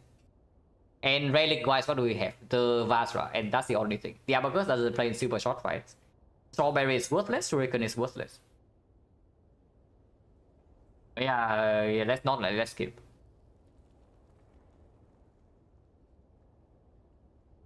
Hello, my dude. Yeah, let's skip. Kursky, we already have the blue key or the dome. Sorry, give me a second.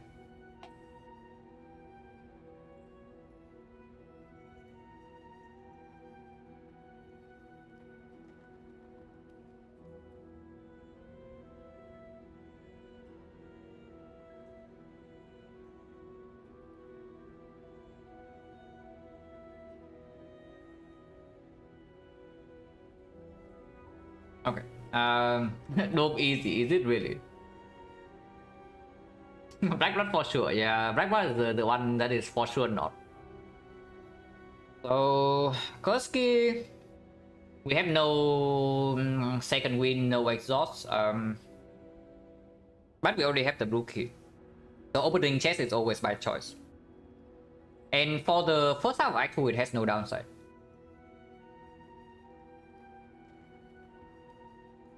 Why not Dome? Do just see intense while we swap, yeah. But if we can block a little bit, I still want to block a little bit.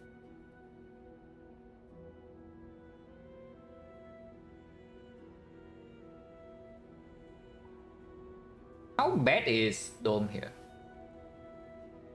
Act 2 boss collector.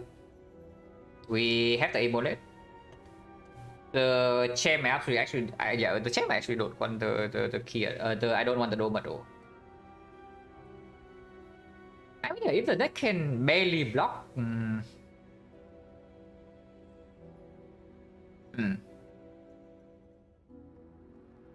Okay, what fight does the Dome suck against in early Act 2? Chosen. So Chosen probably dies turn 3 with this deck. We only have damage. So downside of the Dome in Chosen does not matter. Against the burst we have Shockwave Immolate, so probably also doesn't matter. Tip is predictable, so Dome has no downside. Avocado turn 1 no downside. And hopefully we can kill by like turn 4 or something. The baseball, yeah, predictable, so no downside. Elite fight, the Gremlin leader, we have the Immolate, kill 1 wave. 1 wave on him cannot block.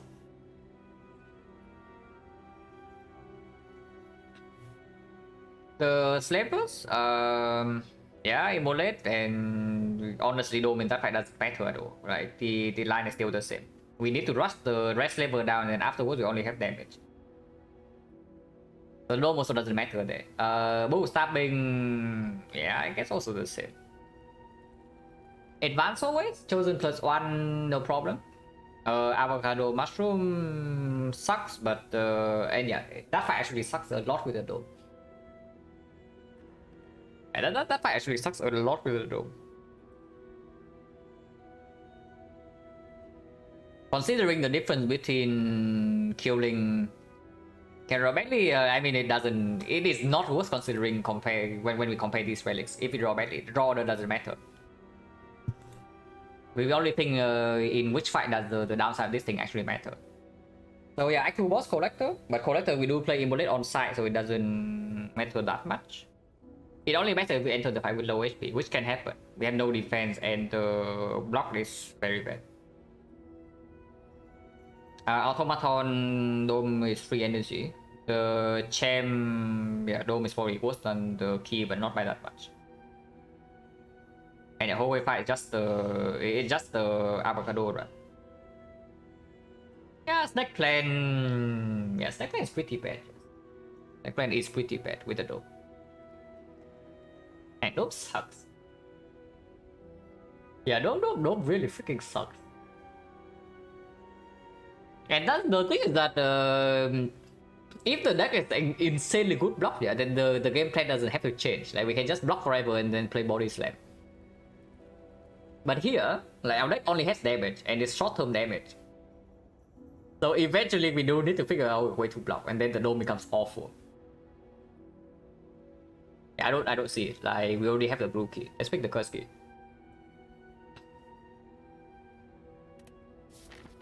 Yeah, collector. So we don't have to fight the garbage dome collector. 4 elites on the right side, 1 elite on the left, so we absolute the right path.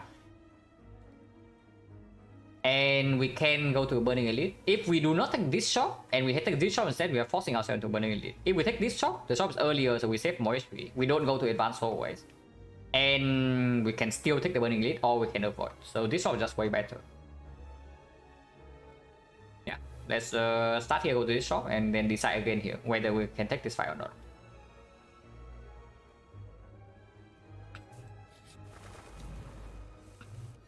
Yeah, burst is already pretty annoying with the dome. No shockwave draw, no immolate draw, and we cannot down one burst, so it might still be pretty bad. Maybe we can kill this next turn.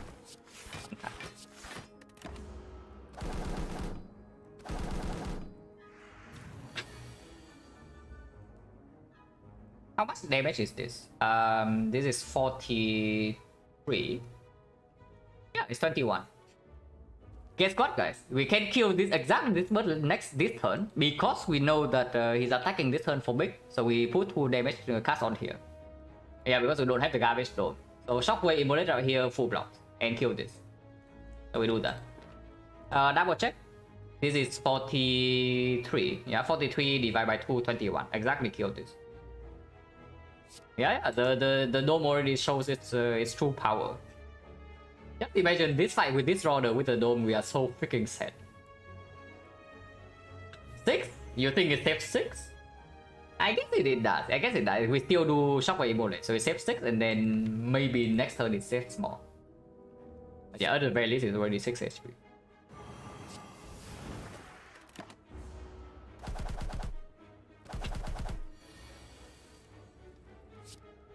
Yeah, the freaking dome is already crying. It's probably only 6 though. We don't need to Hemo him.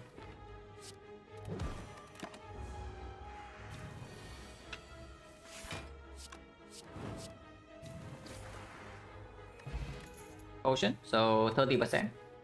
Second angle, no need. Flex, garbage, combat garbage. So skip. Draw potion. I mean, there's an interesting thought that we do double angle with draw potion, but yeah, probably very stupid. Step 3 Hemo new buffing? Yeah. And I mean, I guess we always have to be a little bit scared of swoop, so I would probably play him more. Because I expect the value wise is still better than being swooped for one time. Yeah, it saves another 2. So yeah, of course he saved 8 HP in the first fight. Yeah, that's already good enough to be honest. Sweet Potion has better synergy with the upgrade, but there's also not a lot of things to upgrade in here, is the thing. Upgrading defense is fine. In the next fight, we need to block a little bit. But upgrading shockwave doesn't matter. This is already upgraded. The good cards are already upgraded basically, and this upgrade actually doesn't matter. I do want sweet pot though. Sweet pot is very good.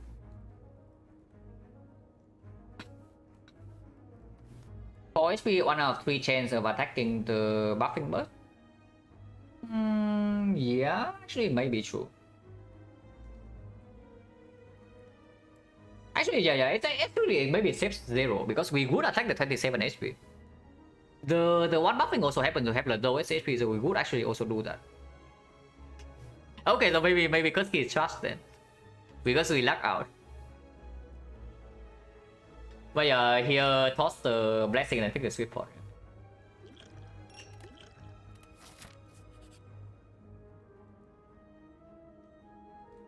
Okay, no bash, but I want the impervious. Impervious is super sick. Ah, is this sick enough for me to risk adding this crop to my deck though? This is so bad, by the way. Like this Silver Soul is awful. Yeah, this Silver Soul is a complete trash. It's basically a curse in our deck. So yeah, probably not. If this is a curse, I would not open here. And this is basically a curse. Probably not. True Win minus I can risk. True Win minus I don't mind that much, and I do want to have a higher chance to see Impervious.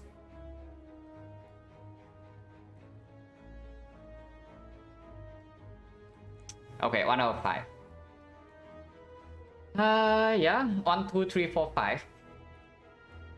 Okay, Madness goes the bottom right, so it has to be bottom right. Impervious is here. Mob goes 4. We just go bottom left. Okay, I wait for one more. The next one that has the duplicate answer, I follow. But yeah, here's the number, here's the impervious. Yeah, 1, 2, 3, 4, 5.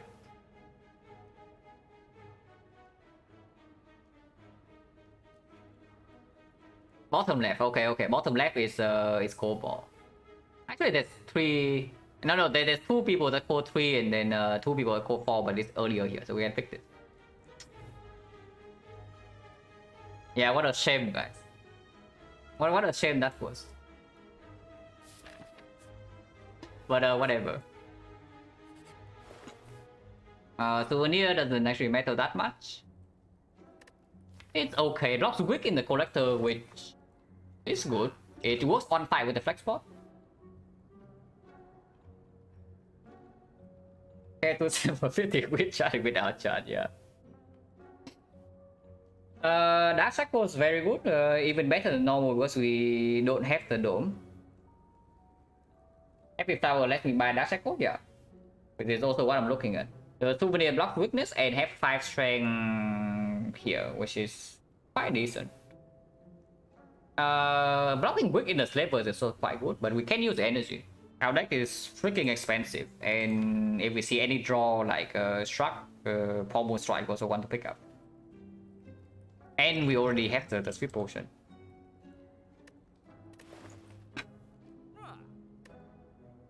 Yeah, Flower Shackles, right? And not removing is also just good because then if we open the chest, the remove cost doesn't increase for the curse. So they can play with Transmuter guy. If I see that, I just take Transform 2 though. Especially with the curse key, I absolutely Transform 2.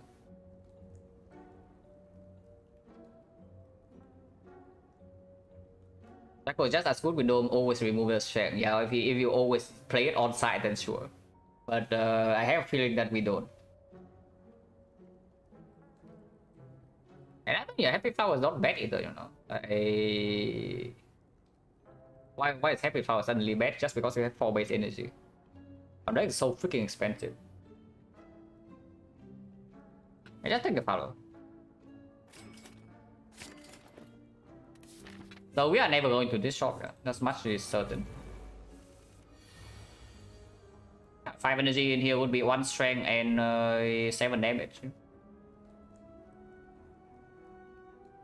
So we do play Hemo. We do play Hemo because we need to kill one of them next turn.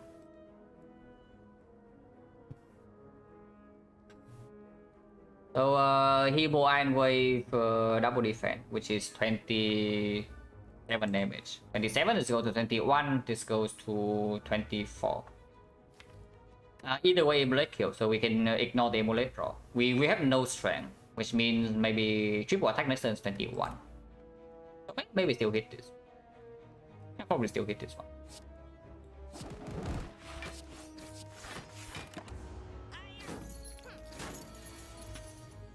We did draw into Amulet, but we take 6 more unfortunately. He cannot kill. And there's no way to kill. So Inflame Amulet angle defense.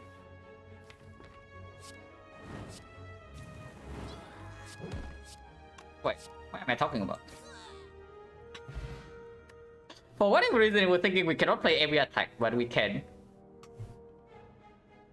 Okay, never mind me, guys. Yeah, here's a truck for Happy Flower and our low block. Or there's a Thunderclap for our Amulet, but we already have Shockwave.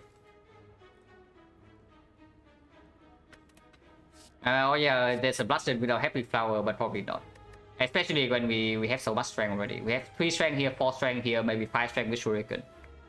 Then Blasted also becomes like pretty sad. So are we strong enough for Burning Elite? We have 2 potions. Potion chance right now is 40. We are freaking full HP, I want to do it. Yeah, we are freaking full HP, I want to do it. Yeah, plus just skill with strength. Everything is skill with strength. Okay, not getting owned here. If we can kill this because of Happy Flower, we are extremely happy.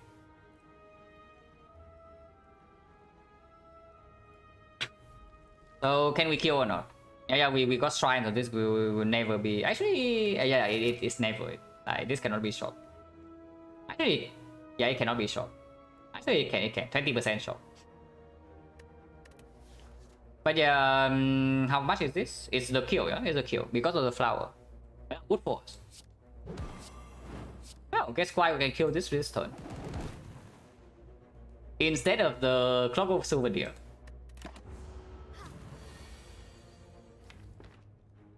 We want to kill next turn. So the best way to do this is actually strike in Flame Bash. We deal 21 damage. And then we kill next turn. If we draw into attacks. We don't really have a lot of attacks, we need to draw 2. And we can also maybe delay.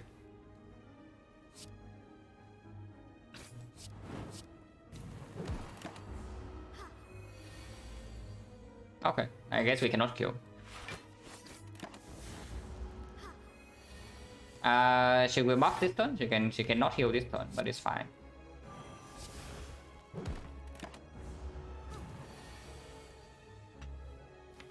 Freaking Amulet, man. So -2. -2 for Happy Flower, but we are facing Burning Elite. So if it's levels, I would absolutely like to have 5 minutes turn 1 and use the Sweet Potion right away. Yeah, against Flame Leader, probably the same. Against the book, get the flower back on turn 4 is also good. Because the ABC Burning Book we need to kill it on turn 4. Turn 1, turn 2, 2 multis, no problem. Turn 3 big hit, no problem. Turn 4 we need to kill, otherwise we get owned. So flower on 2 is just straight up good. Can we ever fail to kill next turn? It's 30, and yes, if we draw like this crap, we will cry. Otherwise any 2 attacks will kill.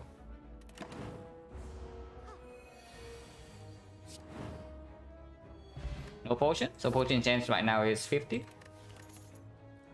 Garbage. Yeah, all garbage, so we skip. Strength level, okay, we need to finish this fight extremely quickly. before we get absolutely owned.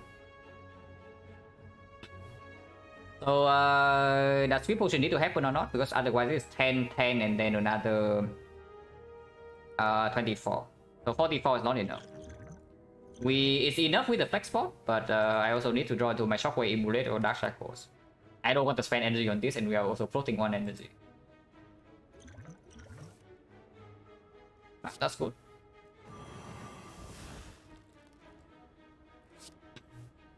So do I need to play Inflame or not? Can I play Inflame or not? Inflame right here, this goes to 24, 36. 36, 10, 15. It's freaking 51, but maybe we can kill this. Yeah, we kill this and then shackle this one. So we take a little bit more damage this turn, but we block the weakness and we don't waste damage. That sounds way better to me. Yeah, Inflame, Hemo, Anger, kill this immediately, and then we strike here, and then we shackle this.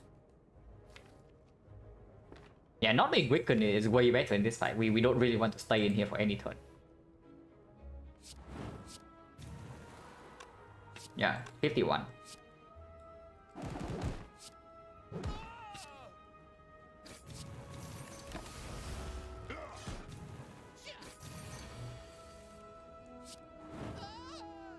Okay, we can set up the thing.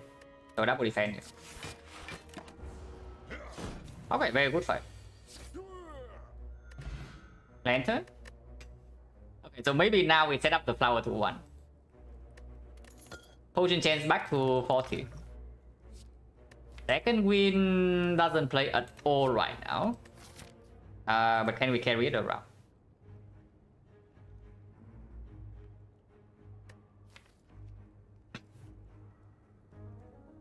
Maybe. Maybe. Because second win also makes the Abacus stronger and it already can kill the burns. And with the Immolate in the deck, maybe we can also pick up Evoke already. Yeah, we have Immolate, we have the Abacus. Like, this is actually a real reason to pick up second win, even in this spot. And if it can carry a second win, I would like to add it to my deck. So yeah, sure, we can pick the second win. Question mark or fire? Like, what do we want to upgrade? At the moment, nothing. So I probably take the event. Yeah, at the moment, nothing to upgrade, we don't need to rest. So I probably just take the question mark. Yeah, we also exhaust the curse. So we can open all chests. Okay, maybe not this one. It's a small chest. So can we open small chest or not? We have 82 HP. Yeah, we have full HP right now. Yeah, small chest. Then we open another chest here, and then we get curse removed. Right, very easy.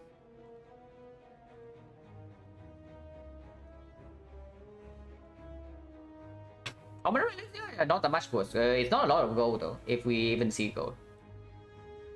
It's fine, it's fine. We only got a bad common relic, but we got like 3 pretty decent ones. But yeah, preserve insect into 3 elites. Yeah, we opened the chest. I mean, we have full HP. If we have low HP right now, I would not open this. But we have full HP, so sure, can open.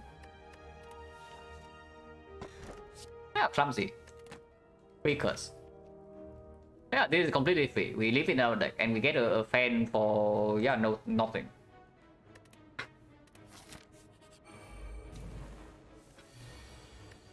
Six energy, and we can use it all. Like, isn't that nice? Yeah, 6 energy, we can use everything. Potion chance is still 40, right? 1, 2, 3, 4. Yeah, 40. So I am willing to use a regen pot. How did it comes in naturally? No way. +4? Is it +4? It's +0, no? It's freaking weakened and we have 2 blocks. So the fan doesn't do anything this turn. It pretends that it's doing something, but it doesn't. It's not doing anything. Shuriken, however, is actually performing. Wait, we get outplayed. This guy is way too good, man. We got like pretty old here, guys. Like we draw Shackles on turn 2, but he's doing the big hit. So now next turn he multi-hits and we get correct. Very cool.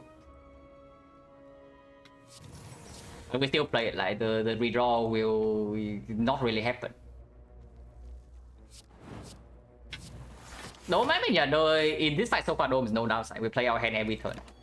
And then we cry a little bit here. Ah, the clumsy giving us 5 block. The clumsy giving us 5 block in here. That's not so bad.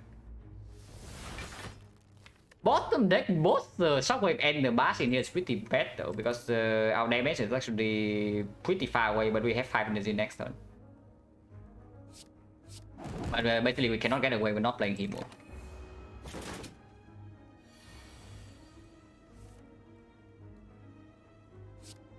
This is definitely worth playing unless you tell me Bash is lethal. So is Bash lethal or not?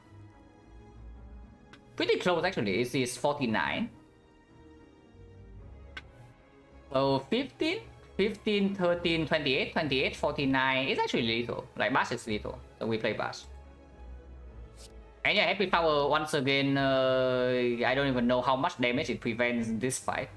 Because they gave us lethal this turn, but it's quite a lot comparing to the Souvenir.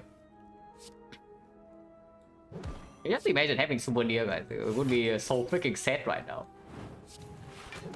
Instead, we kill this turn.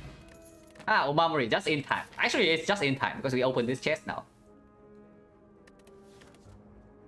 Wild Strike for Omamori. Yes, Dark Embrace with the second wind and the Clumsy and the Dark Shackles.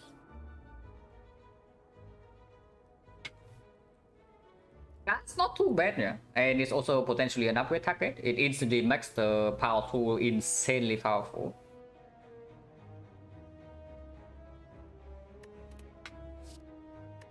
We do have an upgrade for it here.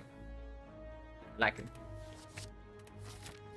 And we also have some energy to get it in play.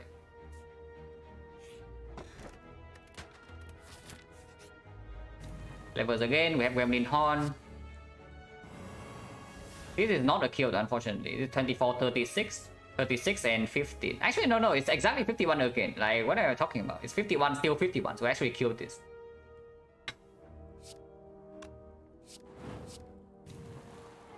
Exactly, though. If they both roll 52, would be pretty sad, though, but 51 is good. When I pass a rookie, tiny chest. 51 is very good. I mean, we are still weakened, but we have 3 strength, so Immolate was still... Immolate is how much? It's 32, weakness vulnerable 36. So we need one more attack in here to kill, but that's fine. I don't want to redraw any of these, right? Like, that's like defense is full block, but I don't actually want to redraw any of these. If the redraw even happens, most likely it doesn't.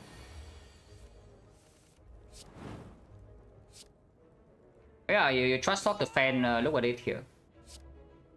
We can even set up the flower because we have the fan here. Look at it. Holy crap. Next turn guarantee lethal, right? So we can wait for the happy flower.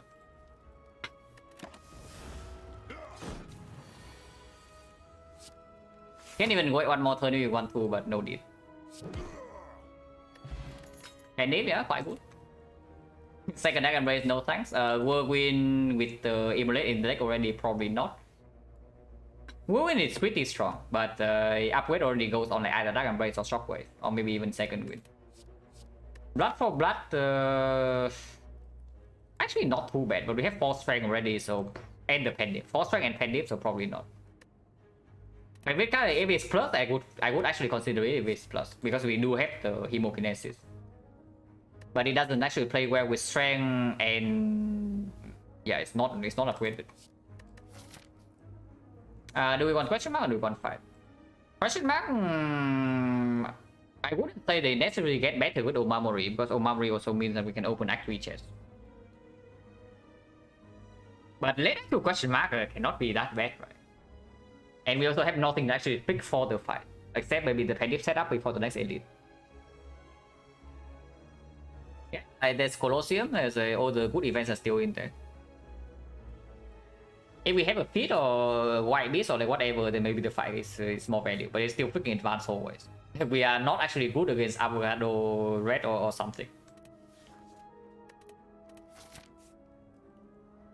Second Dragon Blaze on the CD, if Dragon Blaze explodes, I would pick a second one. Stop. Yeah, stopping.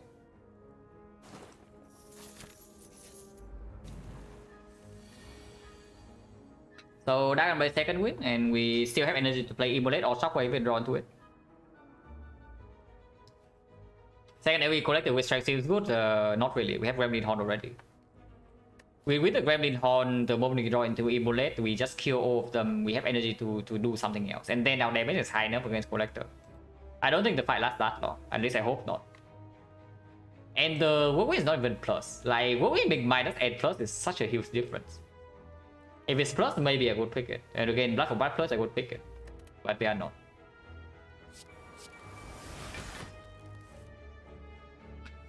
Uppercut doesn't actually do anything, so I pay 2 HP to deal 14 and 2 panic stack. No Shockwave down. Shockwave Immolate doesn't instant kill. I do think I play Hemo. Yeah, I do think I play Hemo. So 28 and then Hemo is 28, so we can target the highest HP one. Penny advance not too bad against the next elite either. Yeah, interesting. So we are taking 8 this turn. We don't even draw into a third attack to pop the fan. We can steal both of that Immolate, by the way, which is absolutely the awful case. If we actually bottom deck the Immolate here, it would be awful, but we can rest. I sure hope we don't need to rest, but we can. So 14 in here, if we draw into Immolate, everything's good. We kill 2 next turn, block with the fan, block with the Gremlin Horn, and everyone's happy. But we need to kill 2 next turn regardless, so... Yeah, preparing for the case where we don't draw Immolate also doesn't make a lot of sense. Because then we do this, and then we play Immolate, we overkill, and then we cannot kill the second one, and then we still take a bunch of damage. If we don't draw Immolate, can we kill this guy next turn without the thing? Otherwise we take 11. What if we play 1-1 here? Like 7 here, 7 here, so next time we can do something like Inflame Strike and Wave exactly 19. Or Inflame Strike 20 to actually kill this. So this thing is 43 and Immolate is 29. So it still goes to 14. 14 is still good enough with 2 attacks. And even of course if we draw Shockwave, Immolate is enough. Yeah, like that a lot. Like doing 1-1 here.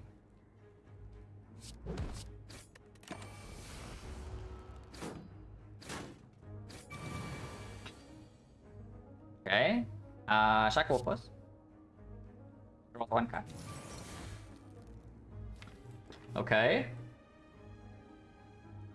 Shockwave, draw 1 more. If I do Shockwave 1 more, though, I can actually miss Immolate entirely. But not playing Shockwave this turn is also complete nonsense. Okay, did not miss Shockwave. We are not playing that badly. Flower 1 is good with the Lantern already. So turn 1 energy, turn 2 energy, and we also get it to 7. 7 is good enough. 7 is good enough.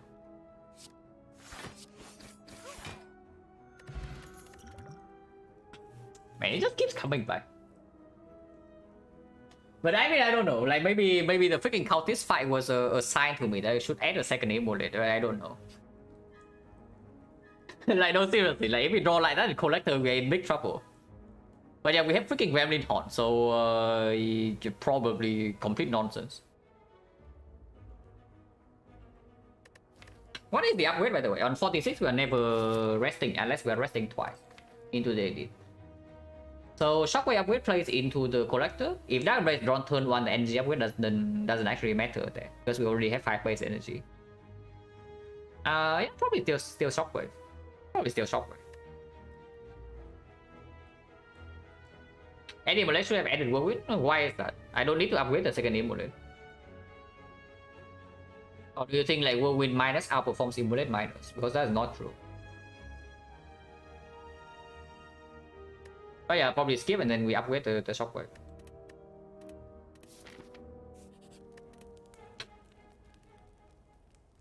If I can only choose one upgrade between these two into the collector, I would upgrade shockwave and then rest before collector.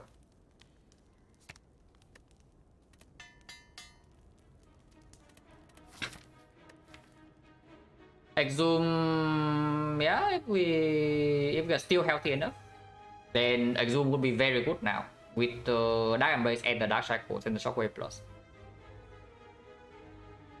Whirlwind Vasa Dragon in play into Act 4. Yeah, into Act 4 Elites. You want to set up your strength with the Whirlwind. You want to set up your strength with the Whirlwind and then play Whirlwind in the Act 4 Elites. Because let me tell you, the hard fight doesn't actually matter there. The Whirlwind is not a good card in the hard fight anyway. And in Act 4 Elites, you will think we have enough time to set up all our strength and we're already winning. I would say though, if the Whirlwind gets lined up with the Flower and if we see an Arcabeco or something, then of course it's better. But the strength is not a real argument into Act 4 Elites. The fight is way too fast. Okay, Gremlin Horn this fight, so it should be, hopefully it's chill. Not super good here though, unless we uppercut this thing. And draw one card and then we get debuff or what. Or otherwise we do uppercut and Iron Wave here, draw one. Yeah, where are the bullets? Oh yeah, we probably do uppercut and Iron Wave here. Well, we can draw this turn, but probably just play the Dark Embrace, and if she attacks next turn, we can draw into the Shackles. And we have 5 energy.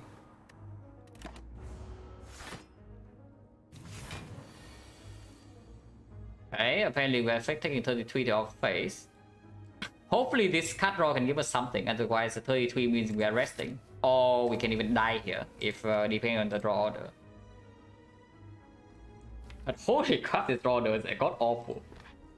So far. If we draw to Shackle in here, everything is good. Teleport leader not even close to being enough. Like this thing is only like 80, with this is at 95. Unless you tell me to use both potions. Now with both potions, then it can change a little bit because we also draw +1 from killing this. So this is going to be Kali is 29, yeah? 29 goes to 32. 32 with this potion is 37. 37 with Penny is 74. 74 with Fear Pot is 111. So we need 40. 40 and this is 4 strength, so it's 10.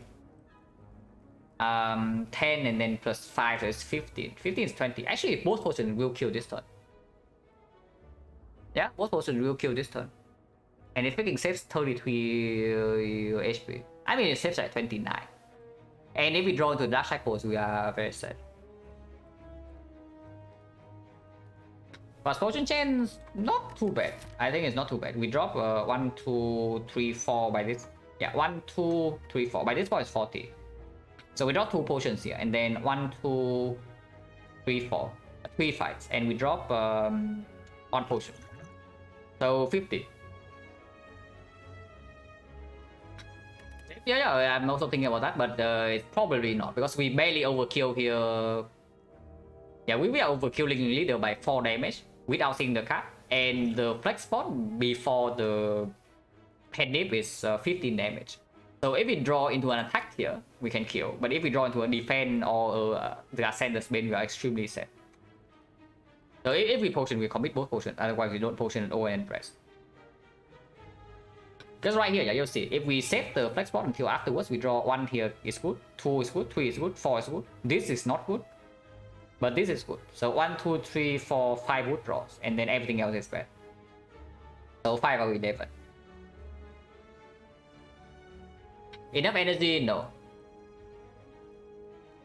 We do not. It needs to be shocked into anger, so it's like roughly 50% to do the thing. And Flexor is not even that strong. I mean, it is okay, but it's not that strong. Yeah, sure. Both potions fine. Both potions fine. Like this is way too much damage, and the Fear Pot is not even that good in the way the Shockwave Plus in the collector. Just double check that it actually kills, because if we do both potions and it doesn't kill, it's really bad. So +4, this is again back to 32. 32, 37, 37 times 3 is 111. Wait, she's just 51. She's just 51 because she has 11 shield. It doesn't even kill. Wait, what potion doesn't even kill? What am I talking about? Yeah, she's actually at 51, and we only have 44 here, right? Yeah, this is 10. This is 10, it goes to 15. 15 is 22, 44. So we are 7 damage off, even with 2 potions. So this needs to be an attack, or the Dark Cycle. So once again, it's like 5 or 11. But okay, but we can try. We can actually try with the Fear Pot first. If I do Fear Pot first and then Flex Pot after seeing the card, and it's an attack, can we kill? Hello MJ, watching previous run. Yeah, previous run is pretty silly.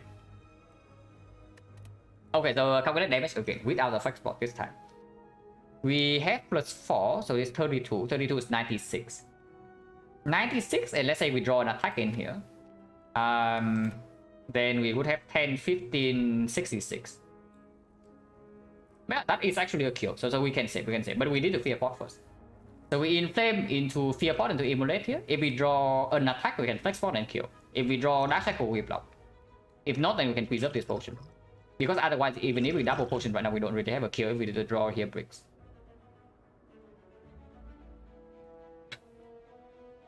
Next one, Immolate is good 14. Yeah, it is, but it doesn't make the difference. Because you see right here, this is already 96, and if we draw an attack, it's 66 more. And that's enough already.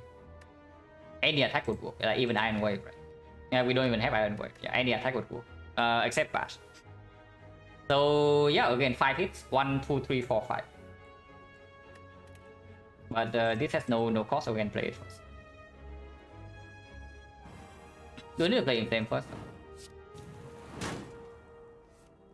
Okay, that's very good. Okay, that's exceptional. That's probably the best case because we can preserve potion, set this thing up, and still don't take that much. And potion chance is still 50, so we can get back a potion. We can still kill here. We can choose to kill here, but we are only losing 2. So of course I don't potion for 2.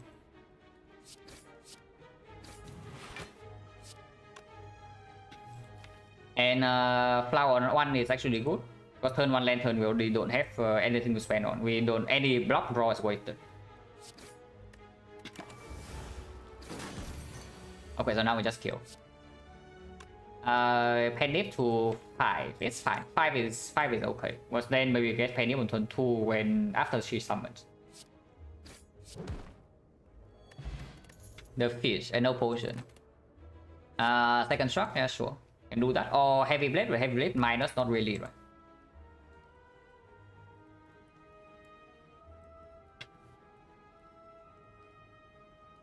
I would like to actually kill us. Well, honestly speaking, I'm a little bit scared, but probably, hopefully not. As long as we can kill the first wave of minions, we should be fine. And we still have this to mitigate. Bây giờ upgrade Dark Embrace. Yeah. The upgrade definitely lower value with the Shockwave Plus. And everything else doesn't make sense. Before I upgrade anything else in this deck, instead of Dark Embrace, just rest. So I can upgrade Dark Embrace.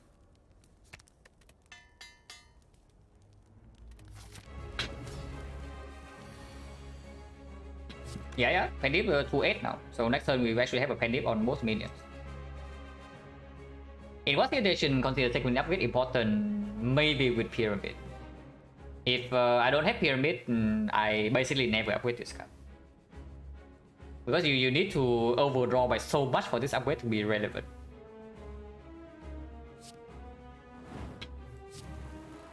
Yeah, so you can stack perfect and then Pendip also perfect for next turn. We just draw Immolate and kill all of them. Right. Okay, not quite. Bottom decking, not top decking Shockwave, not top decking Dark Cycle, not top decking Immolate.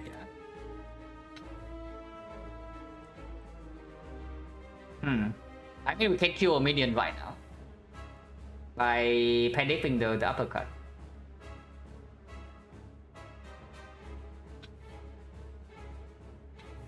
It would be good here, whirlwind. Yeah, sure. Sure thing. This is 36, so we can do angle into uppercut, kill one minion, get gremlin horn, draw, and then we see. It block for 7 by killing minion. This thing block for weakness here block for 6. But we get to see +1 draw. So yeah, probably good. If potion come, it doesn't come yet. It comes later.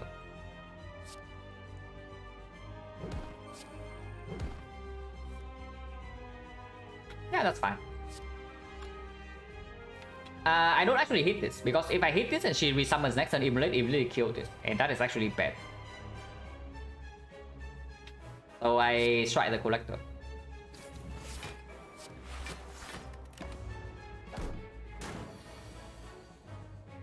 Okay, yeah, maybe a second immolate is not that bad, you know. Maybe. We do play Shockwave. If we draw into immolate, we can play immolate. If not, we can even beat immolate completely first next cycle. It's like fine too. Doesn't actually matter that much. Do I want to shuffle it out though? Because playing shock right here, if I draw into this, or this, we also shuffle it out. But drawing into Dark Shackle right now is good.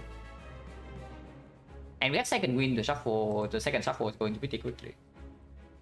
And she had not resummoned yet, so the immolate draw also doesn't actually matter. And of course, immediately sets 3 HP. Yeah, cannot be that bad, right? To play one shot. Maybe the second shot I don't play depending on what I see here. But the first shot is good.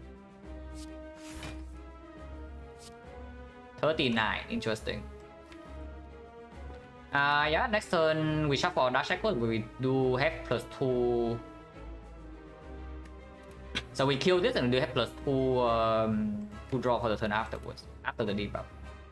We can flex spot and Hemo and kill this to block for 5, but probably stupid. But I wave Vox here.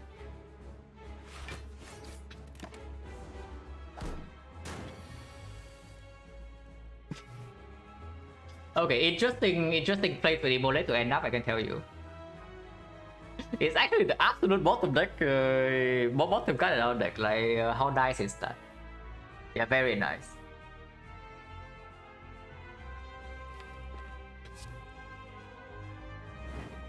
Don't want to shuffle in the strikes, of course we do that. Drawing burn immediately is actually good.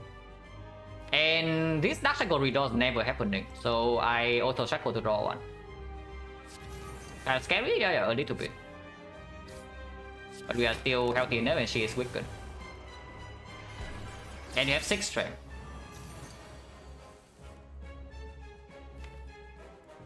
A lot of block next turn will probably fine. Uppercut doesn't need to be played, so the line in here is just immolate the 3 attacks. And then pen it to 7. Let's tell me we actually need to get +1 vulnerable weakness here, but I think we kill in 2 turns. I think we kill in 2 turns. So what's the worst possible roll next turn? We have 5 cards, so it has to be 1, 2, 3, 4, 5 here. In which case, we still get Pendip on Hemo. So actually this draw is worse. Like double defense 3 attacks is after absolute worst draw, in which case we roll for 10. She is hitting us for base 21, weakness vulnerable go to 23. Yeah, we can never die, even if we draw no block next turn. And over 2 turns we just kill. So damage wise, if I do not play the uppercut, we have 13 health. And then 7 strength, so this goes to 35. 35 weakness vulnerable go to 38. No, 39. So 39 plus 51. 51 plus 27. 51 plus 26. So 77. She's at 80. 80 Pendip is up. Maybe uppercut is still okay. Hello, VM service? Yeah, maybe uppercut is still okay, just because next turn we cannot kill.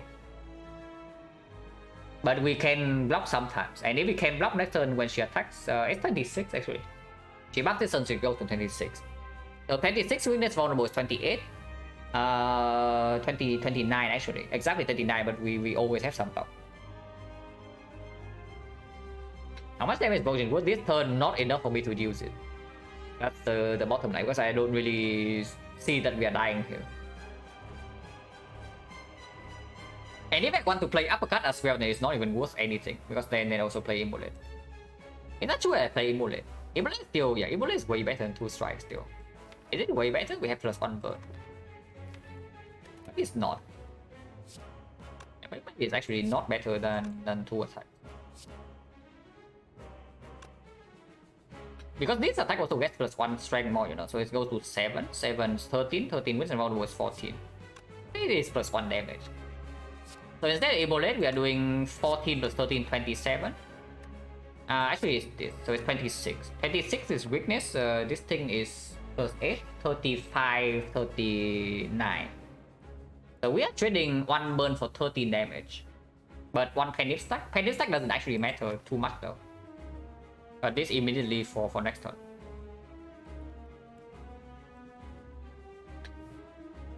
Yeah, I think I do play immolate. But I also do play uppercut, in case we need to block 2 turns.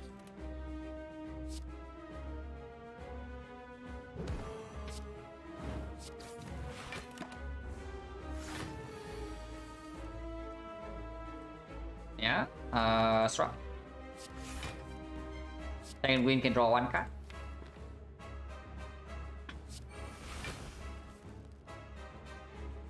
And we can pen dip and block for 4 while blocking for 3, also getting 1 more sugar stack.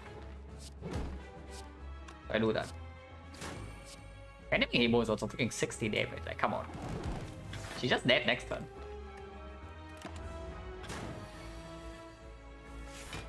We can wait for 1 turn, but Happy Flower on 0...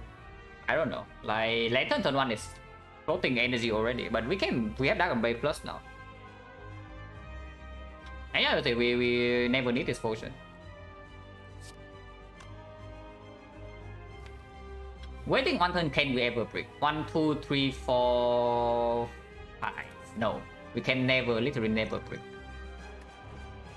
But Flower on 0 is better than 2. Yeah, it lets me push Penny a little bit. I don't know how relevant that is though.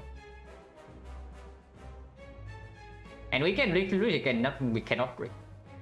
But mostly we had to kill next turn because we cannot block the minions either.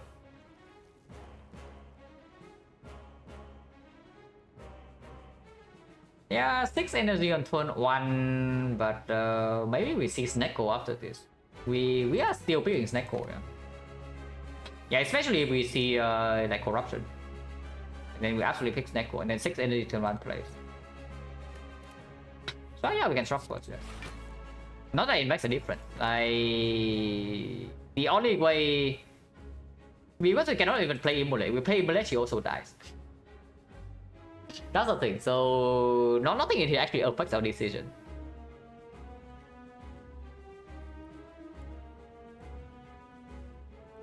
Yeah, Flower on 2 is not that bad. Flower on 2 is not that bad.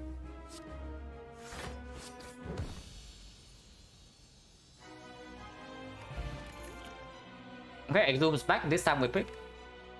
Like after that Embrace Plus, we actually can pick the Exhume with Shockwave Plus and the Dark Shackle. Clumsy. Of course, the other two are also like hot garbage. We pick the Exhume. Breaking next turn harder? No, it's not harder. It's impossible. It's literally impossible to break. So there's like 0 risk there, even if we decide to wait. But I'm just thinking that we always need to kill the turn after, so it's just between like the little bit of Pandip and the Flower on 0 and 2.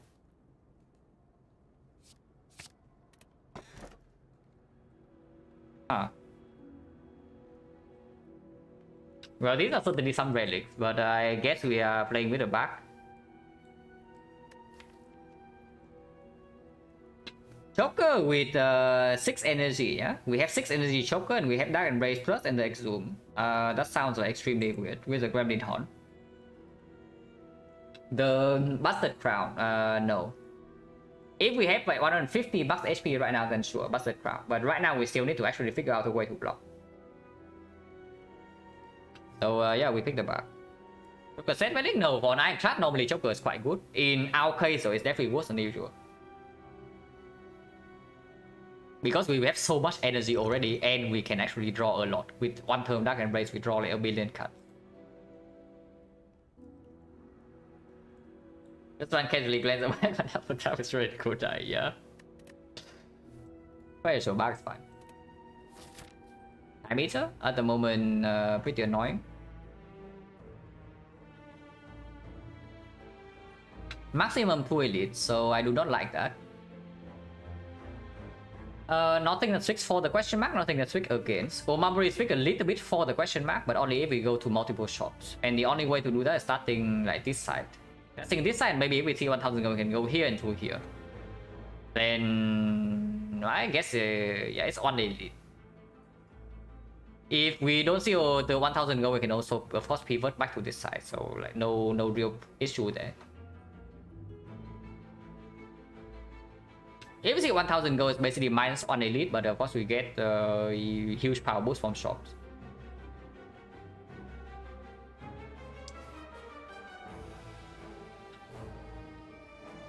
Otherwise, we also don't get to spend our go at all in this act.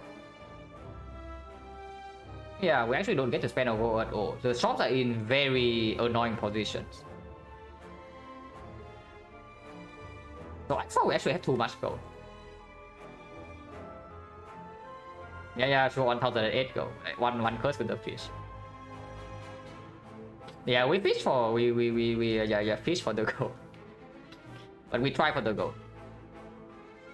Because there's also not much that actually speaks for fights right now. It's basically, yeah, we are looking for some specific cards.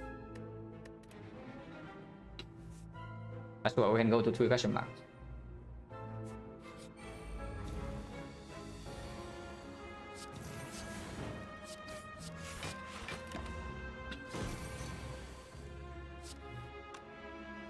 But yeah, I expect us to actually take some cheap damage here and there. We were actually not that strong after leaving Act 2. How to feel no pain? Yeah, we need more fat note draw though. Dark Embrace alone is not enough. Like, yeah, shocks are cool, but you can see like a fight like this can happen and suddenly we are like, super crying. We freaking potioning or what? Because otherwise we're also taking quite a bit. Even if we double defend here, next time we probably might need to potion still.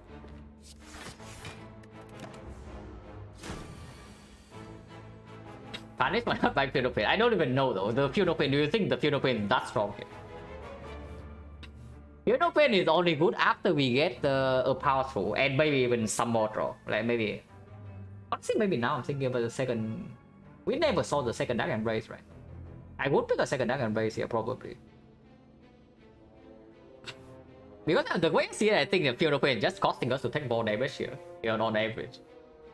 Okay, we did see a second Dark Embrace. Maybe we should have picked that. Hey, because now I really want it, you know. Now I actually really want it, but we don't have it. And Exhume Shackles.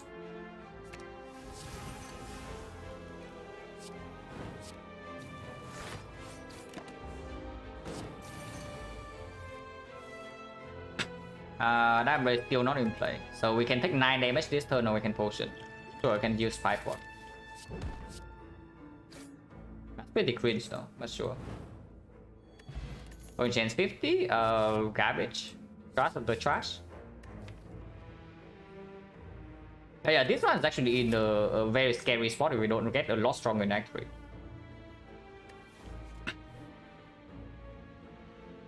These are actually not it. These are not what we need. Here, but it's right. Yeah, honestly, even if we have 4 removes right here, do you really think we're that much stronger? I mean, of course we are stronger, but like, by how much? I think you are massively overestimating removes, or you are underestimating how bad we actually are at the moment. Like, of course it's good, but it doesn't easily solve all our problems. Okay, Madness. We can burn our memory on this crap, or we can lose 4 max HP, or we can take Madness. Madness with the Dark Embrace. Yeah. Could be worse, but only one Dark Embrace, and if we bottom deck Dark Embrace, we are extremely sad. So -4 quite, because I still and energy, of course. If we don't see 1000 gold, we can still open the chest with Marvel Free. Madness Abacus, yeah. How many turns? How many turns do you think we shuffle one? Especially with the Madnesses in our deck. Like, did you see the fight just now? And then we get Bottle Lightning on this Dark Embrace, and then I'm sad because I don't have Madness. Yeah, Exhume Madness actually real. Like, it's not forced. Honestly, I'm telling you, if we have the first, like, maybe 4 turns of the fight being free, then Madness is very good.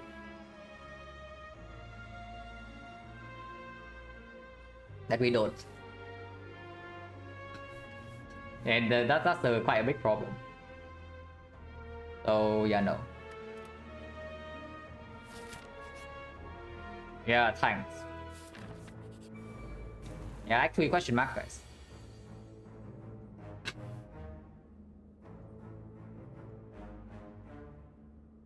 So taking more damage because apparently that's all we do. You did say I have too much gold. Yes, I did say that.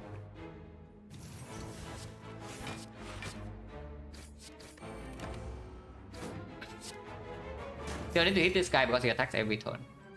So we waste our panic into potentially the elite. I guess I can try to draw, but no.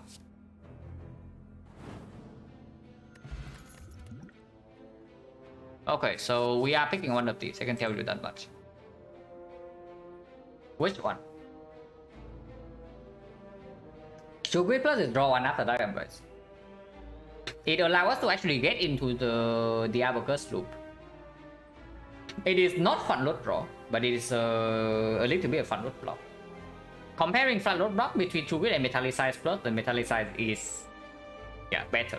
Finally better. The fight, our fight will not be so short that the Shugui outperforms Metallicize. Awaken one is Time Meter first, which is also why I'm thinking about this. This will be very good in Time Meter. But True Wit opens up a fairly big out for us actually. That yeah, we remove some maybe 1 or 2 strike, we exhaust everything with the second wind, then we get into the Abacus Diamond base loop. Nemesis any fight is scary right now. Even honestly, even Retromancer with the with the Gremlin Horn. You see like how much we actually have problems with easy hallway fights in Act 3. If we are having problems with easy hallway fights, we have big problems with everything else. Oh yeah, 1000 gold, yeah, surely. Okay, not quite 1000 gold, but we can open the chest. Or we can wait for the chest later, because the chest later is probably better than this small chest. But chest right now also give us a relic before the elite. So is that a concern or not? Or are we giving up on one elite to actually go to the shop? Yeah, we are doing that. Because if I open the chest right here, and I go to the shop, I get to spend my gold, and then I can still open this chest. If this is 1000 gold, I can still take. And if I can open this chest, I can remove the curse immediately here. And afterwards, -1 elite, but I get to open the chest, and I get to spend my gold. So how much worse is that? 3 empty note? No. I mean, yeah, but it's not really 3 empty note, it's 1 empty note. Like, these things are irrelevant. But I have a feeling that we can go here because we are not even that strong against it. It's like, yeah, sure, Retromancer maybe we can deal with the thing, but what do we do against the freaking Nemesis? Nemesis is completely freaking owners, and the Giant Head. If we bottom deck our Shockwave or end our Dark Embrace, we might even die in the Giant Head fight. Yeah, elite fights are not even free for us, so yeah, I don't mind getting to spend my gold. 39, 40 can still be it. 40 can still be 1000 gold. At least I think so. Like from 41 onwards, it cannot be. But this sword can still be 1000 gold, as far as I know. Yeah, last floor is 40. So next floor can still be 1000 gold. And yeah, that shop is better than usual because of the curse key. And we open this chest. Yeah, sure. Open the chest. But yeah, play is great. Play is great. I mean, we probably get play anyway from another source, but getting it right now is giving a little bit more confidence in Act 4. If we get to Act 4. So do we still try for the thing, or are we saying the clay is good enough that we reserve our goal and try to get one more indeed? Because the clay does make us a little bit better in Nemesis fight. Not by that much though, but Giant Head fight is still terrible if we draw badly. Retromancer fight, we have potions, Penny is not set up, but we have Gremlin Horde. 6 energy turn 1. Probably okay. What's the path looking like? We go here. Can take this one, advance away, and then can rest, and then go here and then recall. It's not terrible. This way is question mark. Now there's falling sensory stone and rare relics, or a fight. Fight here is actually 40%. Yeah. 40% that this is actually a fight, and then it's like awful. But it isn't that bad. There's no one fire here, but there's only one edit. So we can actually just recall into rest. And of course we get to spend our gold. 12% shop, yes, 12% shop. If we see a freaking shop right here, we are trying. I don't even know how much we cry, but we are trying like quite a lot.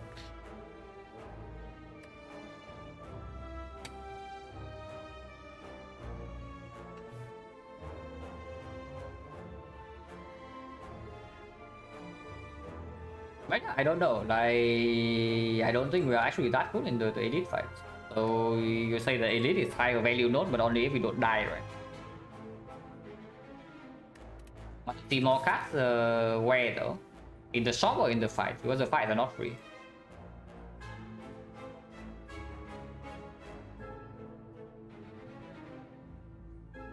Shop or hallway? Question mark? Yes? No. It's just that we see three.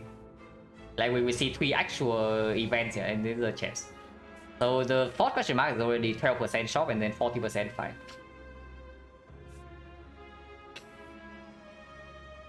Farrell, thank you very much for the sub and the 12 months. Appreciate a lot. And yeah, audio here. Oh, no, I'm not saying that we don't want to see more cards. I'm asking you, like, where do you want to see the cards? Do you want to see the cards in fights, or do you want to see the cards in the shop? Because I can tell you that fights are not free. Or do you think we suddenly like so much stronger because we got a freaking clay? Like, do you see what happened in these 2 fights? The easy hallway fight. We fire a pot in the single orc walker, otherwise we are taking like maybe another 11, 13. We run into the second fight and we also take 6 damage there. Yeah, like what is the worst that can happen? We got so much stronger, guys, with the true wit plus and the clay, and suddenly now every single fight is free. Yeah, I go to question mark and too short.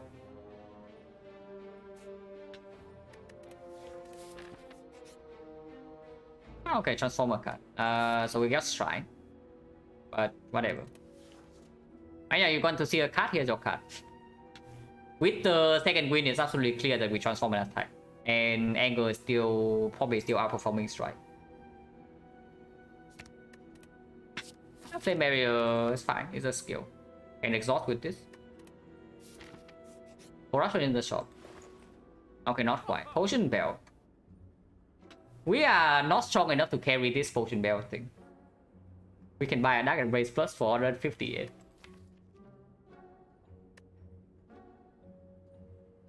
Is it Bash? No.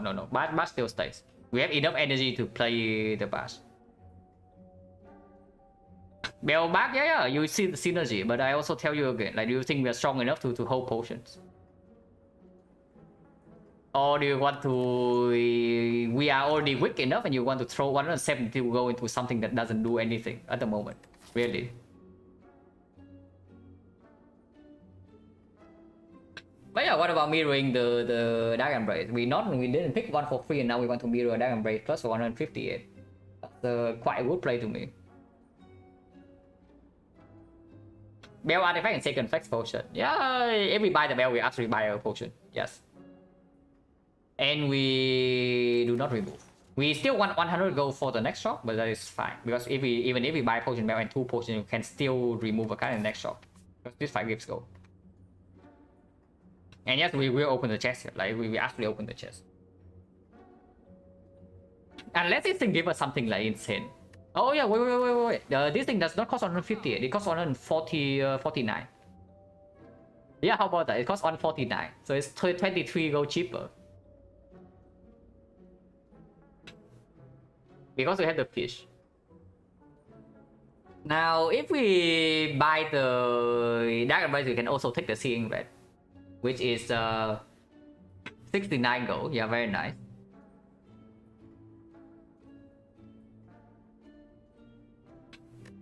Mirror, bell, and gold, right.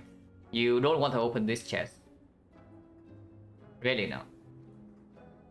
Because I have a feeling that I want to open the chest.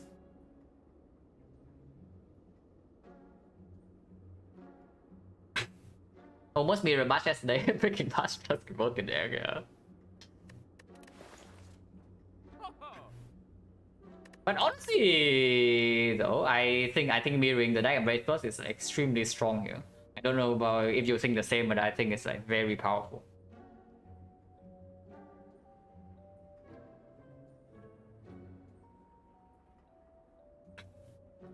If we can get away with doing mirror into the potion bell, then we should do that.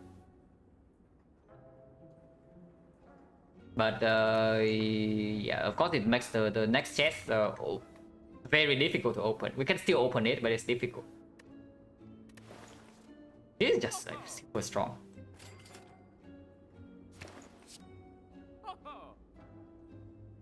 And then yeah, Seeing Red. If we buy the Seeing Red and not the potion bell, we can still remove the curse in the next shop. What about Havoc? If we Havoc away the second win, that's pretty annoying. Because the second win is how we are getting into the Abacus loop at the moment.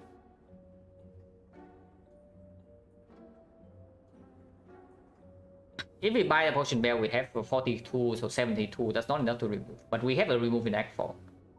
So if we take the potion bell, we cannot buy a potion, yeah? And we cannot remove the curse here. So we have another... Not really an empty node, because if we buy the potion bell, we go here. So we carry the curse around for 1, 2, 3... Maybe we... If we need to rest, we actually can go here. So 4, 5. 5 and 6. And then we have a potion bell. But how much gold do we make? Yeah, how much gold do we make? Like if we do this right here, we go to 42. 42, 72, 72, 102. 102 plus another maybe 30. 132. 132 remove 100, so we cannot actually buy potion at 4 shop. So if we cannot... and we of course we will buy potion instead of removing. So we are stuck with a curse, basically, if we open the chest. And buying this potion bell. And we buy 2 potions in Act 4. At the moment, I am not very attached to either of these potions. So right now the number of potions we want to carry into Act 4 is 0. Mogul from fish, maybe fish we get like, I don't know, 18, maybe even optimistic 27 is still not enough. Yeah, honestly, right now our potion bell is empty. In the sense of what potion I want to carry into the Act 4. But honestly, I don't see the potion bell at all. It's cute, but we are, first of all, we don't really have enough time to collect potion, and secondly, we are not even strong enough to hold on to our potion in the first place. So why would I waste go on the potion bell? Instead if I buy the thing, right? It's very good to set up with the double dark embrace now. Of course, sometimes it breaks us, but on average, it's very positive. And then we still have enough gold to both remove the curse and take the and then take potions next for. Yeah, I just buy the thing, right? Temple on sale is like so tempting. What about no way, right? The freaking bandage up. Like bandage up, we can exhume bandage up, and then we draw 6 with double dark embrace and we heal for 8 more, but probably not. Oh yeah, we also freaking exhume in the deck, so the thing red also gets even stronger. Like, of course, with double dark embrace, that's pretty sick. Of course, if we draw dark embrace top deck, if we bottom deck both dark embrace, we are trying. We are trying very much. That's okay. And yeah, we go here, yeah? If the curse is clumsy again, we don't need to remove in the shop. And then we can still buy a relic. But if the curse is bad enough, like for example, normality right now can absolutely hurt us, then we absolutely need to remove it.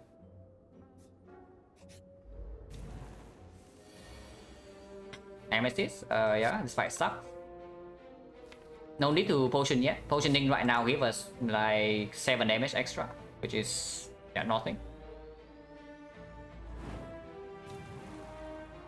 Do I want to exhaust the strike or do I want to get 4 block? 4 block is better. We take 2 damage this turn and we get a little bit of play. No weakness next turn, which is a little bit scary, but cannot really do anything. Also, this gets Shuriken strength.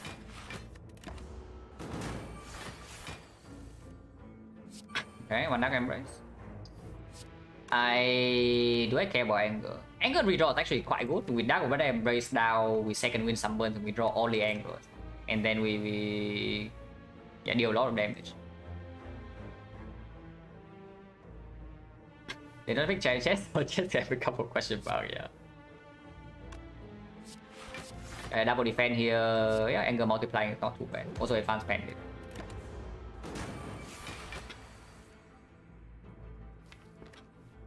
We can draw 2 with this, or we can also just put a little bit of damage here.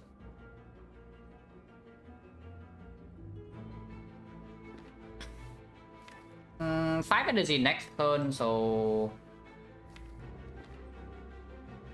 I don't know, like exhausting Dash Shackle right now to make Exhume the better draw doesn't make a lot of sense. Otherwise, we are floating on energy now.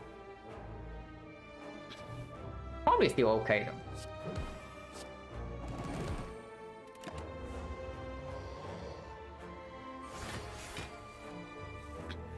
Yeah, that's good. I can Dark Embrace and then it is intangible this turn, so I don't want to draw that many cards. Second win here is fine now. Second win in here, we draw 6, and then I can play Shockwave, we shuffle immediately.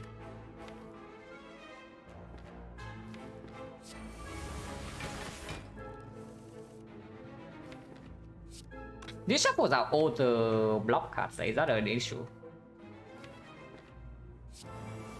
Probably not too bad actually.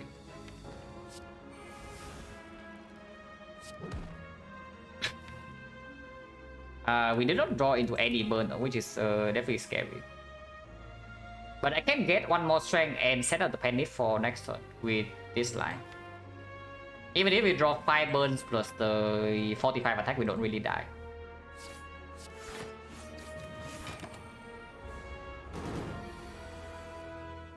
Oh, that is pretty damn close to that though. Do we kill here? This is 78, and then I think we potion, we can still potion after, so we can see first. Yeah, exactly too. Okay, totally calculated, guys. I surely saw this draw coming. Garbage writing Reaper. There's a formal strike, but there's a freaking Reaper. Reaper Pendant, Reaper double down embrace. We click Reaper. Now, Pommel Strike into Pommel Strike Plus is front load draw, but with double down embrace, there's no way you don't click Reaper here. Oh, okay, that's a misplay. Okay, never punish. Yeah, surely it will not punish me for this. But I mean, even if Reaper hits the upgrade, it's not that bad. Okay, it's not bad. It's fine. Open the chest. It's small chest again. Shame is not that bad actually. The shame. The shame is actually not that bad. So depending on what is this shop, there's a freaking brimstone for our Reaper. But yeah, no disarm, no thanks.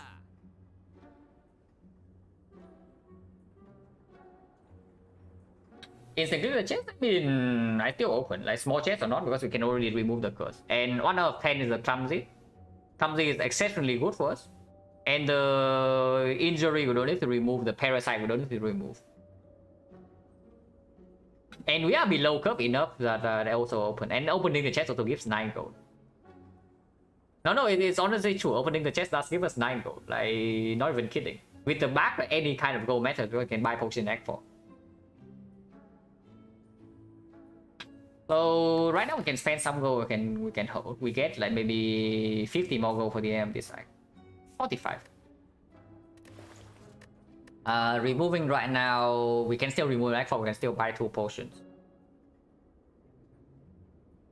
If we take Discovery, you can still do everything in Act 4. Discovery is not terrible. I mean, it is a card that exhausts with Dark Embrace, and we can exhume the Discovery if we are desperate enough. After the Reaper, though, I don't know how bad we actually are after this Reaper, because this Reaper is quite strong. We have 1 energy here already, 1 strength, 4 strength, with the Shuriken maybe 5 strength. 5 strength permanent vulnerable, and we can get to exhume a Reaper. How bad are we actually in this spot?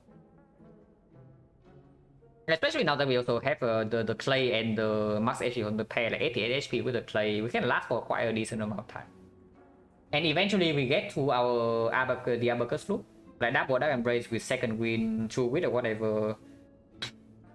We can even do something fancy like immolate into true witting the burn into drawing the immolate and the true wit, and then we true wit again.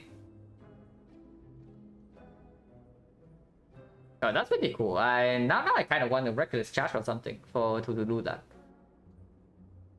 Yeah, now that I talk about it, reckless charge is really good, right? And yeah, anger. We can actually do that with anger. We anger, choose with the anger, draw, get the abacus block. So in 1 turn, we can actually generate like maybe even 60 block with doing the anger into true grid. After exhausting now. So how bad are we really? Because can we actually die from 88 from here? Because actually after the last few floors we got quite a bit stronger, yeah.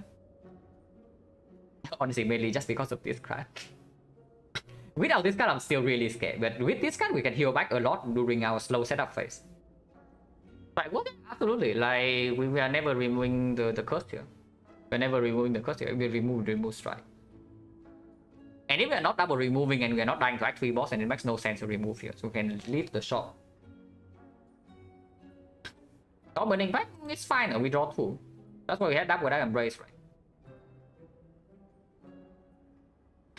How many shuffles? We one shuffle. But this thing also block for 9, so every time we play that is 2 cards for 15 block.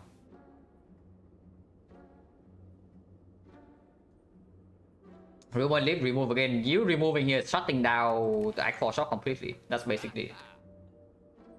Not completely. We can still buy 2 potions. With the bag, I think buying potion is very strong. Oh, look, no, we draw 2, right? So we have anger. So we create our anger, and we true grid the anger.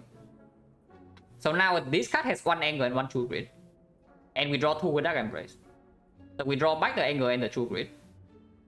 Actually, no, then we cannot create more anger. Yeah, I see the problem. Yeah, we cannot actually create more anger. That's actually the problem. Not that we cannot draw. We can draw, but we have a limited anger. So what you're saying that we need 3 Dark Embrace? Okay.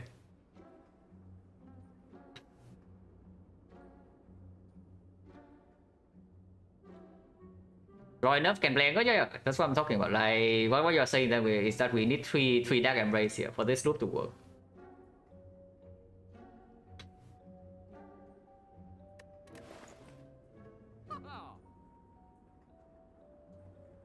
Uh,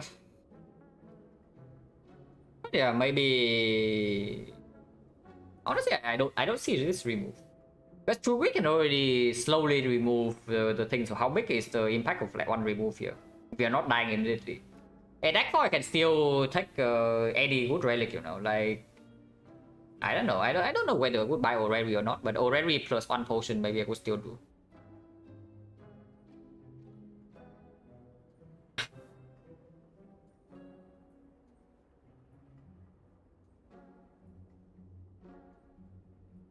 We can sneak in something like a struck in. Struck doesn't actually work in that too. Need a freaking combo strike plus, man. But there's no way you can tell me to add combo strike over the Reaper. Just for the freaking anger loop, because during the time when we're setting up the anger loop, we are taking another even down with 40 damage. But now I would love a freaking combo strike. Combo strike plus in this spot would be yeah, pretty sick. I don't see spending in this go in this shop at all. I think we just leave.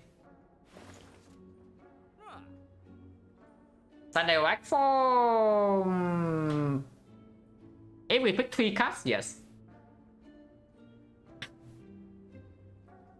Havoc, what does Havoc do though? With double Dark Embrace, Havoc is extremely hard to set up. Until the very end. Yeah, after we exhaust everything down, then we can do that. But second win Havoc in hand, and do you play the Havoc or not?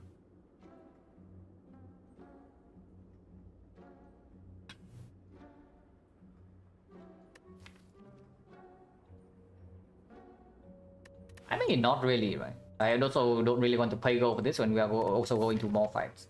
And it doesn't even instantly solve the problem. If this thing actually instantly solves the problem, I would take it, but it doesn't. So we just leave. And yeah, of course we don't go to this shop. Unless you tell me we want to go to every shop in existence for some reason. But we don't.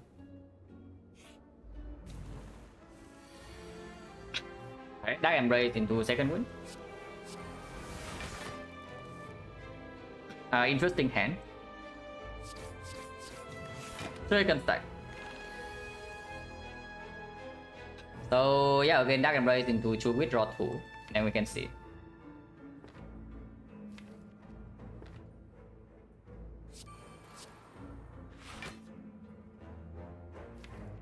Do I go to Creative Hemo or the defense? Maybe the Hemo.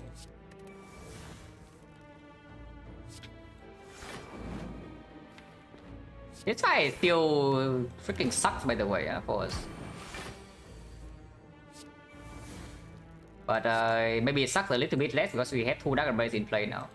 And yeah, the Cigarette performs fully. Yeah, this fight is so scary, it's true.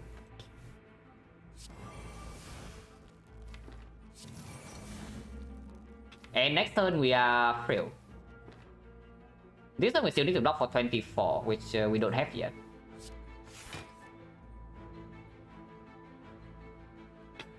We draw +2 with a Sensor's Bane, no?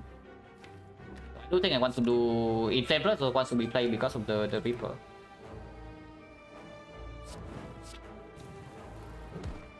And yeah, just defend. A little bit more, but the Clay also performs.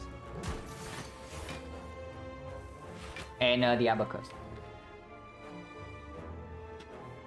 So we can block for another. We take another 7 here. That's still fine though.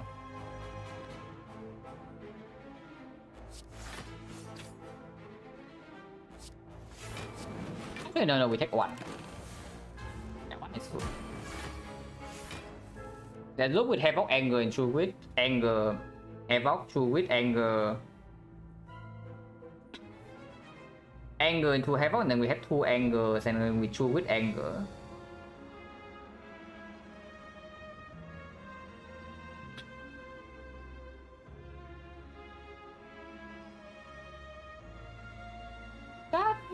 Yeah, that probably works, yeah. With 2 Dark Embrace that should work.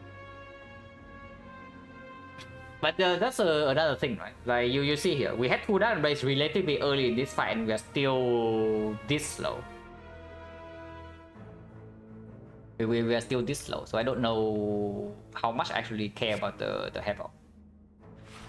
Maybe it's okay, but here this thing is good. Second wind is very good.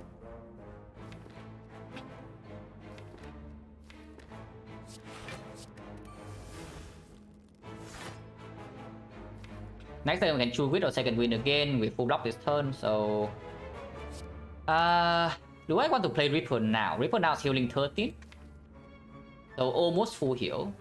If we wait, we can heal for a little bit more. Probably not, right? Let's not be too greedy.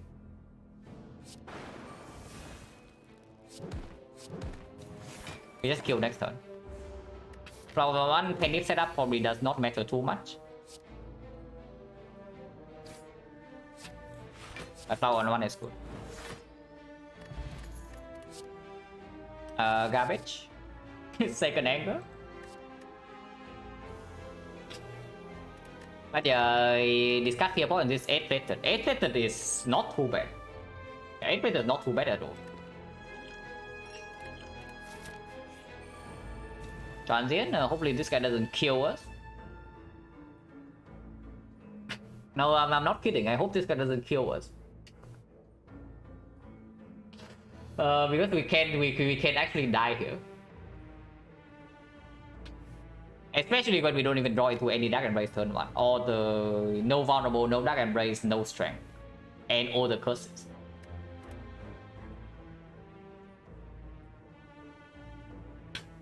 If the potion happens, it doesn't happen this turn. So we don't potion yet.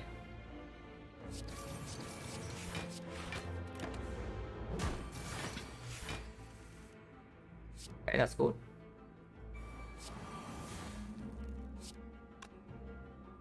This is 21, this is 9 and 14, so uppercut is just better.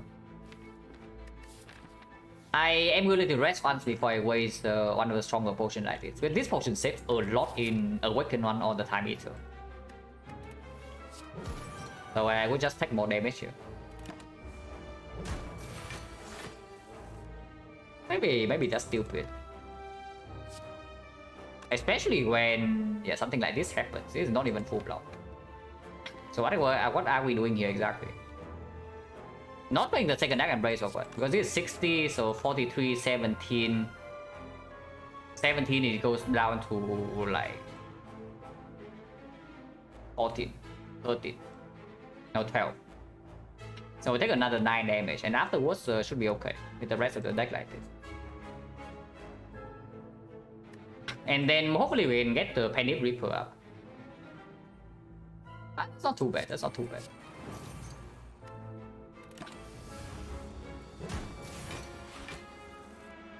Not a lot of turns to do Panic Reaper, but we draw a lot now.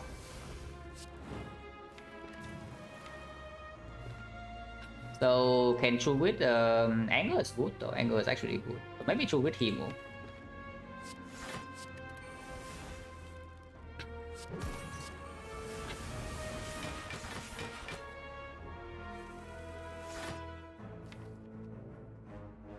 Next turn we can exhume Seeing Red or something.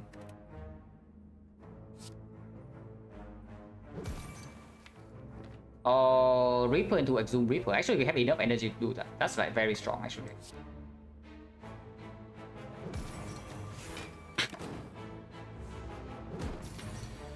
Any Reaper? Okay, fine. So I guess we exhume the Seeing Red and then we Reaper once. But it's still pending.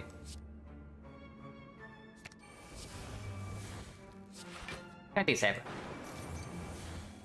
Yeah, the Reaper is doing quite a lot, I can tell you that. Can we ever break next turn? Actually we can, but we get one more strength here.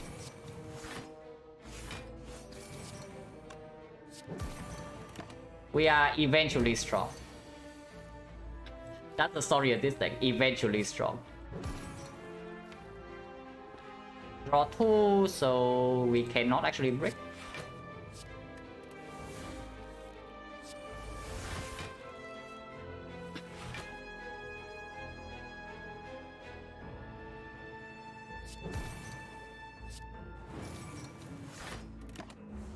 Overall not too bad, right? Considering how much damage we took up front. Warcry Plus with Dark Bolt Brace, absolutely.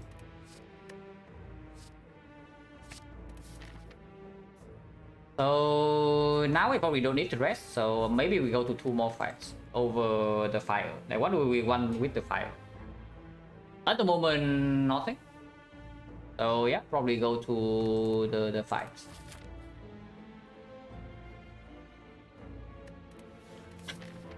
I wonder if I could pick dual wheel from this spot. Okay. Apparently getting owned. Actually no, we can penit the Himo. So we block for 4 in here. We lose 2 and then we take 8, but we kill one of them immediately. And we have the Gremlin Horn, so maybe we can even block for a little bit more. This is 42 already, but we still need to bash. Yeah, so sure, just do this then. Probably want to hit this guy for next turn. If we can kill this guy next turn, I would like to.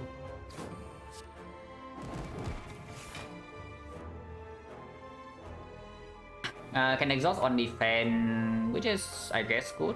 And we take 3. Take 3 is actually taking 0.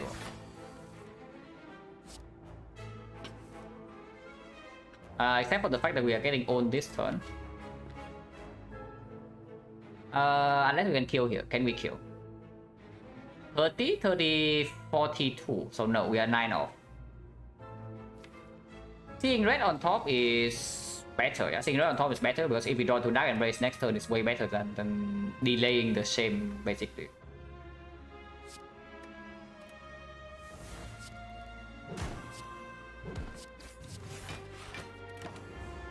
Like 30.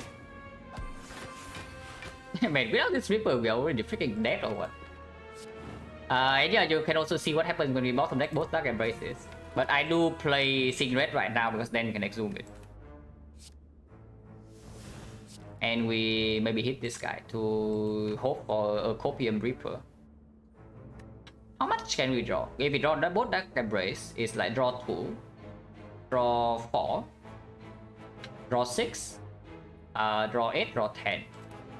So we can maybe get the Reaper back before this, or we can also just kill this right now to not take the damage. Maybe we should just kill this. Yeah, maybe we should just kill this.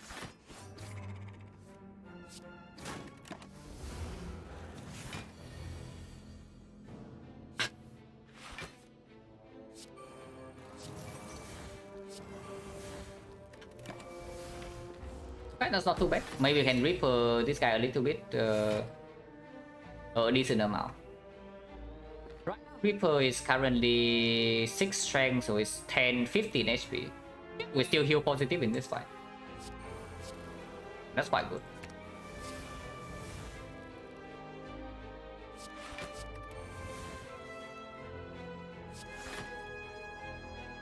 Flame is here, not really a problem. But I cannot play the another struck.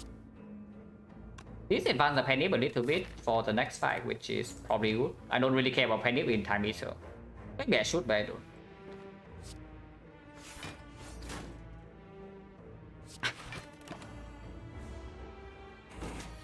Double Reaper, no. This guy doesn't have enough HP for that, and we also... I mean, he does, but we also cannot reliably block yet.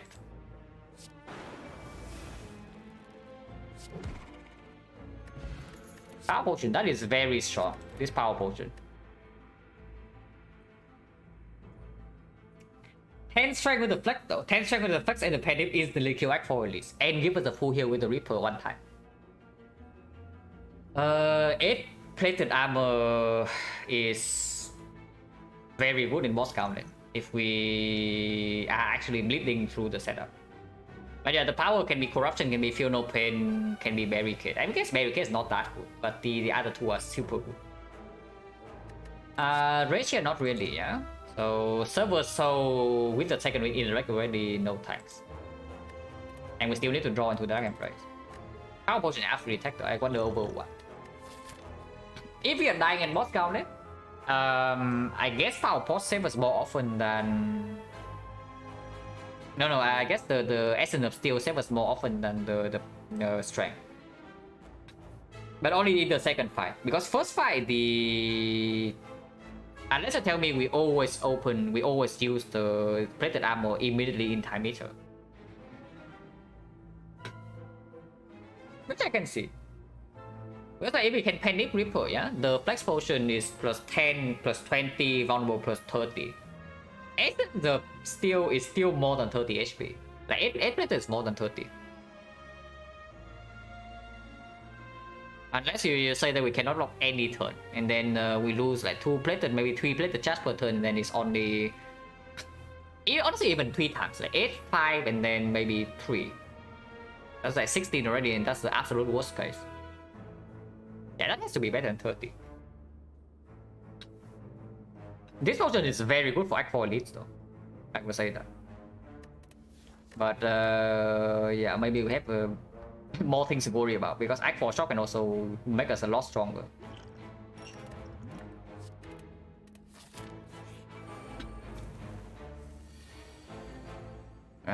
This fight we can instantly kill. But we are getting spike here.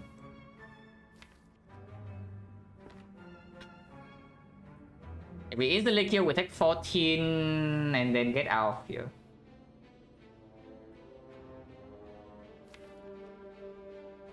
For Reaper target, yeah, I'm thinking about it. Like, I'm thinking about doing uppercut Reaper immediately and then we slowly kill these spikers after the loop is down. But like uppercut Reaper is afterwards we still have enough, or do we not? Actually we don't.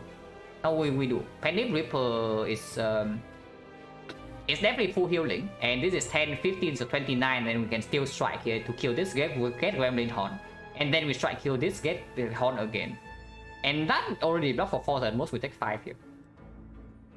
That's pretty good, right? Actually that's pretty good.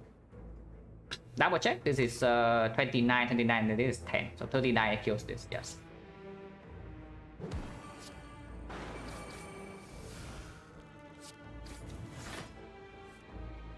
And yeah, the Reaper. Actually, wait, this guy is not uppercut, so of course it doesn't, we don't kill this, but that embrace is fine.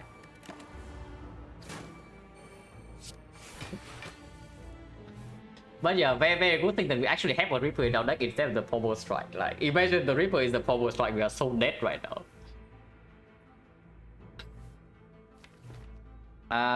These are not actually super bad or anything. But these are also attacking. We can do this first. Because if I get to kill a Spiker, first I would like to kill a Spiker. Or I can do something like this. It's 33 plus another 45. 45 we still need one more, but Flame Barrier can do it. And one more attack can do it. Or we can kill this turn, but also doesn't make sense. This guy has more HP. Also we can still Exhume Reaper.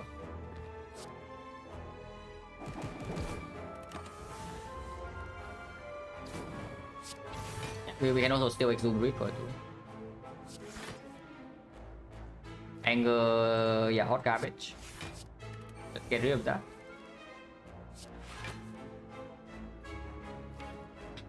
Second win right now, we miss the Dire Embrace and the Inflame, and otherwise we also draw 2.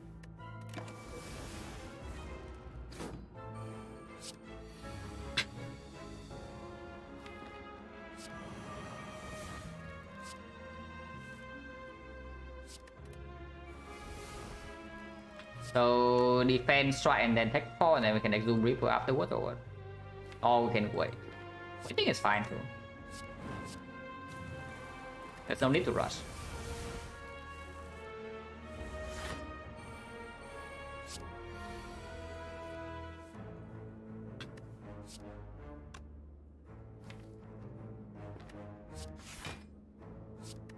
Yeah, I know, can exhaust with second win, but I would think there's no guarantee we draw to second win, apparently we just do.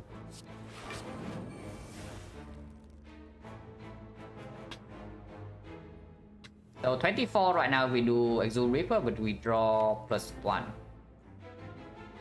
So we -3, but we draw +1, and then we can still second win. Exhume Reaper works immediately.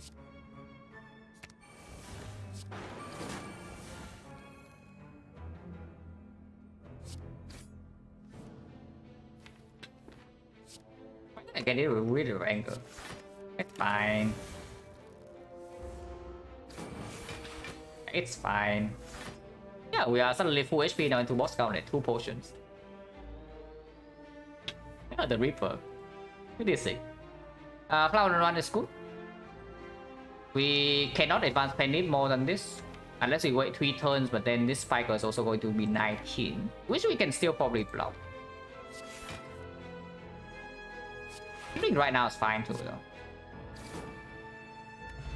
No potion? Wait. Are we actually doing it? The blood for blood? Probably not, but what about Sentinel?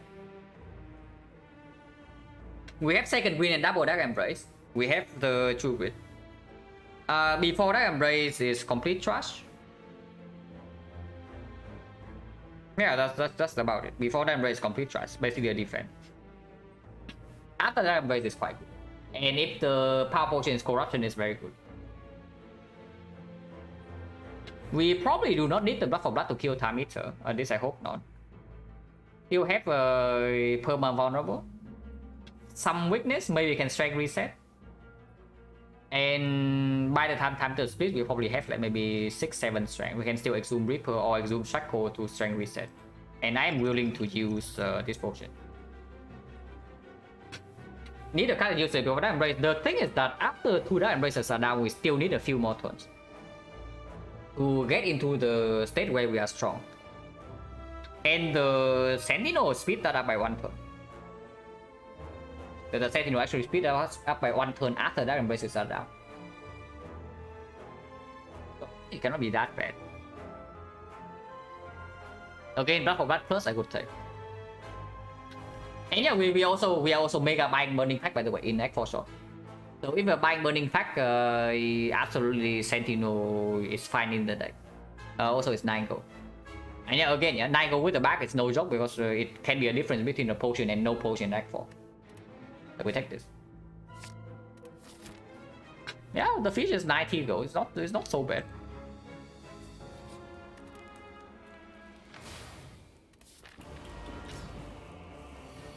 Okay, debuff turn 1 the classic. But we have the second win for the slimes, so yeah, could be worse.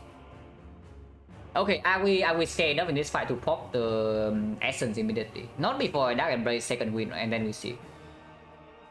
Dark Embrace second win, and then we see whether we need to potion or not. Okay, we don't potion yet. Potioning right now immediately block for 6. And honestly, this is probably the most annoying fight out of the 3, right? I think this is actually the most annoying fight out of the 3 for us. Like the Donadeka shuffle in days is yeah, no problem. We have double Dark Embrace. The Awakened one we can maybe even wait with Dark Shackle to strength reset, and once we get into the loop, it's not super difficult. But this fight is freaking annoying. And this fight is also a fight where we cannot actually store forever to get a perfect Reaper. And yeah, we can buy potion Act 4. We have freaking 280 gold. Let's do that. This potion is safe for Act 4 though. This potion is absolutely stronger than whatever crap we are using here.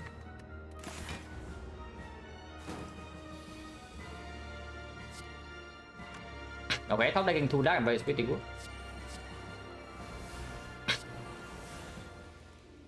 There's an argument to maybe wait with the Shockwave, but I don't think so. We can still exhume Shockwave for the second half or Dark Shackle reset, and then we don't need that much. So here, Flame Barrier is full block, and then we have 3 cards next turn, but we are also frail. First potion, no second one. We use Fire Potion in the first easy hallway fight. It's the second potion with the power.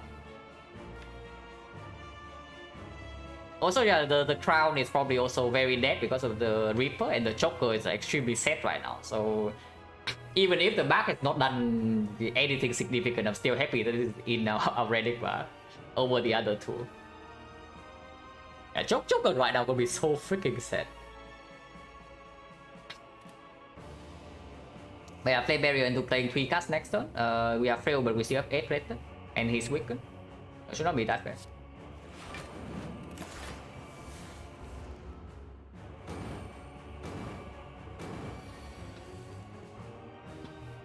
Yeah, can shoot with the iron wave. Or can keep the iron wave around. I assume definitely doesn't come down yet.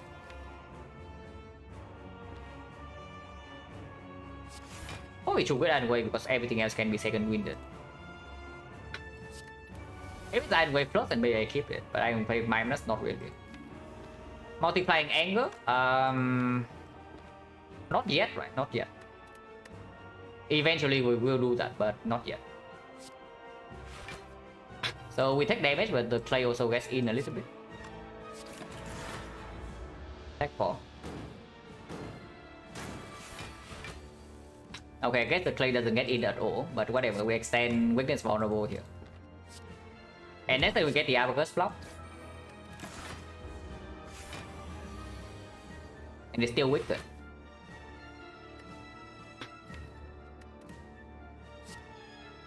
Draw 4 with this. Draw 3. And draw more with the slime, or we can pen it this for 72. Or we draw this first.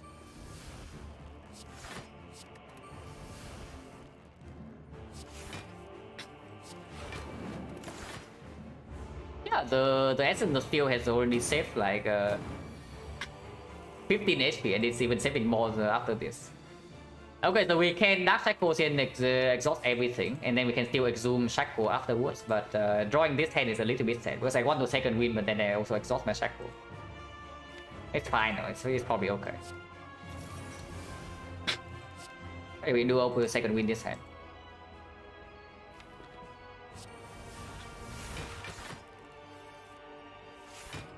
Not redrawing into second win immediately is a little bit sad because we're shame, but it's okay too. But I do play Hemo, 72 damage. And we still do not multiply anger yet, because we get more slime shuffle in.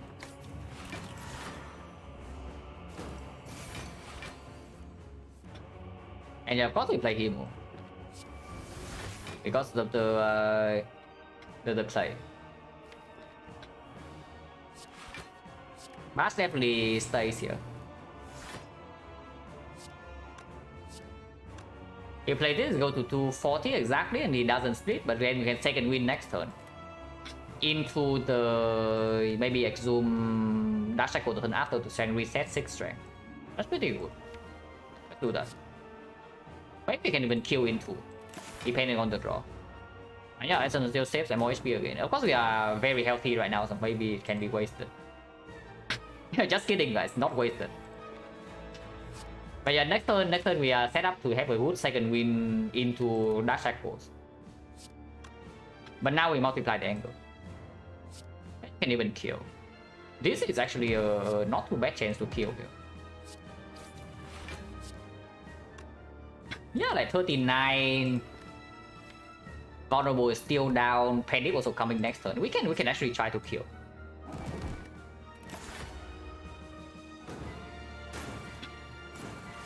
With 39, yeah, it's 239. Unless we don't draw second win. If we don't draw second win, we probably cannot kill. This could draw to second win. Or 3 more cards. Double anger plus an immolate would kill. Is it still enough? Not enough, right? Yeah, it's not enough. So yeah, sure, I guess we can try one more time. 50% of the time we get to strength reset. Otherwise we are pretty set. Not that set, right? We proc the Abacus basically every turn now. Right, this is not enough, right? Doing anger 21 into strike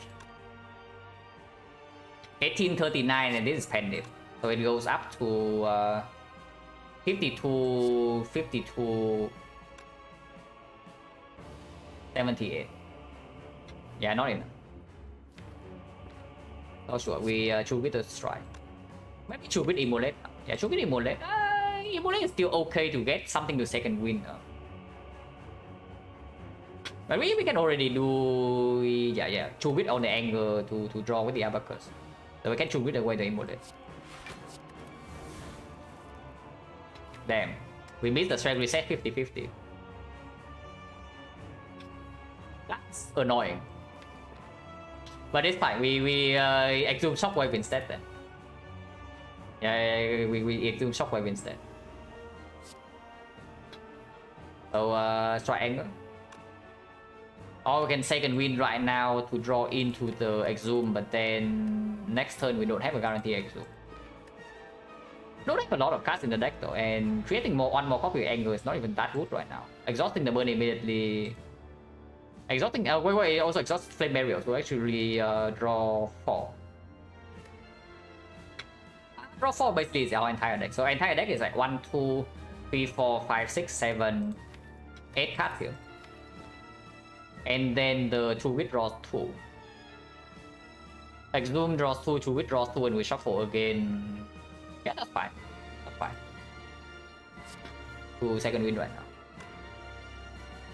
That's probably stupid though, because we only have guaranteed draw here. Like, why would I want to second win now? That's probably just stupid. And let's not be stupid.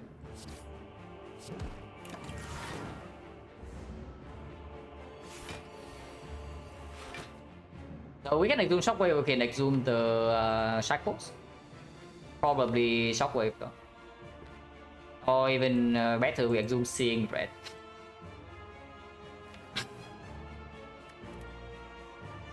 I mean, exhuming shackle into killing over 2 is not terrible, but probably just exhume shockwave. Considering we have a Penny Reaper and the Abacus also can proc again here. Next turn. Don't play anything, right? I'm going to keep Penny for the Reaper. Once again, Essence of Steel Rockmore. Now we can Reaper, healing 30. So we are full HP.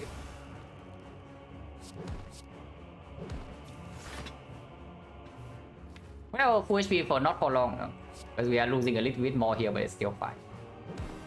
I don't think I play this though. This guy needs to die now. We have no more resource to actually stop this.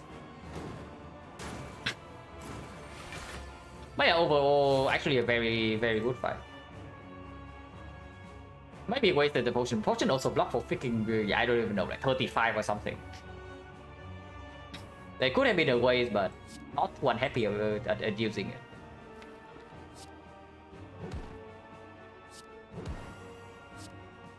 Uh, 20 here, this 2, so yeah, Hemo is still better than this, and of course it doesn't mess up the flower. I want flower on 1 over 2.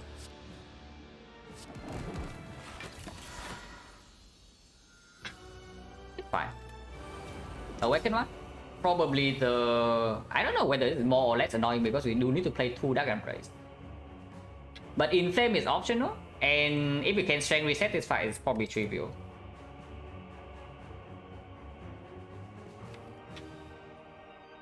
And we can Shockwave works in this fight. Shockwave and Dark Shackle works, so that probably tells me this fight is probably easier than the other one.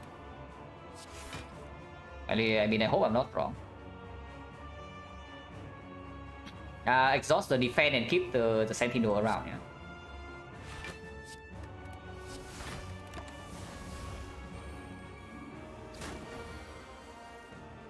Yeah, Shockwave. We are Shame, and we don't have Dark Shackles for next turn. So next turn we get own, but it's still weakened. And of course we have a Reaper on 3 targets. Can wait with Dark Embrace?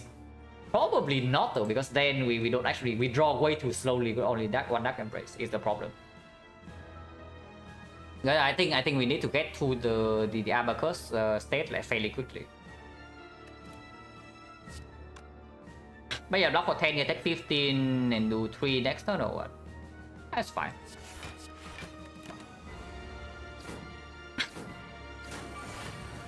Six times 4 only, not a huge problem. If I play this, we have a little bit more of a problem. But seeing red is already in here, War Cry is in here, second Iron Blade is in here. So I think I just play it. It's only 4 more damage. And yeah, we set up Penny for the Reaper or the Immolate draw next turn. But we do need to kill this thing soon. Soon, but not immediately.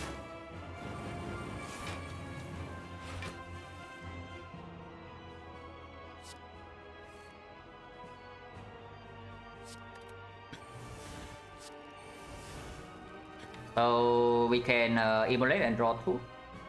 Or we can second win the Flame Barrier away. Flame Barrier is not even a good draw. I think I would like to do some structs into True Wit or whatever if I keep some block around. So we can second win this Flame Barrier to draw 2 more, hopefully draw into Reaper, and then we can do something else. I draw 1 actually. Sure, I guess we immolate then. Or we wait for 1 turn. Waiting for 1 turn. How many is waiting for 1 turn? If we play Dark Embrace this turn, yeah, it guys goes to 26. 26 weakened to 19. So we are facing 43, so we go to 5 HP. We go to 5 HP. Next turn we have 1 strength. If we play the in play, we have 4 strength. This 8 is actually 16. 16, 24, we have 72, so we are 4 HP, but we play all powers. So is that bad or not? Not bad at all. I mean, was comparing to playing the Immolate right now, next turn we Reaper doesn't heal for anything, and then we are still in danger of being one shot by this guy. With Dark Embrace, probably, I don't even know. We probably played second Dark Embrace, but in Flame not now. Cannot be that bad to play all powers. How bad is it? But we don't play anything here.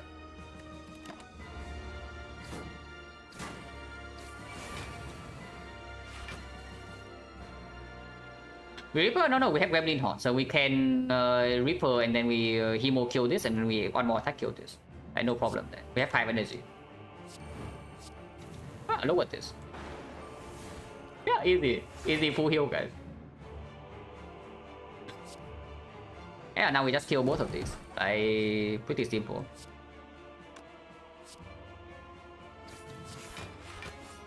Get another thing and then we block.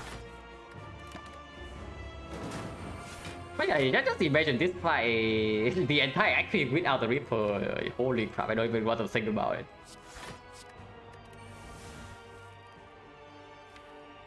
We actually saved the Dark Shackles. Next turn, maybe we have to exhume the Shockwave though. I don't know how much I like that.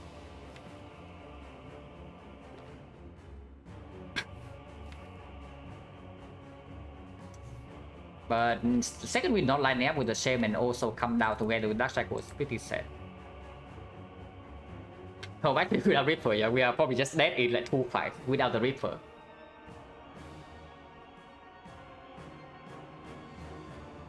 How bad is it to Dark Shackles here? No, how bad is it to just do bash into second win here immediately? And we draw 6. We shuffle the Shame, but then we are fail next turn. We waste the Shackle, but we also don't. We have the Exhume still, which is honestly not even good. Yeah, probably nonsense. Before I do Shackle this turn into saving Exhume, I just Exhume the freaking Shockwave. Then we will play the first phase normally.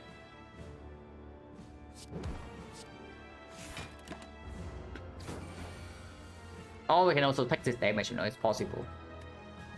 But Exhuming Shockwave is good. It also blocks this turn with the Abakus. And next turn is a multi-hit. We are getting like completely owned if we don't do something.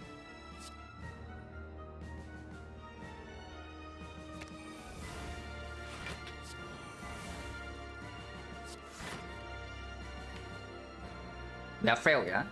But if we have to play Shockwave next turn, if we have to play Shackle next turn, it's pretty bad. Before I do that, I think I would just lose HP. But we do not have any Exhume on Reaper anymore, yeah? So any HP loss right here is real. So we still have to be extremely careful. Anger multiplying doesn't happen yet. 40 and we are frail. So once again we have the option. These things are freaking glued together, like come on. So we can choose with the Sentinel. We can choose with the Sentinel and then maybe continue. When can we panic? Pretty soon, to be honest. Like pretty soon. When this weakness runs out and we have not advanced the fight, then you can panic.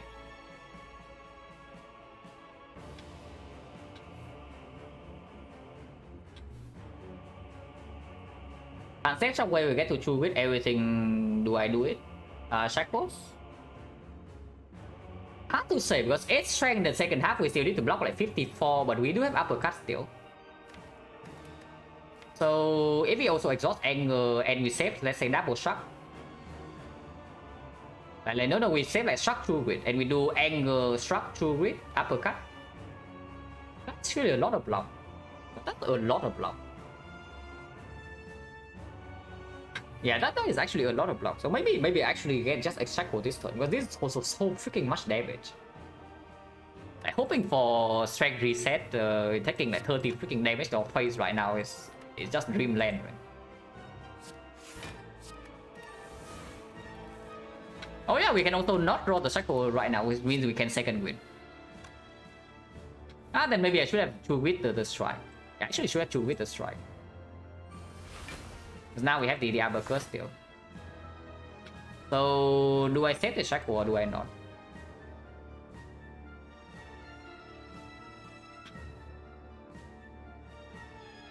Maybe I actually don't, because yeah, now that I think about it, like the structure with loop with the one angle and we just rotate this, it's quite strong.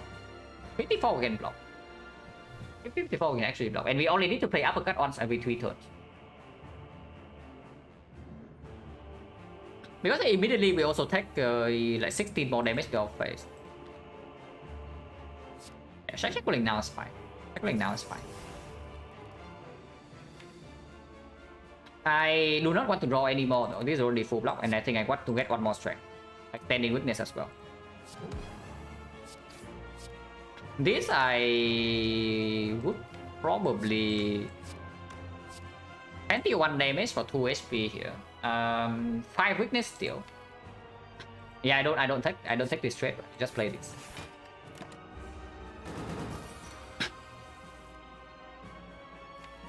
Yeah, bash is never needed anymore, so we can choose with the bash.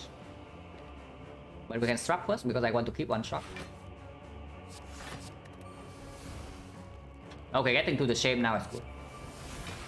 So we are almost in business. Almost. Yeah, next turn choose with again on one of the attacks and proc the uppercut again. That's like very strong. Anger doesn't happen yet. We get rid of the defense here. We get rid of maybe one struck, and we choose with the second win away before we multiply our anger.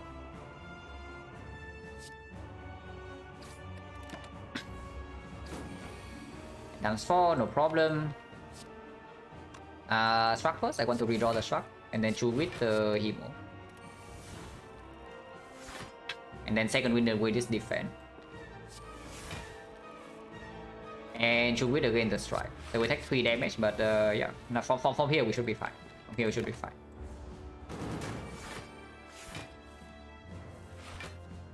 Yeah, this is like completely chilling. Do not shoot with the anger. That would be quite annoying.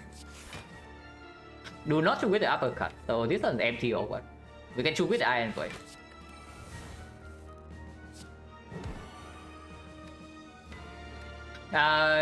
Not yet, yeah, not yet. We burn these 2 strikes and then I can play anger.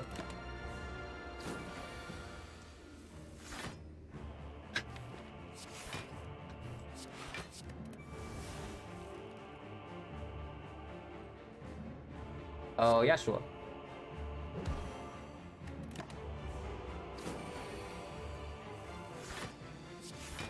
Okay, now we are in business. So now I can choose with the second win as well.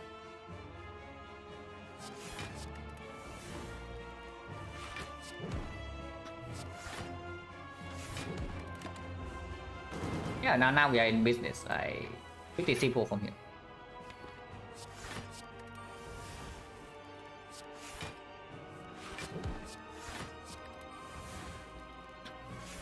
Yeah, like pretty good, right?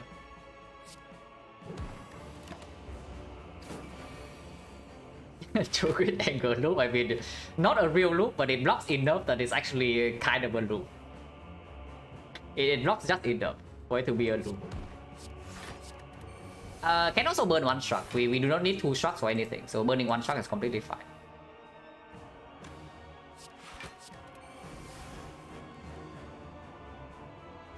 Draw back into the true wit. Oh, we can get one more strength here. One more strength is fine.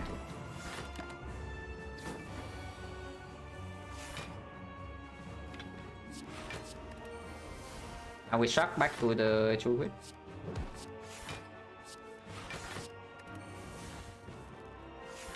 Yeah, we are not infinite, but like, who really cares, right? We are blocking 50 plus per turn. So who cares if we are not actually infinite?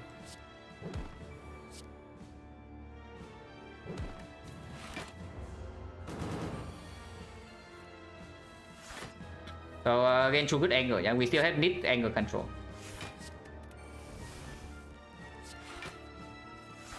And we have enough strength right now that we can spend one whole turn to only exhaust angle and not fall behind.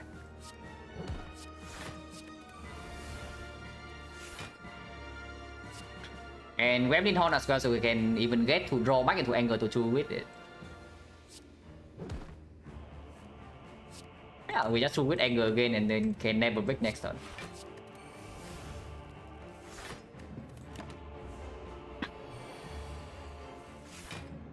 So uppercut is fine here.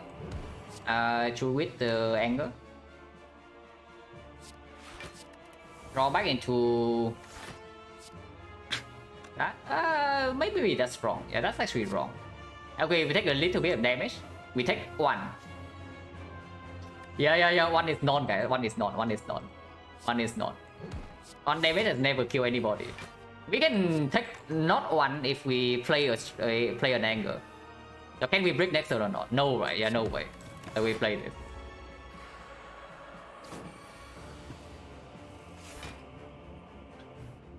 So yeah, true with the angle. Void is a little bit annoying, so we don't want too many angles here. But anything is infinite. I mean, we are lacking draw. We're actually lacking draw, not the thing. We are lacking draw, not energy. I mean, we are also lacking energy, but we lack draw. We lack draw more than energy. So uppercut and then true with the angle, yeah. I really want to get a turn where I deploy 2 uppercuts, but it's not very easy. But also we have 9 strength, like who cares?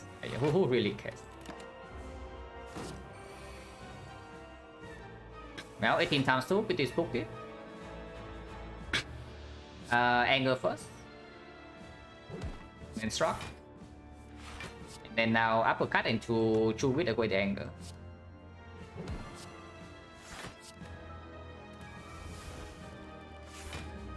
And now we angle again for block exactly 39. So this loop is absolutely perfect. You can see this. This loop is perfect until we get owned by the void. Because this only works because we have 5 energy this turn, we can do this for 4 energy. So ideally I want to kill this before that happens. Yeah, like it's only perfect because we have flower energy. But this guy is dumb, guys. This guy is very stupid. He multi-hit 2 times in a row. He saw that the last attack almost worked, so now he tries for it again. But he really doesn't know. And that is not how it works. So angle into shrub. And also you can angle again. I think we kill soon. I don't want to kill next turn though. Well, only if we don't get voided. If we get voided, we don't really block for that much. But I think I want to kill soon.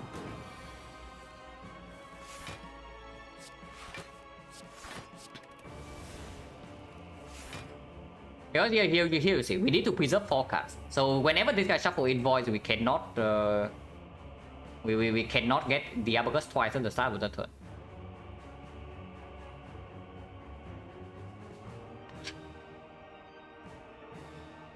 So it first gives 2 uppercuts proc. Nothing in discard, so no, right? There's nothing in discard, so like it draws in back into the true grid itself. Maybe shuffle twice. I mean, we'll see. We can true grid void next turn and see. Yeah, we can true grid the void next turn and see. But this turn we can do anger into 2 with anger and then 2 with anger again. Then we have plus 1 anger 3 and then we 2 with 2 so we have 1. So yeah, 1 anger and these 3 so we have 4 cards.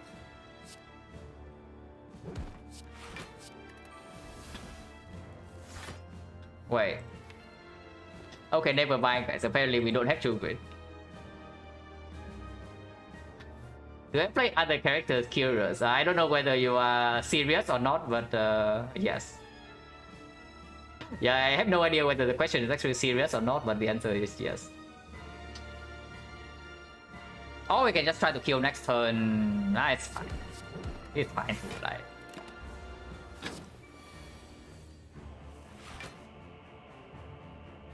I try every time I just play one character in big matches, but I have probably 2,000 hours on silent.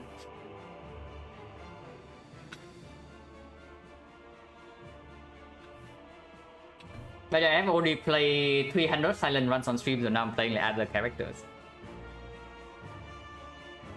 World record? No, I no longer hold the strict world record.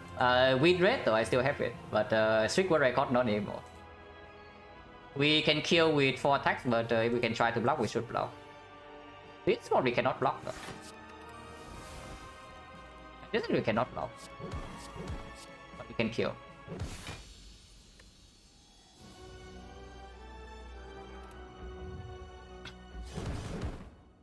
What? 977, that's pretty low score, and low score means that you're struggling.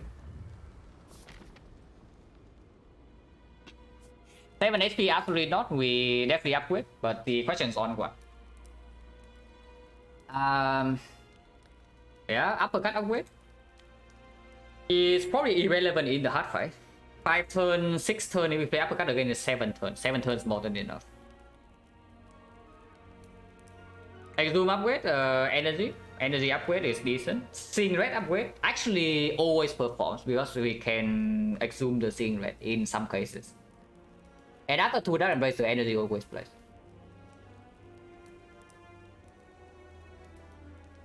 Generally curious, yeah. But it's just pretty funny to me because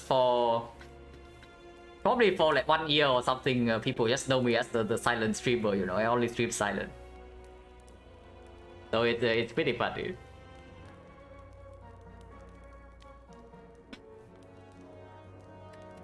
But yeah, upgrade what? Unless they tell me resting for 7 is better, but no way because we can also exhume Reaper and Spear and Shield. Okay, what is the upgrade that makes us get tracked the least in Spear and Shield? Because the Spear and Shield can easily completely destroy us. Like it's not even funny.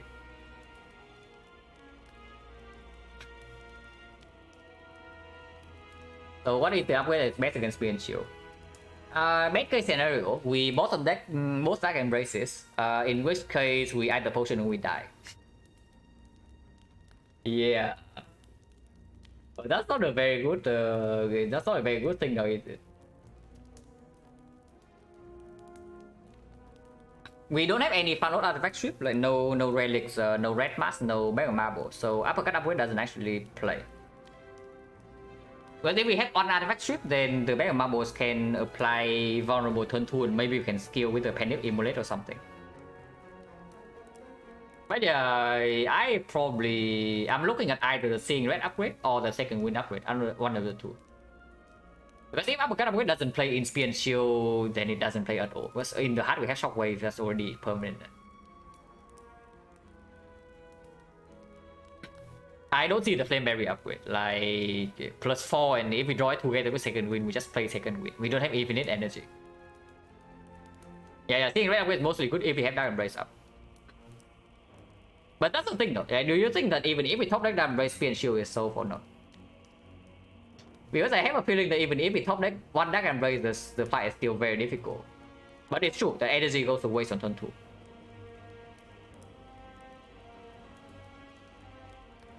And yeah, second wind upgrade just performs in both fights, even against the heart. So sure, can see upgrading second wind.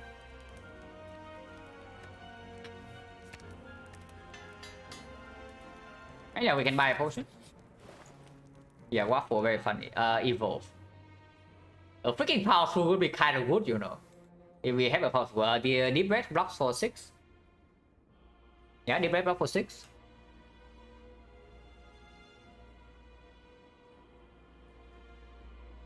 What about...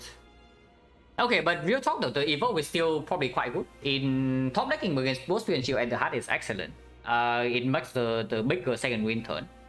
And plays a little bit to emulate. Bad potion, is it really bad? You really dislike this attack potion so much? We have on strength in here, we have panic set up. And this is 2 attacks. But real talk though, we probably take Gamer's Pool if anything. We only take this potion even if this thing is not multi-lapped by the pack. But we take this potion if we do not have enough gold for other things. Okay, so what other things we want to buy here? Concrete, but they are way too expensive, so probably not. Also goes to waste a little bit with the self-forming clay. Evo, very good, on sale. Extremely potent. Discount, double discounted by fish. So 33 gold. So we probably always buy this, so we can do it first. And then 241. Waffle is 14 HP. Not good enough. Yeah. Deep Breath is excellent. I don't know about the remove. The remove is probably okay, but it cost me 1 potion with the back. You really think back that the potion with the back is so sad.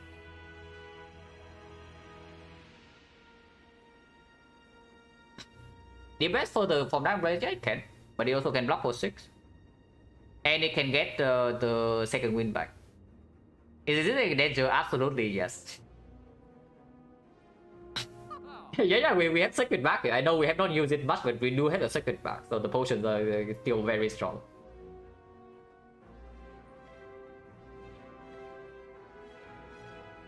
This potion is for the hard fight. Like, unless you literally die in Spear and Shield, we are not opening this potion in Spear and Shield. So whatever potion we take here is for Spear and Shield. So is it because let's say if we take the energy potion, the strike also gets slightly better.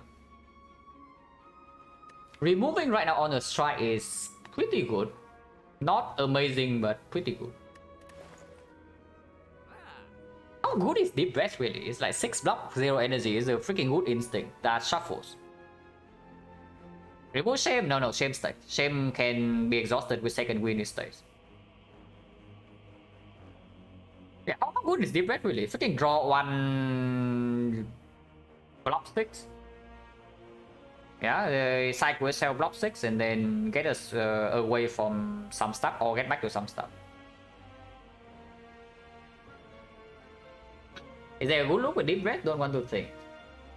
Anger into Deep Breath, draw the anger again, and then we chew with the anger, and then we draw into Deep Breath plus the chew with, and then we do that over again. So we anger into Deep Breath, into chew with the anger into Deep Breath.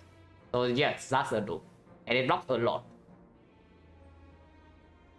It's not infinite, of course, but we have 4 energy 5 sometimes. That's blocked for a pretty ridiculous amount. Yeah, it's just Deep Breath instead of a shot. It blocks a pretty ridiculous amount after we exhaust down.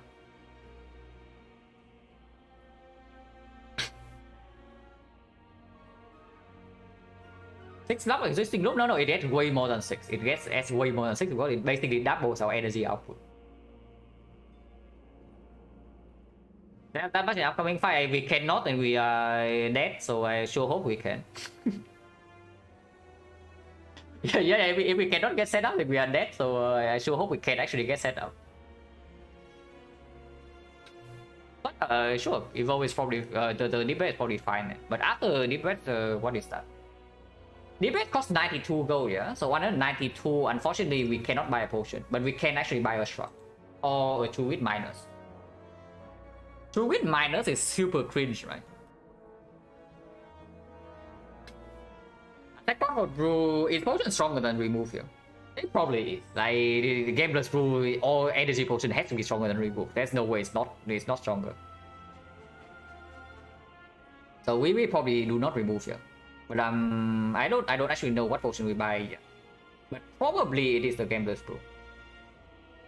It probably is just the gambler's brew. With no preserve insect, with no super hard hitting attack like the Fiend Fire or whatever, then trying to kill with a pen nip, probably does not happen, even if we commit to the attack potion. And then if we take the attack potion, the loop also gets like extremely cringe. Enough draw for energy pot to probably it can. If we get a double Dark Embrace quickly into 1 second win, that's a pretty insane turn. It is cheaper, the price difference is irrelevant. So it's just basically the question is just like which one is stronger between these. The Gambler's Rule allow us to get set up. So if we would brick as often in the Spear and Shield fight. But if we get set up earlier, then the energy potion is stronger. We have 6 energy turn 1 though. Yeah, that's the thing. We have 6 energy turn 1 already. And every 3 turns we have 5 energy. We can use 9 energy, don't get me wrong. But after that, double Dark Embrace. But before double Dark Embrace, it doesn't play. Yeah, I think Gambler's Brew. But I can do Deep Breath first. And how is the struck? Because the struck is basically free to buy.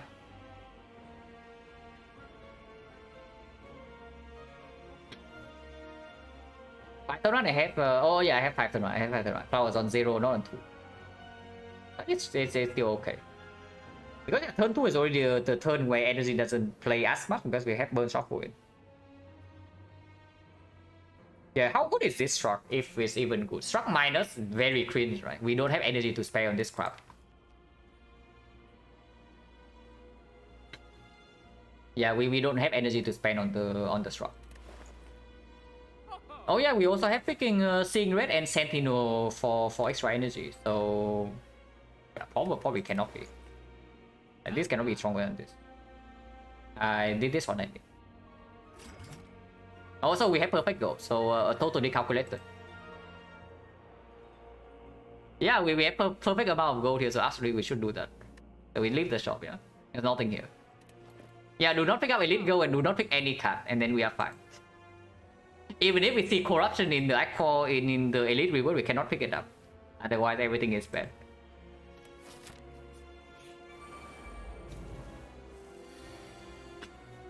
Okay, good pattern, but I don't know whether it's actually good for us or not. Shockwave, strip artifact, and nothing else. We can exhume Shockwave or get Dark Shackle down this. But immediately we are facing quite a bit of damage. Big puzzle value, yeah, big puzzle value, yes. I do think we need to play Shockwave though. And I also think we need to play Inflame. So yeah, Reaper maybe feels a little bit of health, but we also get strength debuff by this. So this fight is nasty. But we already know that. Like the fact that this fight is nasty probably doesn't come as a surprise to like anybody. But yeah, I'm going to use 1 potion here because potion gen is 40, and this potion is very strong for the heart, so we keep it for the heart.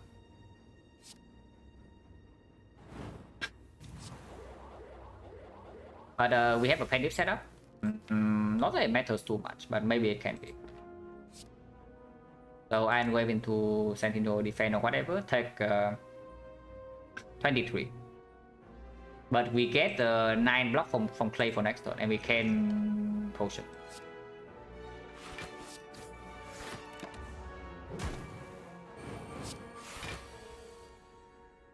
Well, just in time. Thank you very much. At least we draw Dark Shackle, so potion doesn't need to come down yet. If we potion this turn, it's just to not float energy. So we can potion for 3 cards. Otherwise, the Evolve in here doesn't actually play. Like, there's no more status in here. And then we float 2 energy. Next turn we have 5 energy, but we do not have a block on this thing yet. I can see gambling for 3 right now.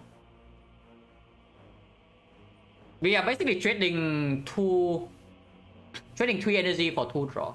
Potentially 2 draw. But if we draw that Embrace this turn is also way better to do it immediately.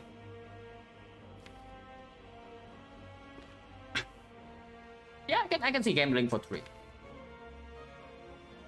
Because after every game all these things away, yeah, and we do the evolve and then deep breath, we can also deep breath back into burns, and then burns are actually not even terrible draws, right? We can second win. Yeah, game over 3 now, it's fine. Well, deep breath is here, so if we want to shuffle immediately the start. But these cards are pretty terrible. These are okay. These are neutral, but these are terrible. So I don't actually want to do it. Okay, we get to Panic Immolate. Do this first before I forget. But yeah, still double that embrace is still not in. Yeah. It's only 62.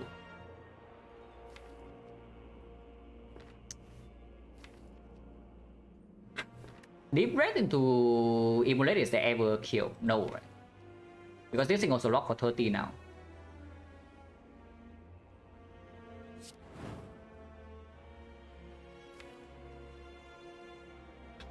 Yeah, deep breath right now is nonsense. So let's not. I mean, these do self-cycle, but this is not even a good draw next turn. This is a mediocre draw, and these are very bad.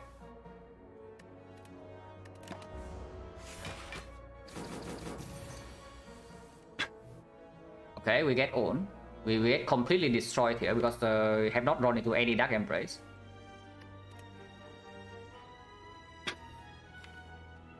So we block for 19 and we take 38 to our face, so we take 21. But yeah, it's 21 only. Could be worse. This guy could have been attacking for 18 and we take 18 extra. Yeah, this sucks, absolutely. You second a game +2, yeah, game +2 here would be good, yes. But yeah, I'm not too unhappy about pandemic the Immolator because this fight also needs to end at some point. And there's no guarantee we even draw. We only get like first 2 draw in here, and if one of them is not like Embrace, then it doesn't even lead to anything. Exhausting seeing red is a little bit sad, we can exhume it later. Do need to turn around, so it doesn't matter where we put this damage. Ow. Holy crap. Okay, we have evolve, but the exhuming here is... I guess we exhume shockwave then or what? That's very bad. We can die next turn. I mean, of course, before I die, a potion for like maybe corruption or dark embrace, but but yeah, looking at this, the game would not do much last turn, so at least there's that. Ooh, so exhume into the shockwave and then we True Wit away, like maybe uppercut or defense. But if we don't draw anything to turn around next turn, we also get on. But with the evolve, at least we draw full 5. Only 5 though, and there's no energy next turn. Oh, what does Fort this turn even do? Like, no really, what does the potion this turn even do? Because if we actually have to leave this fight with like, let's say 20 HP, then the power potion will give us a shot in the hard fight. But without... yeah, we are just dead.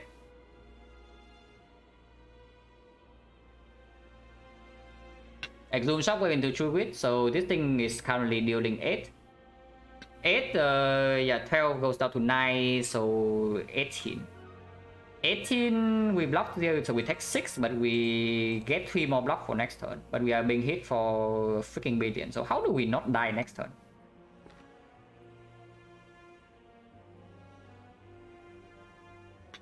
How do we not die next turn? One more potion turn on this side saving the heart. You think we are so much better in the heart or what? Because I don't really see it too much.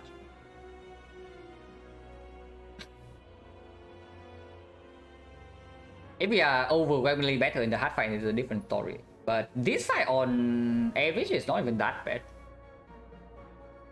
But yeah, bottom deck king, both Dark Embrace is insanely awful here.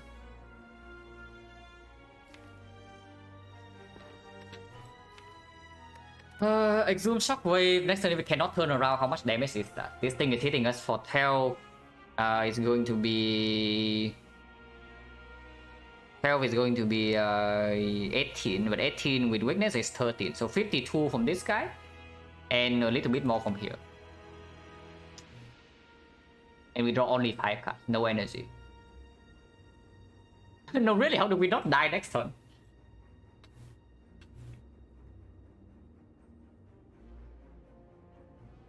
Not even check for turn 2, what are we doing? We can actually face tank turn 2. You saw that turn 2, we actually don't even take that much damage. And afterwards, we do have some Reaper to maybe heal back up.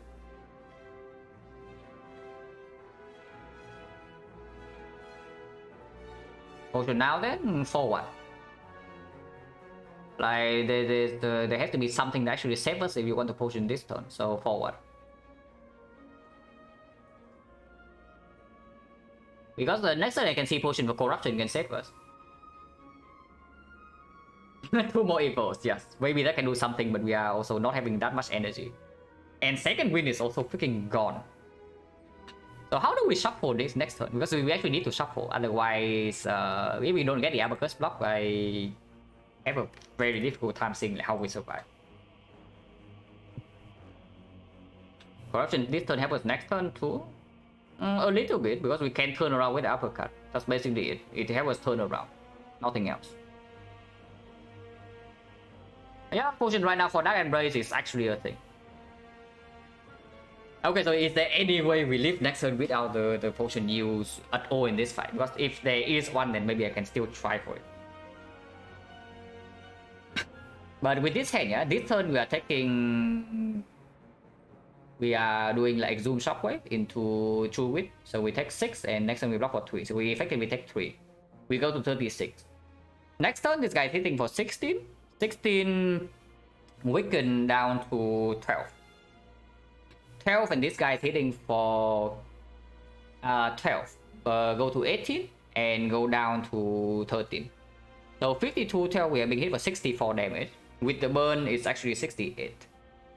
So we need to block for 33 to not die next turn. Or turn around. So if we turn around, how much is that? If we turn around, next turn is 12, but it goes to 9, so 36. But the other guy is dealing 16. 16, 24, weakens down to 18. So 18, 36, 50, 58. So we block for 10 more. So we still need to block for 20 plus something next turn.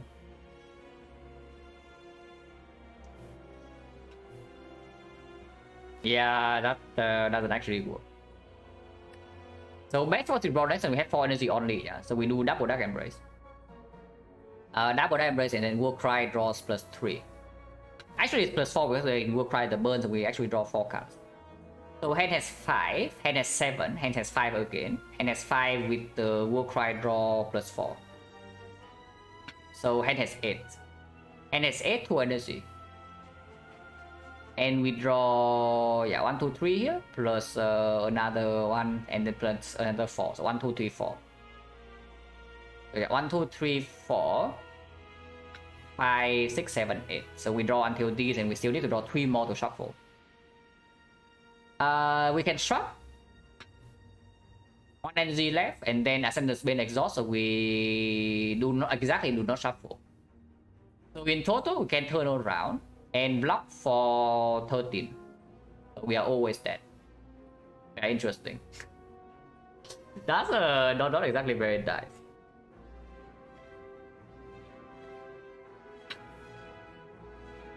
You say we draw corruption dead ones. If we don't die here, yes, but we have a pretty big chance to die right now. We will later they block for 30 though. They have freaking 30 block, so. And we cannot exhume the thing because we have to exhume Shockwave immediately. Otherwise, we even more dead next turn. But yeah, we always die next turn. We don't potion. We need to potion. Either Evil or Dark Embrace. Maybe Feel No Pain can do something. Okay, so we get to choose. Yeah, we get to choose here. Feel No Pain immediately blocks for 2. Dark Embrace draw 1 Okay, Dark Embrace draws way more. We get Dark Embrace. Finally a Berserk. Yes, finally a Berserk. Yeah, we will definitely get Dark Embrace because if I draw into the War Cry this turn, maybe we can even set up something good.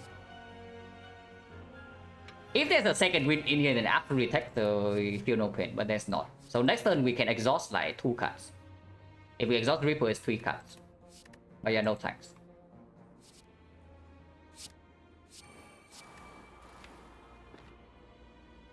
With this way though, I think we can start with True Grit.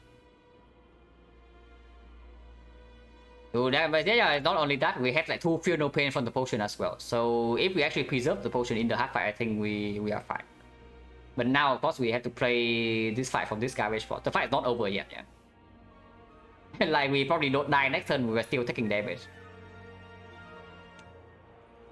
So now maybe we can exhume something else. So maybe I want to start with True Wit on defense to see 2 cards.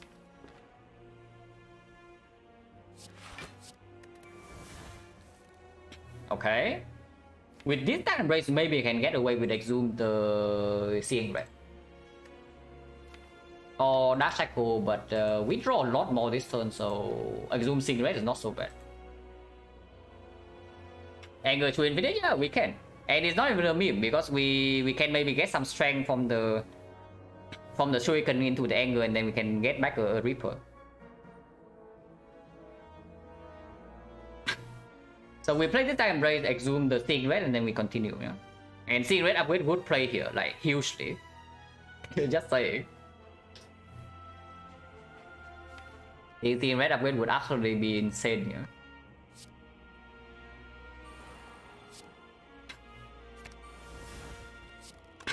But we need to play this before the Dark Embrace. And next turn we get the Abacus and we can draw again.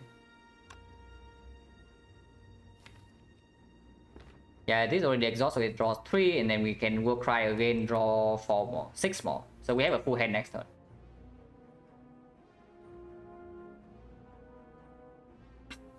Do I play Dark Embrace? Actually, I play Dark Embrace, this draws 8.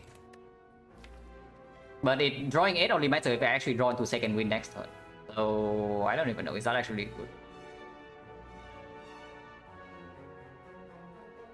And what are we doing for the last energy? Like, am I playing Struck or what am I doing? Because Struggling right now, drawing into this is good, drawing into this is good. So only the War Cry is quote unquote bad. But even the War Cry is not terrible because we already have a full hand next turn with the Clumsy Exhaust. Struggling right now and turning around, stacking 0. Of course, we are also fail next turn, yeah. So I don't know. I say that the shame doesn't matter too much, but maybe the shame can kill us. The shame can actually kill us next turn. Because we are facing still 60 damage, and the Abacus only block for 6. But yeah, I don't see not playing this rock. Trying to bash is completely fine. So play Dark Embrace and then can turn around for 4, but push an Anger copy. But we already draw a full hand, and Anger is not even a bad card to draw next turn. And Anger is not even that bad to draw. As long as we draw some blocks, then we can maybe do some strength with Anger.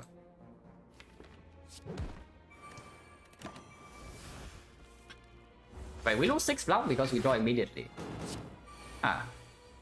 Okay, we draw second wind, so everything is good. Yeah, no huge problem here. 1, 2, 3, 4, 5, 25. So at the very least 25. We cannot start with the Master because I would like to play the uppercut if I draw into it. I would like to play True Wit. I would like to play Deep Breath into the second wind again. Do I play War Cry or not? I can play Anger into War Cry to see more. So as long as I draw 1 more steal, it's positive. Probably okay. 25 we are failed. We will fail.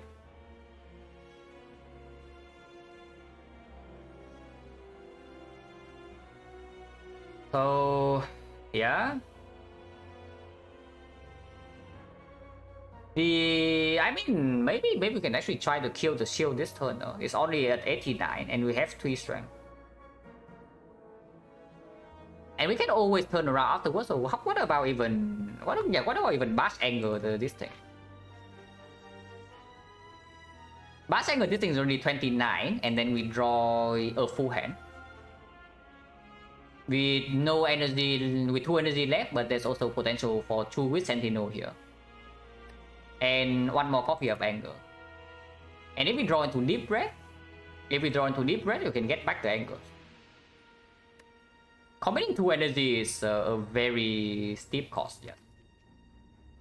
But maybe it's worth it. Because like more hand space also means I draw way more with the second wind.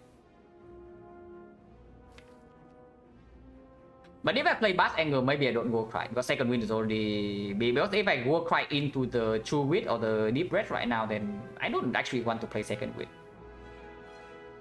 But I think I want to second wind and then draw either into this combo or this card.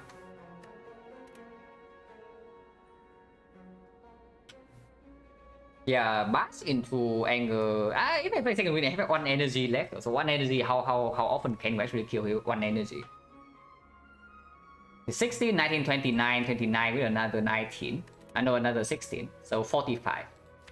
45 we have 1 energy left. So if we don't draw exactly into 2 with Sentinel, we cannot play 2 cost attacks. Hemokinesis, we have 4 strength because we also draw into the second angle. Then it has 24, 36. So 36. Oh yeah, we have one. Yeah, we have one strength already. So 36 plus 32. 36 plus 32 is 68, 60, no, 66. 79. So we are 10 damage off. Even with this. But to block this turn is very difficult, but maybe it's more realistic. Because we also do get a little bit of block from Fed. And we can also play Iron Wave. It's maybe it's just up anger into second wind then. Yeah, maybe it's just anger into second wind.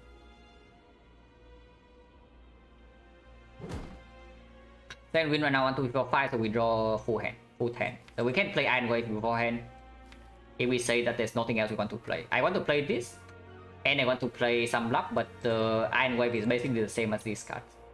It's worse than this. It's the same, roughly the same as this.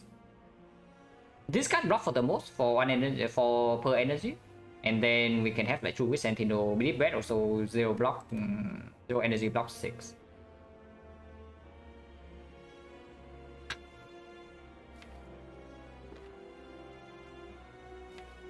It's just stupid because I have a feeling that maybe not playing Warcry is just plain stupid.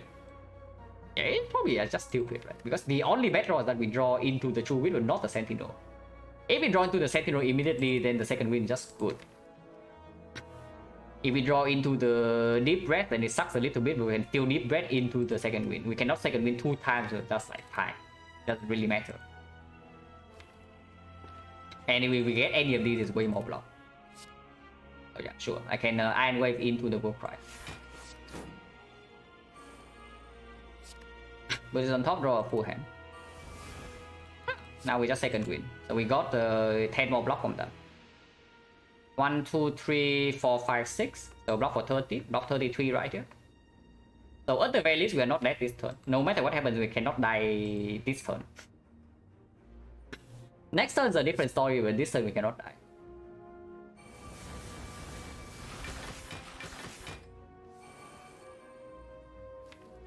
So did not draw into Deep Breath or the Sentinel.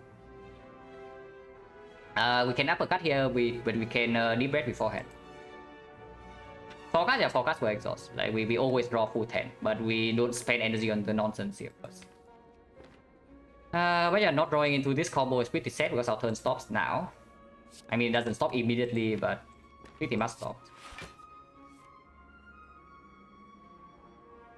Oh yeah, we can do uppercut on this into anger again.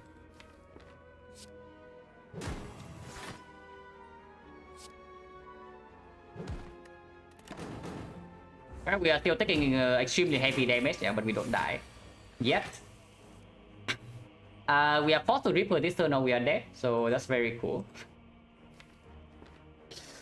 Yeah, and then we one day attack off from getting Pendip off on the Reaper, so extremely good. Cannot be better here. Okay, I guess we heal 14 then instead of 28 or 70 or like whatever. But we were forced to Reaper or we die. So we Reaper and draw 4. But here we get Chewit on Sentinel now. Pentagram always the Lizard Tail would we dies too, yes.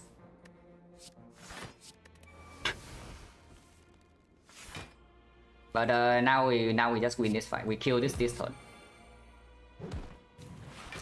Actually, like just a few cuts off from getting a big kill here because let's just imagine we have Pendip on this Reaper. It's plus 4 strength. It's actually 1632. Yeah, suddenly it's like plus 18 HP. I mean the fight's over now, but it's freaking heavy.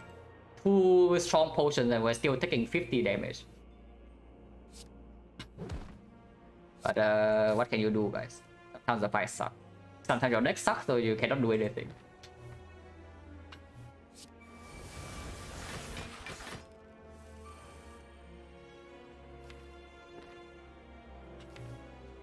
Guarantee block next turn, and this guy doesn't multi-attack, so he can never take damage from here.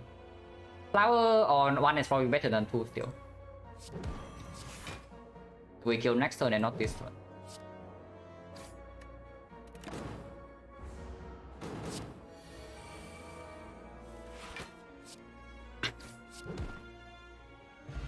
No potion. Yeah, just in time, man. The freaking Sentinel puzzle. Okay, at least there's the freaking feel no pain here, so maybe you can get somewhere. Oh my freaking god, okay, we have a chance, guys. Yeah. We have a small chance. We can die immediately first cycle, but this draw maybe can give us something. Yeah, power potion in the hand, yes. Just imagine we have a real power potion right now though. This fight is like super over. Oh yeah, we pick up the goal. Start with doesn't matter. We play all the powers and this turn play is just positive, so we do that. No disarm, so first cycle we still have an extremely high chance to die. From 38 HP, no potion, but we do have a small chance.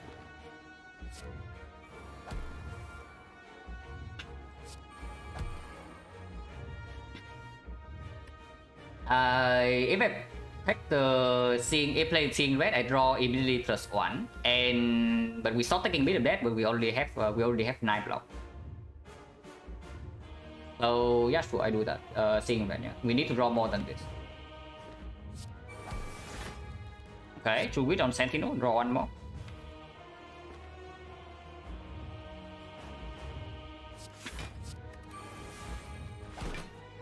I'll draw stops here. And no vulnerable, no weakness down yet. Okay, we need to hope that freaking Dark Shackles land or something. No evolve. If Dark Shackles land on multi-hit, or we win the 50-50 and when we get Shockwave in, and then turn 2 we block the big hit with the clay, then we can do something here. Himo, yeah, we actually play Himo. And we also play Strike, but I'm really thinking about the Immolate, because playing 3 attacks right here, yeah, burns the Pendip. Get 1 strength, but it burns the Pendip, so it doesn't allow me to actually play Reaper to get a little bit of HP back in an emergency. And playing Immolate is also bad if I also am forced to play Deep Breath before the evolve, so I probably don't play Immolate. But this is free to be played. But yeah, we save the Pendip for potential Reaper or something. Well, we can die instantly here, so let's see. We lose the 50-50, the freaking classic. Yeah, imagine winning 50-50, guys. Like, I have never done that in my life. So, okay, the deep breathing right here is quite bad. These cards are not what we want to see. Warcry Rhino draws 2. So we can draw 3 more cards. Yeah, Warcry.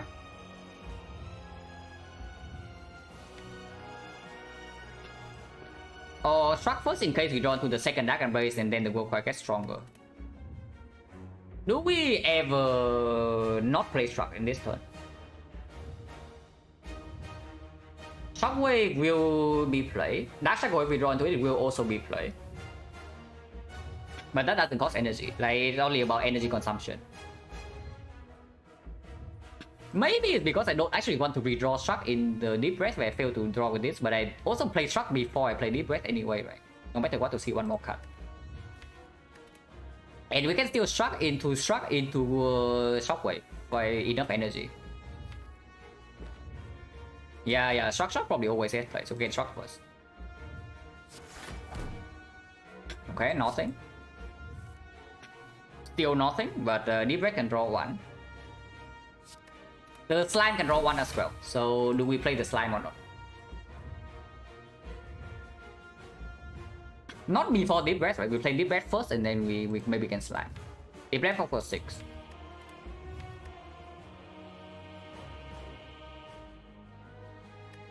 But yeah, no uppercut, no shockwave, no second wind, and losing 50-50 is not looking great. It is really not looking great.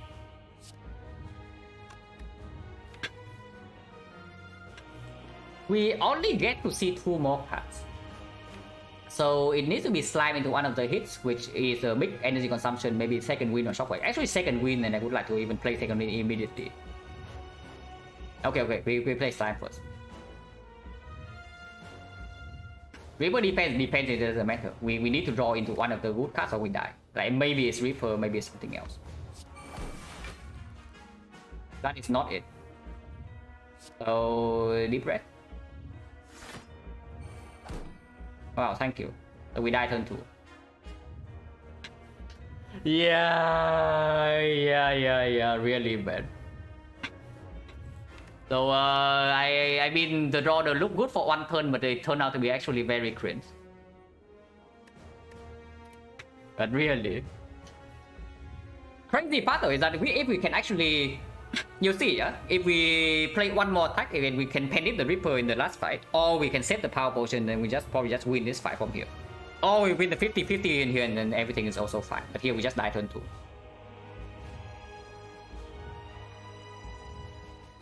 But yeah, that definitely sucks.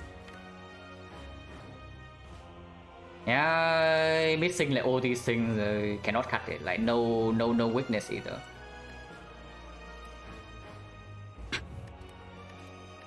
What if we Deep Breath first? Draw in the elite and the hard fight as well. Like honestly, both are draw orders. The only good thing about draw order in the hard fight is that we drop that Dark Embrace and the Feel No Pain. But that is not enough.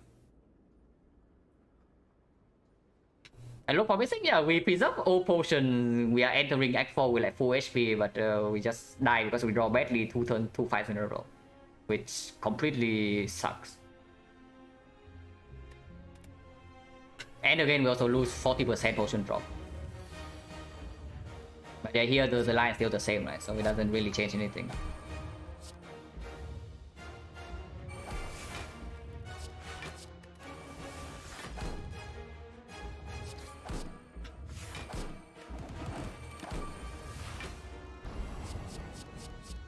Gain blood clot in elite, yeah, potentially yes. But I knew what I was trading for though. I say that I trade, and you see, even if we gamble for full fight, with the draw in the Spear and Shield, even if we gamble for 5, and you bet that we will gamble for 5 cards on turn 2. Like looking at on turn 3, looking at the draw. We will still need to use Power Potion, or we still always die. Because the draw in Spear and Shield is actually that awful. But here, yeah, we know that we draw into nothing good, so what about Deep Breath first? Like hindsight gaming.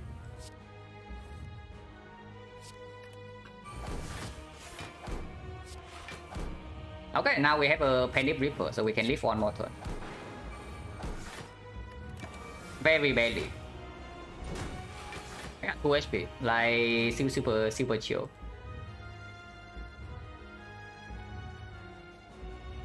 Bottom base of the deck, not just that though. We also bottom deck we also not bottom deck. We top deck the second win. So basically, we bottom deck that, basically we top deck second wins, and we never actually got a chance to draw super draw a full turn.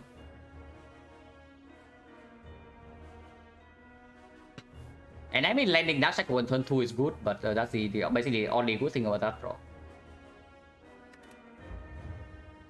Is there any way we leave here on 2 HP? Also, the freaking 50-50 in this fight is so annoying, man. Like, I just lose it every time when there's a freaking Bajino run. They're so annoying. This 50-50 is so freaking dumb. But I mean, that's just because the deck is weak, right? If the deck is strong, you also don't care about 50-50. We can exhume the Seeing Red, and I guess we do that. We can exhume this thing instead. But it costs 1 more energy, so probably not.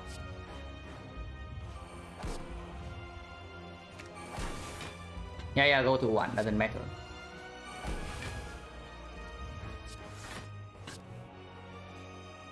We can never play Hemokinesis, so might as well just exhaust. And we can draw into Dark Shackle still. We can still draw into Dark Shackles. Oh, this is already full block. It is not, but we do draw into Dark Shackle, so we don't die this turn. Anger does not happen.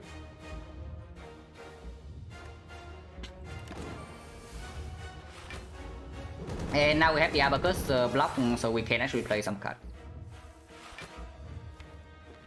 Yeah, Shockwave.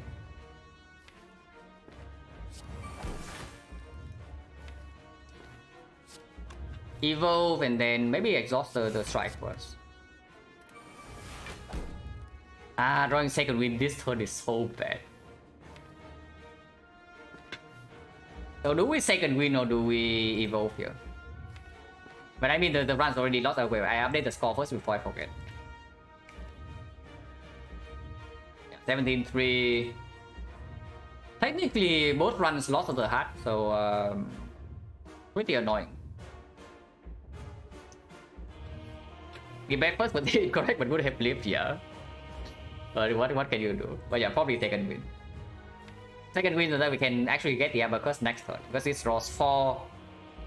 So yeah, we draw 4 and then we draw more and then we can double struck maybe.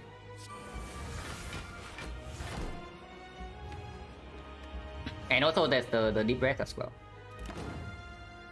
But of course again we also have dealt no damage, yeah. So and we bottom deck the struck.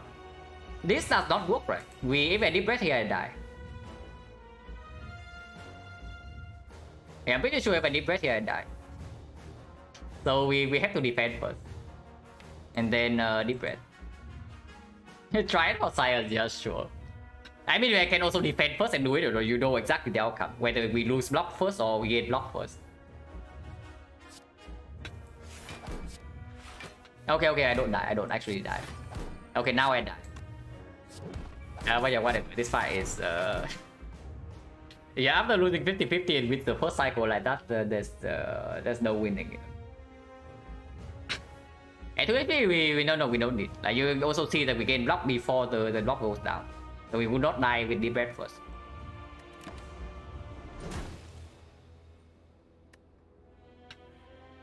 But yeah, the power potion being needed for the heart is also, I would say, this a pretty accurate assessment. Pretty sad, but don't think I played too bad in this run, so whatever. Don't feel too bad.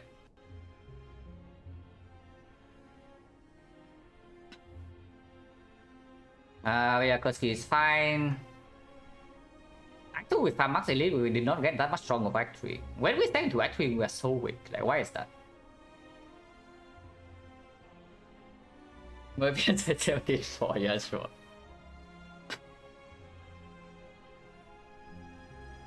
Now,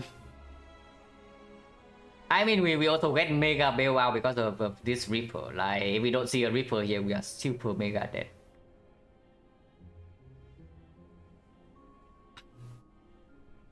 And the boss riding a little bit, not really though. Like this thing did not play for the entire Act 3, yeah, but it play in the fights that actually matter. Like here, for example, Gambler 2 doesn't matter, but Power Potion The power potion save our life in this fight, and the essence of steel is not too bad here. But unfortunately, we can only use the boss relic for 2 potions in total. Yeah, we skipped Dark Embrace, the second Dark Embrace here. That was before. At this point, we are still looking decently strong though. After Act 2 was when we actually feel weak. After Act 2 was when we actually feel weak, and then it was when the second Dark Embrace would play. And yeah, actually, question mark, waiting as always. Sure. Song's Crying to Burial was fine. Yeah, Stinging Red was absolutely good. Stinging Red was absolutely good. So I don't dislike this purchase at all. Potion Bell would not do anything. Except maybe preserving. I can preserve Essence of Steel.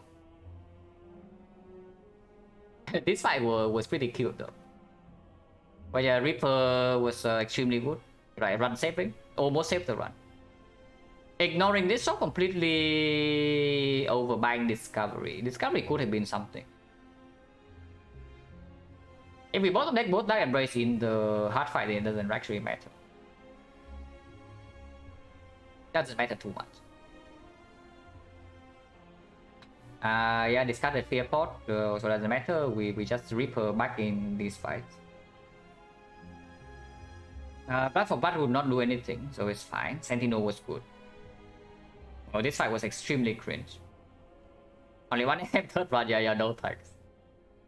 I'm not exactly tilted from this one, but I'm really tired, is what I would say. This one probably could have been won somewhere if I play, let's say for example, yeah. A scenario where I mean, guess without the evo, what do we do fine? Because if we go for the second elite and don't go for the shop, for example. Wait, if we don't go to the shop, then we don't even have second Dark Embrace. And no second Dark Embrace, no Seeing Red for these fights. Maybe we would even die then. Because the second Dark Embrace is absolutely crucial, especially for this. yeah, why they go for the red pass? Yeah, because I was thinking if we go for one more elite in Act 3, you know, and we survive that, then maybe drop the puzzle, and then the puzzle makes like all the difference in like this fight or whatever. But without the shop, then we have to go to entire Act 3 with no second Dark Embrace. And what do we do in this fight then? Because I have a feeling without a second Dark Embrace, we just die here. So yeah, it's probably nonsense.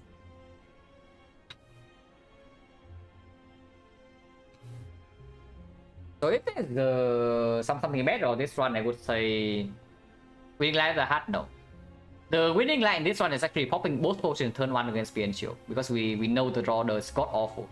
So we enter the hard fight with full HP and then we can win. Then that embrace extremely edgy. Yeah, absolutely. And honestly, at this point, I did not even feel weak. I did not actually feel weak at all at this point. Yeah, we feel weak because first of all, the boss card here Exhume is good, but it's not amazing, and the boss relic is also a brick. And because this relic also doesn't really do anything. I mean, it's okay. It ended up being okay, but yeah, at the time I was feeling we are not exactly super weak. Well, that changed immediately when we step into Act 3.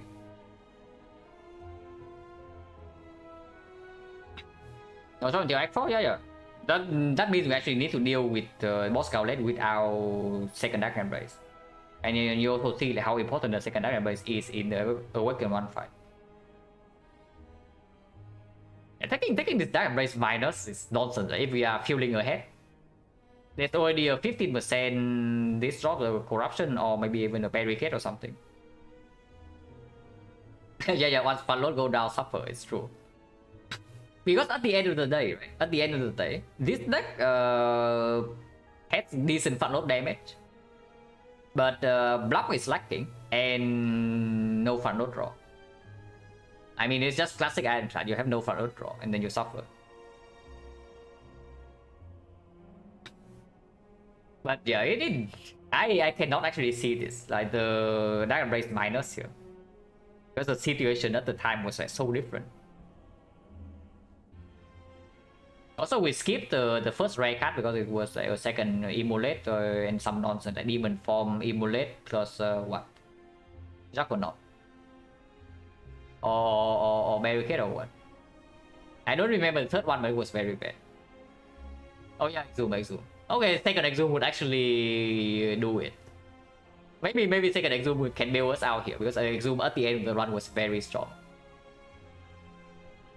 Could we have carry Exhume in Act 2? Maybe we could. That was before.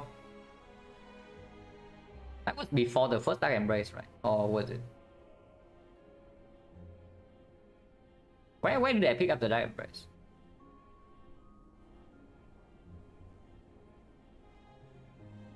Wait, where was the Dark Embrace?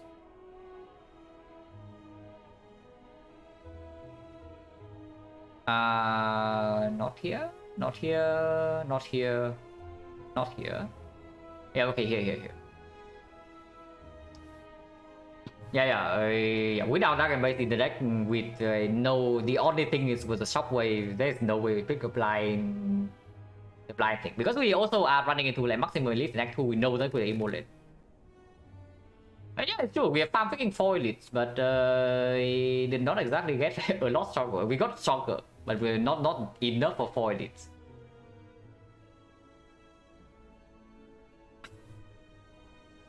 I don't really see it.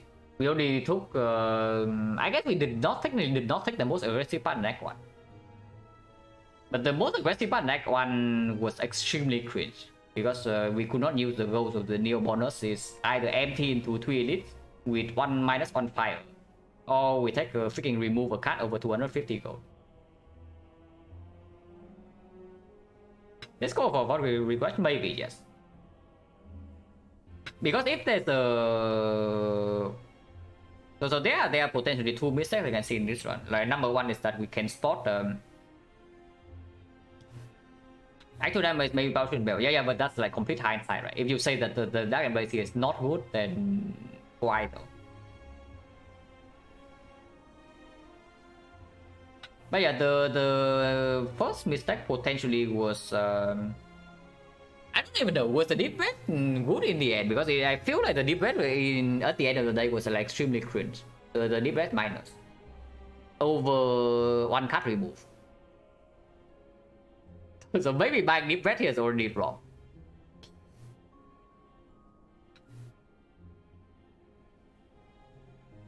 Yeah, it was actually extremely cringe in both fights.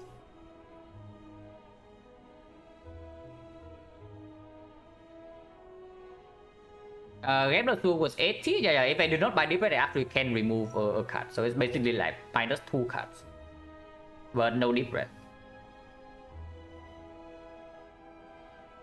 Could have been it, but the thing I was thinking about is that maybe we recognize that this fight is so freaking bad that we blow the power potion immediately and try to finish the fight at full HP.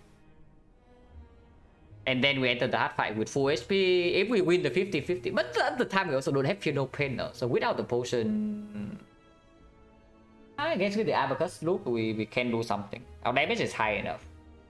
So we can probably block 3 cycles with if we get set up quickly, and then we can kill. So yeah, there was actually a line where we do both potions because we recognize the fight is so terrible. But before seeing the turn 2 draw, I don't actually want to do it. Even after seeing the turn 2 draw, actually no, after turn 2, no, after turn 2 draw is not when we do it yet. We do it after turn 3 draw. After we see the absolute garbage turn, then we take 19 and do nothing. Then we are panicking a little bit, and then turn 4 potion came down.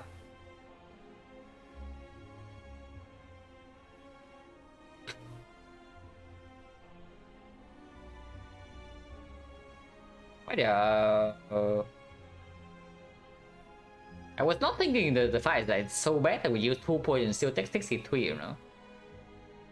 And you also see, like even at the very end, even after this very cringe draw, If we do not even completely brick on the turn where we draw Reaper, we actually heal back up plus 18 and maybe even more than that, and then suddenly we maybe are okay in the hard fight.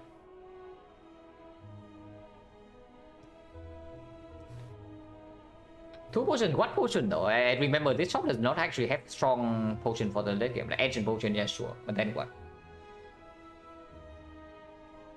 Because Flex Pot would not kill the elites. If Flex Pot actually killed the X4 elite, then sure, but it won't. So then what? Do you pop Ancient Flex in the Spear and Shield fight immediately, or do you save Ancient for the heart? Because I have a feeling that you always save Ancient for the heart.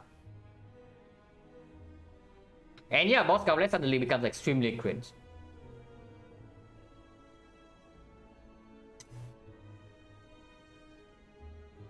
And you don't see the issue in this one was actually not like the hard fight. The hard fight, if we have enough HP, we could probably win. Okay, that is after the Funeral Pain, but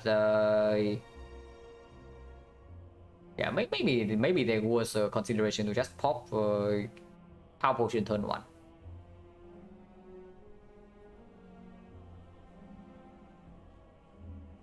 It's so freaking difficult to justify though, because they are also, it's not even 100%. Like we know that Power Potion is going to be Dark Embrace, and then we can say it's good. But if we miss the Power Potion in the Spear and Shield fight, then suddenly what are we doing? Second shop, not much. It's like Other War useless, Brimstone useless, and then not much else. Like Discovery maybe.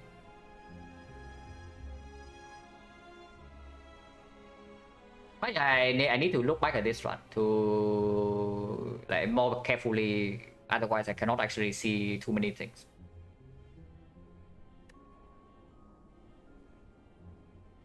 Yeah, at least though, probably not a major throw. This one is difficult, so don't feel too bad. Don't need Power Potion to beat hard. No, I'm saying that we don't need Power Potion to beat hard if we draw well.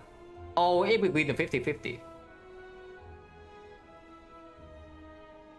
And you also see, the spot we enter this fight with is without Field Open. So it's also a huge difference, because then without the Field Open, we actually need the Abacus to get in play. Or we need some other way to not block, or we need something like Corruption Dark Embrace to get set up faster. Otherwise, we cannot kill this. Yeah, Puzzle also dropped from this fight. It gave us 3 more draw, but that was still not enough.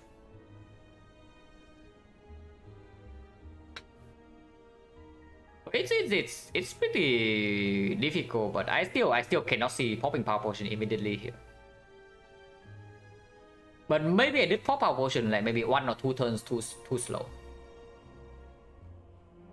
Because potentially when I see the turn 2 draw, maybe I should have popped the Power Potion already. Turn 1 there's no way I pop Power Potion, but maybe on turn 2 I should have. Because waiting until turn 2 is already too late. And on turn 2, immediately the Dark Embrace play, the Evolve doesn't actually play, but the Barricade also plays. So Barricade plays on turn 2, Dark Embrace plays on 2, maybe Corruption, but Corruption plays both turns. Brutality also plays turn 2. So yeah, potentially yes. I might have popped the potion 1 turn too late. Maybe even 2 turns too late. I think I popped potion on turn 4, right?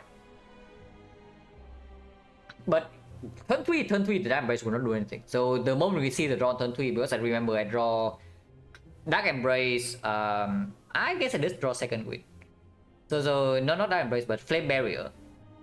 Flame Barrier, second wind, and 2 strikes, and a Seeing Red.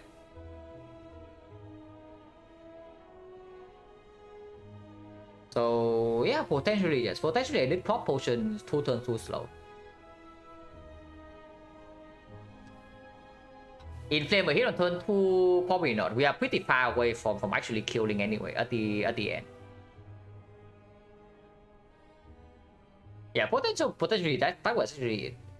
I don't see popping potion on turn 1, but I can definitely see popping potion on turn 2 after seeing the draw on turn 1. That work out like that. Yeah, but yeah, it's fine. Like, you have to lose once in a while. So I'll send you guys somewhere.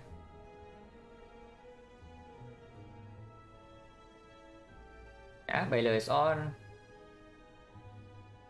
So I'll just send you guys there.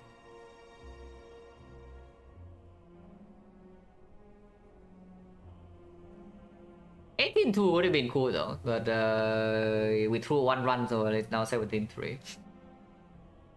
It's fine. But yeah, thanks for watching guys, as always, and yeah, see you later.